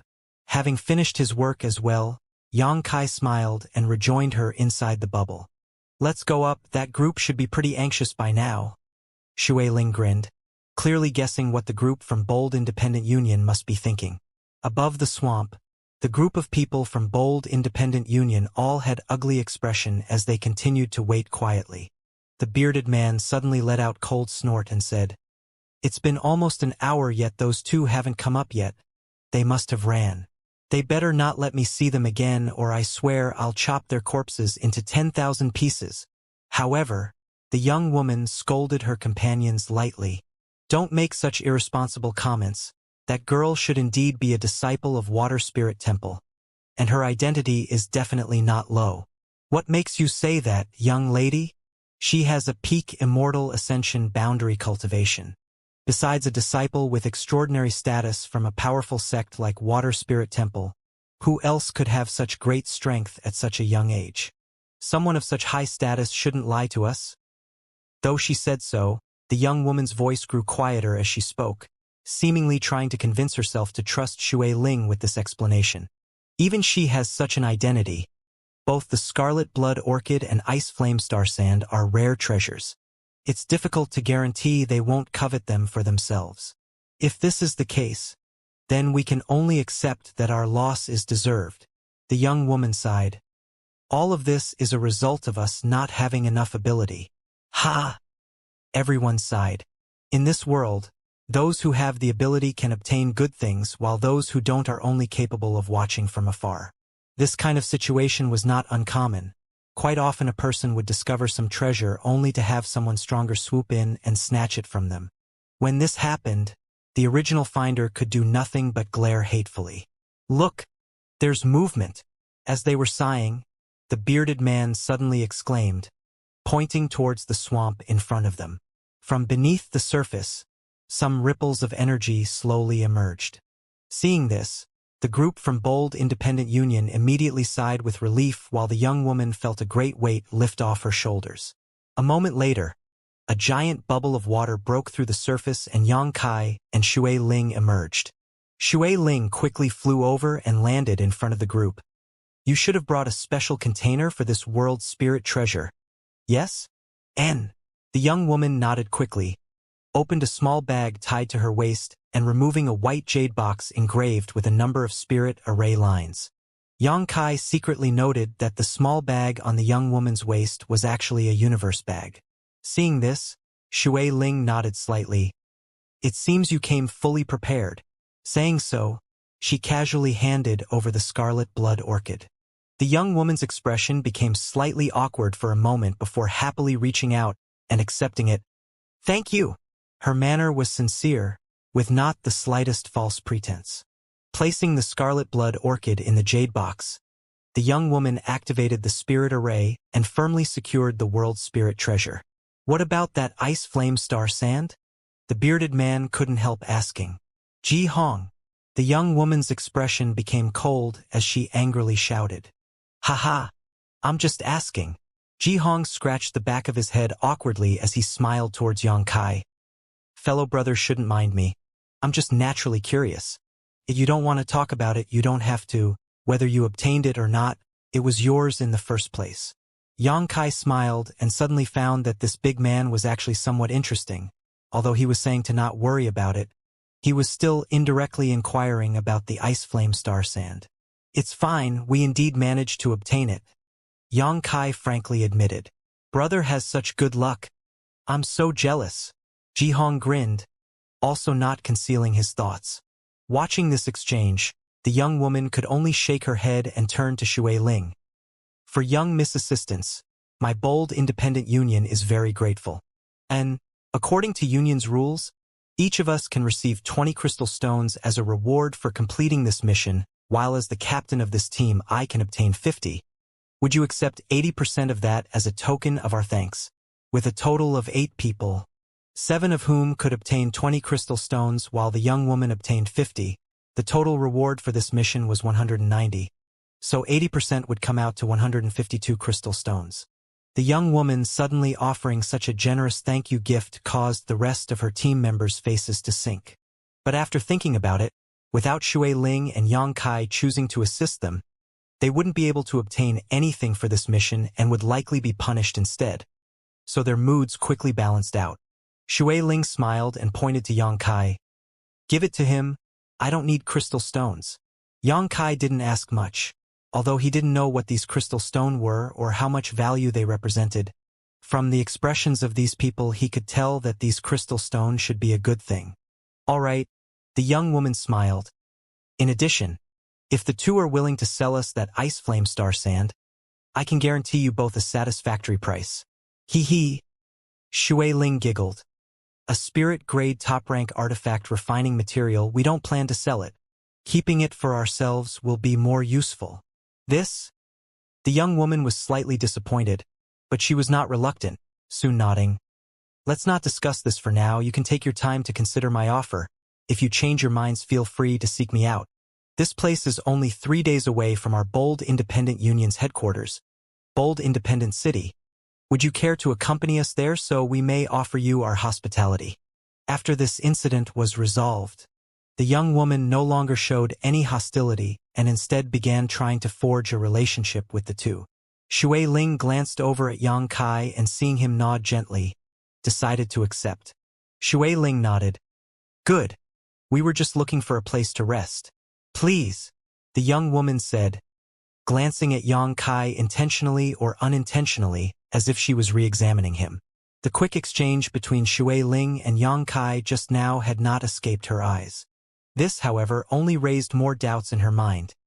Shui Ling seemed to be a very high-ranking member of Water Spirit Temple. So why did it seem like she was following this youth's lead? Whenever a decision had to be made, she would always solicit his opinion before making a choice. Just what kind of background did this youth have to actually make a high-ranking disciple of Water Spirit Temple pay such attention to him? The young woman was puzzled and couldn't help feeling curious about Yang Kai. As they traveled, the atmosphere gradually became harmonious. The young woman deliberately made a few attempts to probe Yang Kai's identity in casual conversation, but Yang Kai never let anything slip, causing her some grief. Through their conversations, Yang Kai and Shui Ling also learned that this young woman's name was Yun Xian, and she was a team leader of one of Bold Independent Union's external units. The members of this team were the 7 people accompanying her. Bold Independent Union was a little different from other forces in that it had semi-permanent teams that were responsible for seeking, gathering, and transporting materials and finished products. These teams would travel all year round outside of Bold Independent Union's headquarters looking for various business opportunities, and in return, Bold Independent Union provided them with resources and a safe environment to cultivate in. As a result of Bold Independent Union's unique hierarchy, its name had spread quite far and was well known amongst common cultivators, many of whom wanted to join Bold Independent Union to take advantage of its less rigid system. It was also for this reason that while the number of Bold Independent Union's disciples was quite large, the number of masters it had was low. Compared with other local forces, bold independent union was considered weak. Yun Xian reacted as she did when she heard that Shui Ling was a water spirit temple disciple for this reason. Well aware of the status of the water spirit temple, Yun Xian was not willing to offend Shui Ling. However, now that they had acquired the scarlet blood orchid, and their task had been completed smoothly, whether Shui Ling was a true disciple of Water Spirit Temple didn't matter as much anymore. After 2 days, the group of 10 left the swamp. 1 day later, a huge city surrounded by a vast forest appeared in Yang Kai's eyes. Bold Independent City, headquarters of Bold Independent Union. This short 3-day trip had allowed Yang Kai to truly understand how rich the ambient world energy of Tongshan realm was. Along with the dialogue exchanged amongst this group of people, he also came to realize just how rich and vast this land was. Many resources he had never heard of were often mentioned, along with many famous masters. Yang Kai's horizons were broadened greatly, and even his state of mind underwent some subtle changes. At the gate of Bold Independent City, a number of cultivators who appeared to be guards were checking the passing pedestrians, staring at them vigilantly but not making any attempt to stop anyone. Under the leadership of Yun Xian, Yang Kai's group of people easily entered the city. The bustling atmosphere was obvious even before they entered the gates as cultivators shuttled back and forth just like an endless stream. Yun Xian proudly smiled and explained, "Because our Bold Independent Union mainly deals in cultivation resources, our headquarters is always very lively. Many people come here in order to purchase various alchemy or artifact refining materials. In this realm, with the exception of the Merchant Union's headquarters, Merchant City, our Bold Independent City has the widest selection of goods.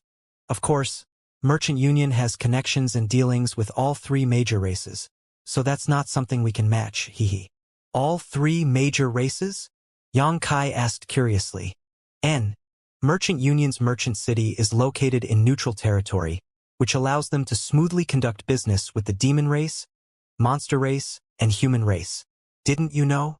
Yun Xian's beautiful face wore a stunned look as she stared at Yang Kai. "I rarely come out and walk around, so my knowledge of the world is somewhat lacking," Yang Kai replied calmly and casually. Yun Xian nodded lightly and didn't ask any more, not wanting to annoy Yang Kai. These past 3 days she noticed that while Yang Kai was not very talkative, he showed exceptionally strong curiosity and interest in even some commonly understood things. This was clearly the performance of someone lacking worldly experience. However, his mind was also very sharp and his thoughts were quite profound. Anything he wasn't clear about would quickly be understood after making his own observations and asking a few questions. This only further confused Yun Xian, making her wonder whether he was a little countryside brat who had never seen the world or an old soul who had traveled many lands and seen many storms. In summary, whenever Yun Xian faced him, she felt an inexplicably pressure and bewilderment. "If the 2 of you have no objections, why not stay at our team's lodging while you're in the city? We purchased our own house inside the city, and although it's not much, it's certainly better than staying at an inn." Yun Xian sent out an invitation. "Sure." Shui Ling readily accepted. She couldn't wait to find a place to clean herself up. She hadn't had an opportunity to wash her body properly during these past few days of traveling. "Ji Hong, show them the way," Yun Xian lightly said. The bearded man nodded. "Leave it to me. Please go on ahead, we have to go make a report to the Union and hand over the scarlet blood orchid. When we're finished, we'll come join you." Yang Kai nodded and then followed the bearded man along with Shui Ling as he walked off into the city. A short time later, the trio came to a small house that Ji Hong enthusiastically introduced. Upon stepping into the yard, he quickly summoned a few servants and told them to prepare a hot bath and arrange rooms for Yang Kai and Shui Ling. The house itself was quite simple, and although it was located in the city's downtown area, since it came with a security barrier, once they were inside, the bustling noise from the street was greatly reduced. Yang Kai, who had spent many years in a small rotting cabin and then camping in caves and forests, didn't feel any sense of discomfort in this place.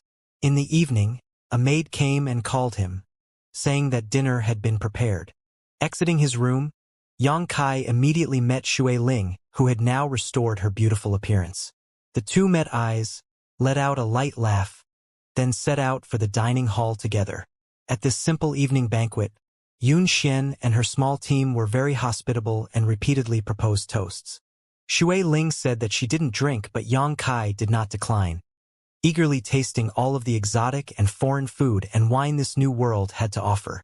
Xian also handed over the previously agreed upon 152 pieces of crystal stone to Yang Kai, giggling happily as she joked, "Be sure to save it. Don't go blowing it all at once.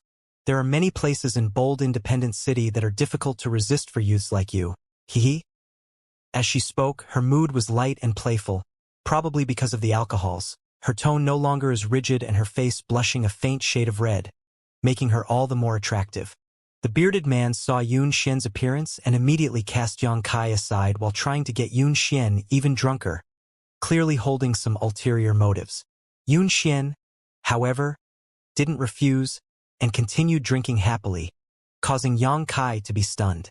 After passing half the night in this lively manner, Yang Kai and Shui Ling both took their leave while the people from Bold Independent Union persisted. But it wasn't long before the last of them, Jihong, collapsed, all of them having been cleanly outdrunk by Xian. Back in his own room, Yang Kai took out a crystal stone from the black book space and carefully examined it. He quickly discovered that this crystal stones contained a very pure world energy that could easily be absorbed and refined into true qi by cultivators. Although he had already quietly asked Shui Ling about the function and worth of these crystal stones, Yang Kai only now realized just how precious they really were. If they had these stones back in the lower realm, the cultivators back there would have been able to improve their cultivations at a rapid pace. Unfortunately, there was no such convenient resource there. Crystal stones were Tongxian realm's hard currency and were useful for cultivation, alchemy, and artifact refining. Almost all goods and services were priced in crystal stones. Yang Kai couldn't help sighing in admiration, never having expected that such a magical thing could exist in this world. Since coming to Tongxian realm, he had truly stepped into a different world. Everything around him so strange, fresh, and new. Suddenly, there was a knock at his door. Yang Kai released his divine sense and confirmed who his visitor was, then quickly opened the door, allowing a moonlight-bathed Shui Ling to enter. "What's up?" Yang Kai asked. "Nothing. I just can't sleep, so I decided to come over and talk with you." Shui Ling sat down on a nearby chair and casually poured herself a cup of tea. "I noticed you went out earlier today for a while. Did you manage to contact your family?" "You noticed?" Shui Ling asked him, slightly surprised. Yang Kai smiled and nodded. "Good. I did get in touch with my family. My water spirit temple has a presence in Bold Independent City, so I went there and let them know about where I've been and what happened to me these past 2 years. About half a month from now someone will arrive from the main sect to pick me up and escort me back." "Just who are you in Water Spirit Temple?" "From what I've gathered, your status shouldn't be low." "Hee. I'm the daughter of Water Spirit Temple's current sect master." Yang Kai raised an eyebrow and smiled. "So you're the little princess of Water Spirit Temple." Shui Ling smiled teasingly. "So what if I'm a little princess? Wasn't I still bullied all that time in your mansion? You were ordering me around as and when you like." Yang Kai smiled and asked, "Are you going to look for revenge now?" "I'm not that bored." Shui Ling waved her hand casually. Yang Kai leading her back home was something she was extremely grateful for, and how could she still be worried about some petty revenge? "However, I do have a request I hope you can listen to." Shui Ling's expression suddenly became serious. "Oh, can you join my Water Spirit Temple?" Shui Ling went straight to the point. Yang Kai stared back at her strangely, his brow furrowing slightly. "Why do you want me to join?" "Because I've seen you create many miracles and I believe that with your skill and aptitude, your future achievements in Tongxian realm will be great. Therefore, I hope you can join my Water Spirit Temple. As long as you agree, I can promise you the best cultivation environment and resources so you can quickly increase your strength. You're also eager to find your friends, right? With my Water Spirit Temple's help, finding them will be much easier. Your offer is really quite generous." Yang Kai grinned meaningfully. "You're worthy of such an offer, and you shouldn't doubt I have the ability to fulfill them either." "I believe you. Yang Kai nodded. Since Shui Ling was the little princess of Water Spirit Temple, she really had such ability. Then do you agree or not? Shui Ling asked eagerly. Unfortunately, Yang Kai shook his head and decisively said, "Thank you for thinking so highly of me, but you lived and worked beside me for so long in the central capital, so you should understand my personality." Of course I understand, and I can promise you that we won't place any limitations on you. As long as you agree to join Water Spirit Temple, you'll be free to do whatever you want. Joining Water Spirit Temple is itself the biggest limitation. Yang Kai smiled. Sure enough? Shui Ling sighed faintly. Although she knew there was at least an 80% change he would reject her, she still couldn't help trying to lobby him, hoping that after Yang Kai had drank so much wine, he would agree in a drunken stupor. However, ever after all that alcohol, he seemed to be as alert as ever. Forget it, I won't force you, but if you are ever willing to come to Water Spirit Temple, just tell me. Yang Kai neither accepted nor rejected her final offer. After a peaceful night's rest, Yun Xian took the initiative to come over in the morning and offered to take Yang Kai and Shui Ling on a tour of bold independent city. Yang Kai also wanted to observe the customs and culture of this new world, so he naturally accepted. Looking at her relaxed demeanor and healthy complexion, Yang Kai suddenly had a clear understanding of this young woman's incredible alcohol tolerance. According to the house's servants, after taking down all the other members of her team last night, Yun Xian drank a few more jugs of wine before calmly returning to her room to sleep.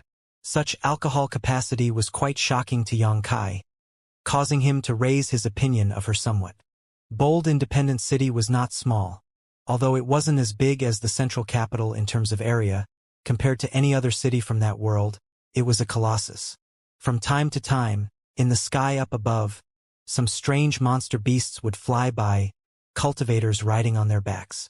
In addition to using monster beasts as flying mounts though, there were also some who used artifacts specially designed for transportation. Each of these flying artifacts was beautiful crafted and very eye-catching.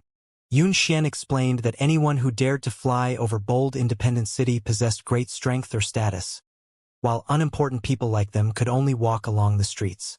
Apparently, the difference in class and status were present no matter what realm one found themselves in.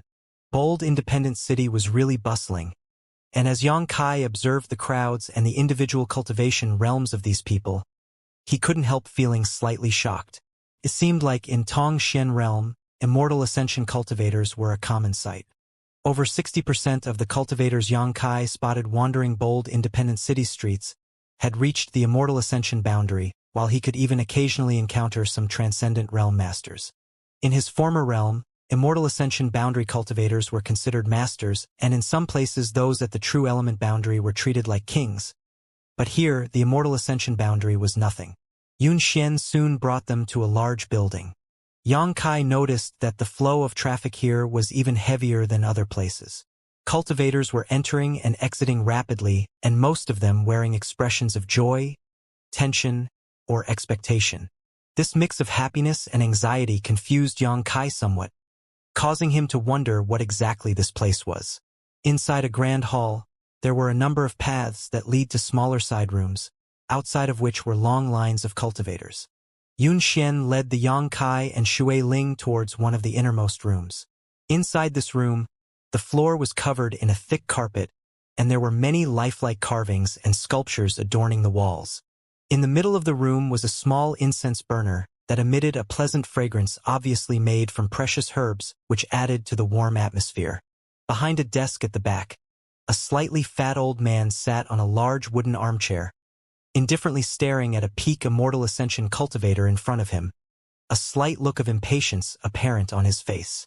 When Yang Kai followed Yun Xian into the room, he overheard the old man say to the cultivator in front of him, "Without a sky-poison feather, this old master can't fix this artifact for you. On top of that, you're not a disciple of my bold independent union, so the cost is automatically 20% higher. You don't have appropriate materials and you aren't offering enough compensation, yet you still dare ask for this old master's services? Just who do you think this old master is?" Saying so, the old man casually shooed the man in front of him away. "Get out when you find the right materials and collect enough of a reward, then you can come find this old master, otherwise you can go ask some other artifact refiner. The cost they charge won't be as high as this old master. Grandmaster. The cultivator still wanted to beg, but after seeing the old man's cold glare, he quickly swallowed down the rest of his words, shook his head and helplessly turned and left. When this customer passed through the doorway and let out a heavy sigh, Xianxia caught a glimpse of an artifact in his hands and remembering what the old man in the back had just said. Xianxia suddenly understood what was going on here. The old man sitting inside also quickly noticed Xianxia outside and couldn't help smiling brightly, beckoning her over. "Yun girl, come in, come in." Xianxia showed a faint smile and walked inside, politely calling out, "Grandmaster Ma." The old man's smile became even brighter upon hearing Xianxia call him so, none of the impatience and arrogance he had shown his previous client remaining on his face, instead becoming warm and friendly. This made Xianxia quite surprised, and also caused him to wonder what kind of charm Xianxia had that could make this old man's attitude undergo such a big transformation. Even if she was a disciple of bold independent union, that alone couldn't explain the old man's dramatic change. Moreover, the look on this old man's face was genuinely warm, like that of an elder meeting his treasured granddaughter. "What artifact did you damage this time?" Grandmaster Ma smiled and shook his head. "Let me see it." Xianxia spat out her tongue adorably like a child as she turned her palm up and summoned a flash of light into her hand. Xianxia quickly noted that what Xianxia summoned was a spear-like artifact, which was fairly high-grade. However, this spear's body had some cracks on it at the moment and the spearhead had a few spots dotted atop it, like it had been corroded by something. "Seems the battle you had was not simple." Grandmaster Ma's expression sank slightly as he turned to look at Xianxia thoughtfully, sighing a moment later, "Ha! Silly girl. Why are you acting so recklessly?" Xianxia chuckled lightly. "I just wasn't careful enough and accidentally allowed this to happen. Why you? This old man really doesn't know what to say to you." "Oh, stop treating me like a child." Xianxia spoke, acting like a spoiled child, taking out some materials and crystal stones and handing them to Grandmaster Ma. "These are the materials and reward for the repair." "There's no need for any reward." Grandmaster Ma shook his head. "I'm also a common disciple in the Union. How can I so blatantly break the rules? Since I said there's no need, then there's no need. Or what, are you looking down on this old master?" Grandmaster Ma said with a stern face, pretending to be angry. Xianxia stuck out her tongue again and eventually took back her crystal stones. "Come back for it in 3 days. This time this old master will refine it to the point you won't be able to damage it again," Grandmaster Ma declared confidently. "Thank you, Grandmaster Ma," Xianxia said happily. "Does Grandmaster repair artifacts?" Xianxia, who had been silently watching until now, finally asked. The clothes Grandmaster Ma wore were tasteful and embroidered on his chest was a set of special symbols. Although Xianxia didn't know what these symbols represented exactly, it was clear to him that it was some kind of rank insignia for artifact refiners. It was similar to the symbols he had seen alchemists wear on their chests. Hearing this, Grandmaster Ma turned a dumbfounded look towards Xianxia and asked, "This old master has studied artifact refining for decades now. Naturally, I can repair artifacts. Are you a new member of Xianxia's team?" Xianxia shook his head. Xianxia quickly explained, "Grandmaster, this is, a friend of mine. He's not a member of my team." Grandmaster Ma smiled lightly. "Your friend seems a bit friendless and unlearned. Even after entering the Union's artifact hall, he's still wondering what we do here. He recently arrived here from a remote region, so he hasn't quite adapted to the surroundings yet," Xianxia said before quietly turning to Xianxia and explaining to him, "This is the artifact hall of our bold independent union. Inside here there are a number of skilled artifact refiners, but Grandmaster Ma is the best. No matter what kind of artifact it is, if you bring it to him, he can repair it." Saying so, Xianxia suddenly understood. "Do you have an artifact that needs to be repaired?" Xianxia nodded and took out the bone shield. The entire bone shield had suffered great damage when it had protected Xianxia from the force of the void when the void corridor beneath the central capital collapsed. and had then further been damaged when he used it to create a large explosion in the abandoned Earth. Yang Kai had wanted to find a chance to repair it, but he hadn't expected Yun Xian to bring him to the place he was looking for all of a sudden. This was like someone sending him a pillow just as he wanted to take a nap. Grandmaster Ma reached out and took the bone shield, gently stroking it a few times before releasing his true qi to investigate its internal structure, his face quickly filling with annoyance. Which bastard refined this artifact? Yang Kai shrugged his shoulders. I don't know. Incompetent. Too incompetent. Although the materials used in this artifact aren't very expensive, the end product still shouldn't be such a low-grade artifact. Yang Kai smiled helplessly. Mysterious grade low rank in his previous realm, it was already a rare and precious treasure. But here, Grandmaster Ma had all but called it trash. The technique used to craft this shield is so juvenile. The artifact refiner who refined this artifact should be dragged out and put to death. Grandmaster Ma shouted in annoyance. Yun Xian quietly whispered, Grandmaster has very strict standards for artifact refining. Yang Kai nodded lightly. He also saw that this Grandmaster Ma should be obsessed with artifact refining, so he would not only be strict with himself, but also with others of his profession. After ranting on for a while, Grandmaster Ma looked up at Yang Kai and sighed. Yun Xian said that you came out from some remote place, and sure enough, only in those backwater regions would they use such inferior methods to refine artifacts. Some of the techniques that were used to forge this artifact were eliminated over 1,000 years ago. Can Grandmaster still repair this artifact? Yang Kai asked. As long as you have appropriate materials, I can fix it. Grandmaster Ma declared confidently. What materials do you have on you? Yang Kai thought about it for a moment and soon realized that the only thing of value he had on him was the ice flame star sand he had acquired a few days ago. Quickly taking it out. Will this work? Spirit grade top rank ice flame star sand? Grandmaster Ma's face suddenly lit up as he stared at the ice blue flickering grain of flame resting atop Yang Kai's hand. After this grain of star sand was taken out, the temperature in the entire room rapidly dropped, causing both Yun Xian and Shui Ling to shiver. Aware of their distress, Yang Kai quickly pushed his true qi and wrapped it around the ice flame star sand to contain the chill. Seeing this, Grandmaster Ma secretly nodded to himself, thinking, this little brat's true qi is pure and his control is quite good. Although his methods are a little dull, he definitely has enough raw skill. This ice flame star sand can indeed be used to repair your artifact. Grandmaster Ma calmed himself before asking.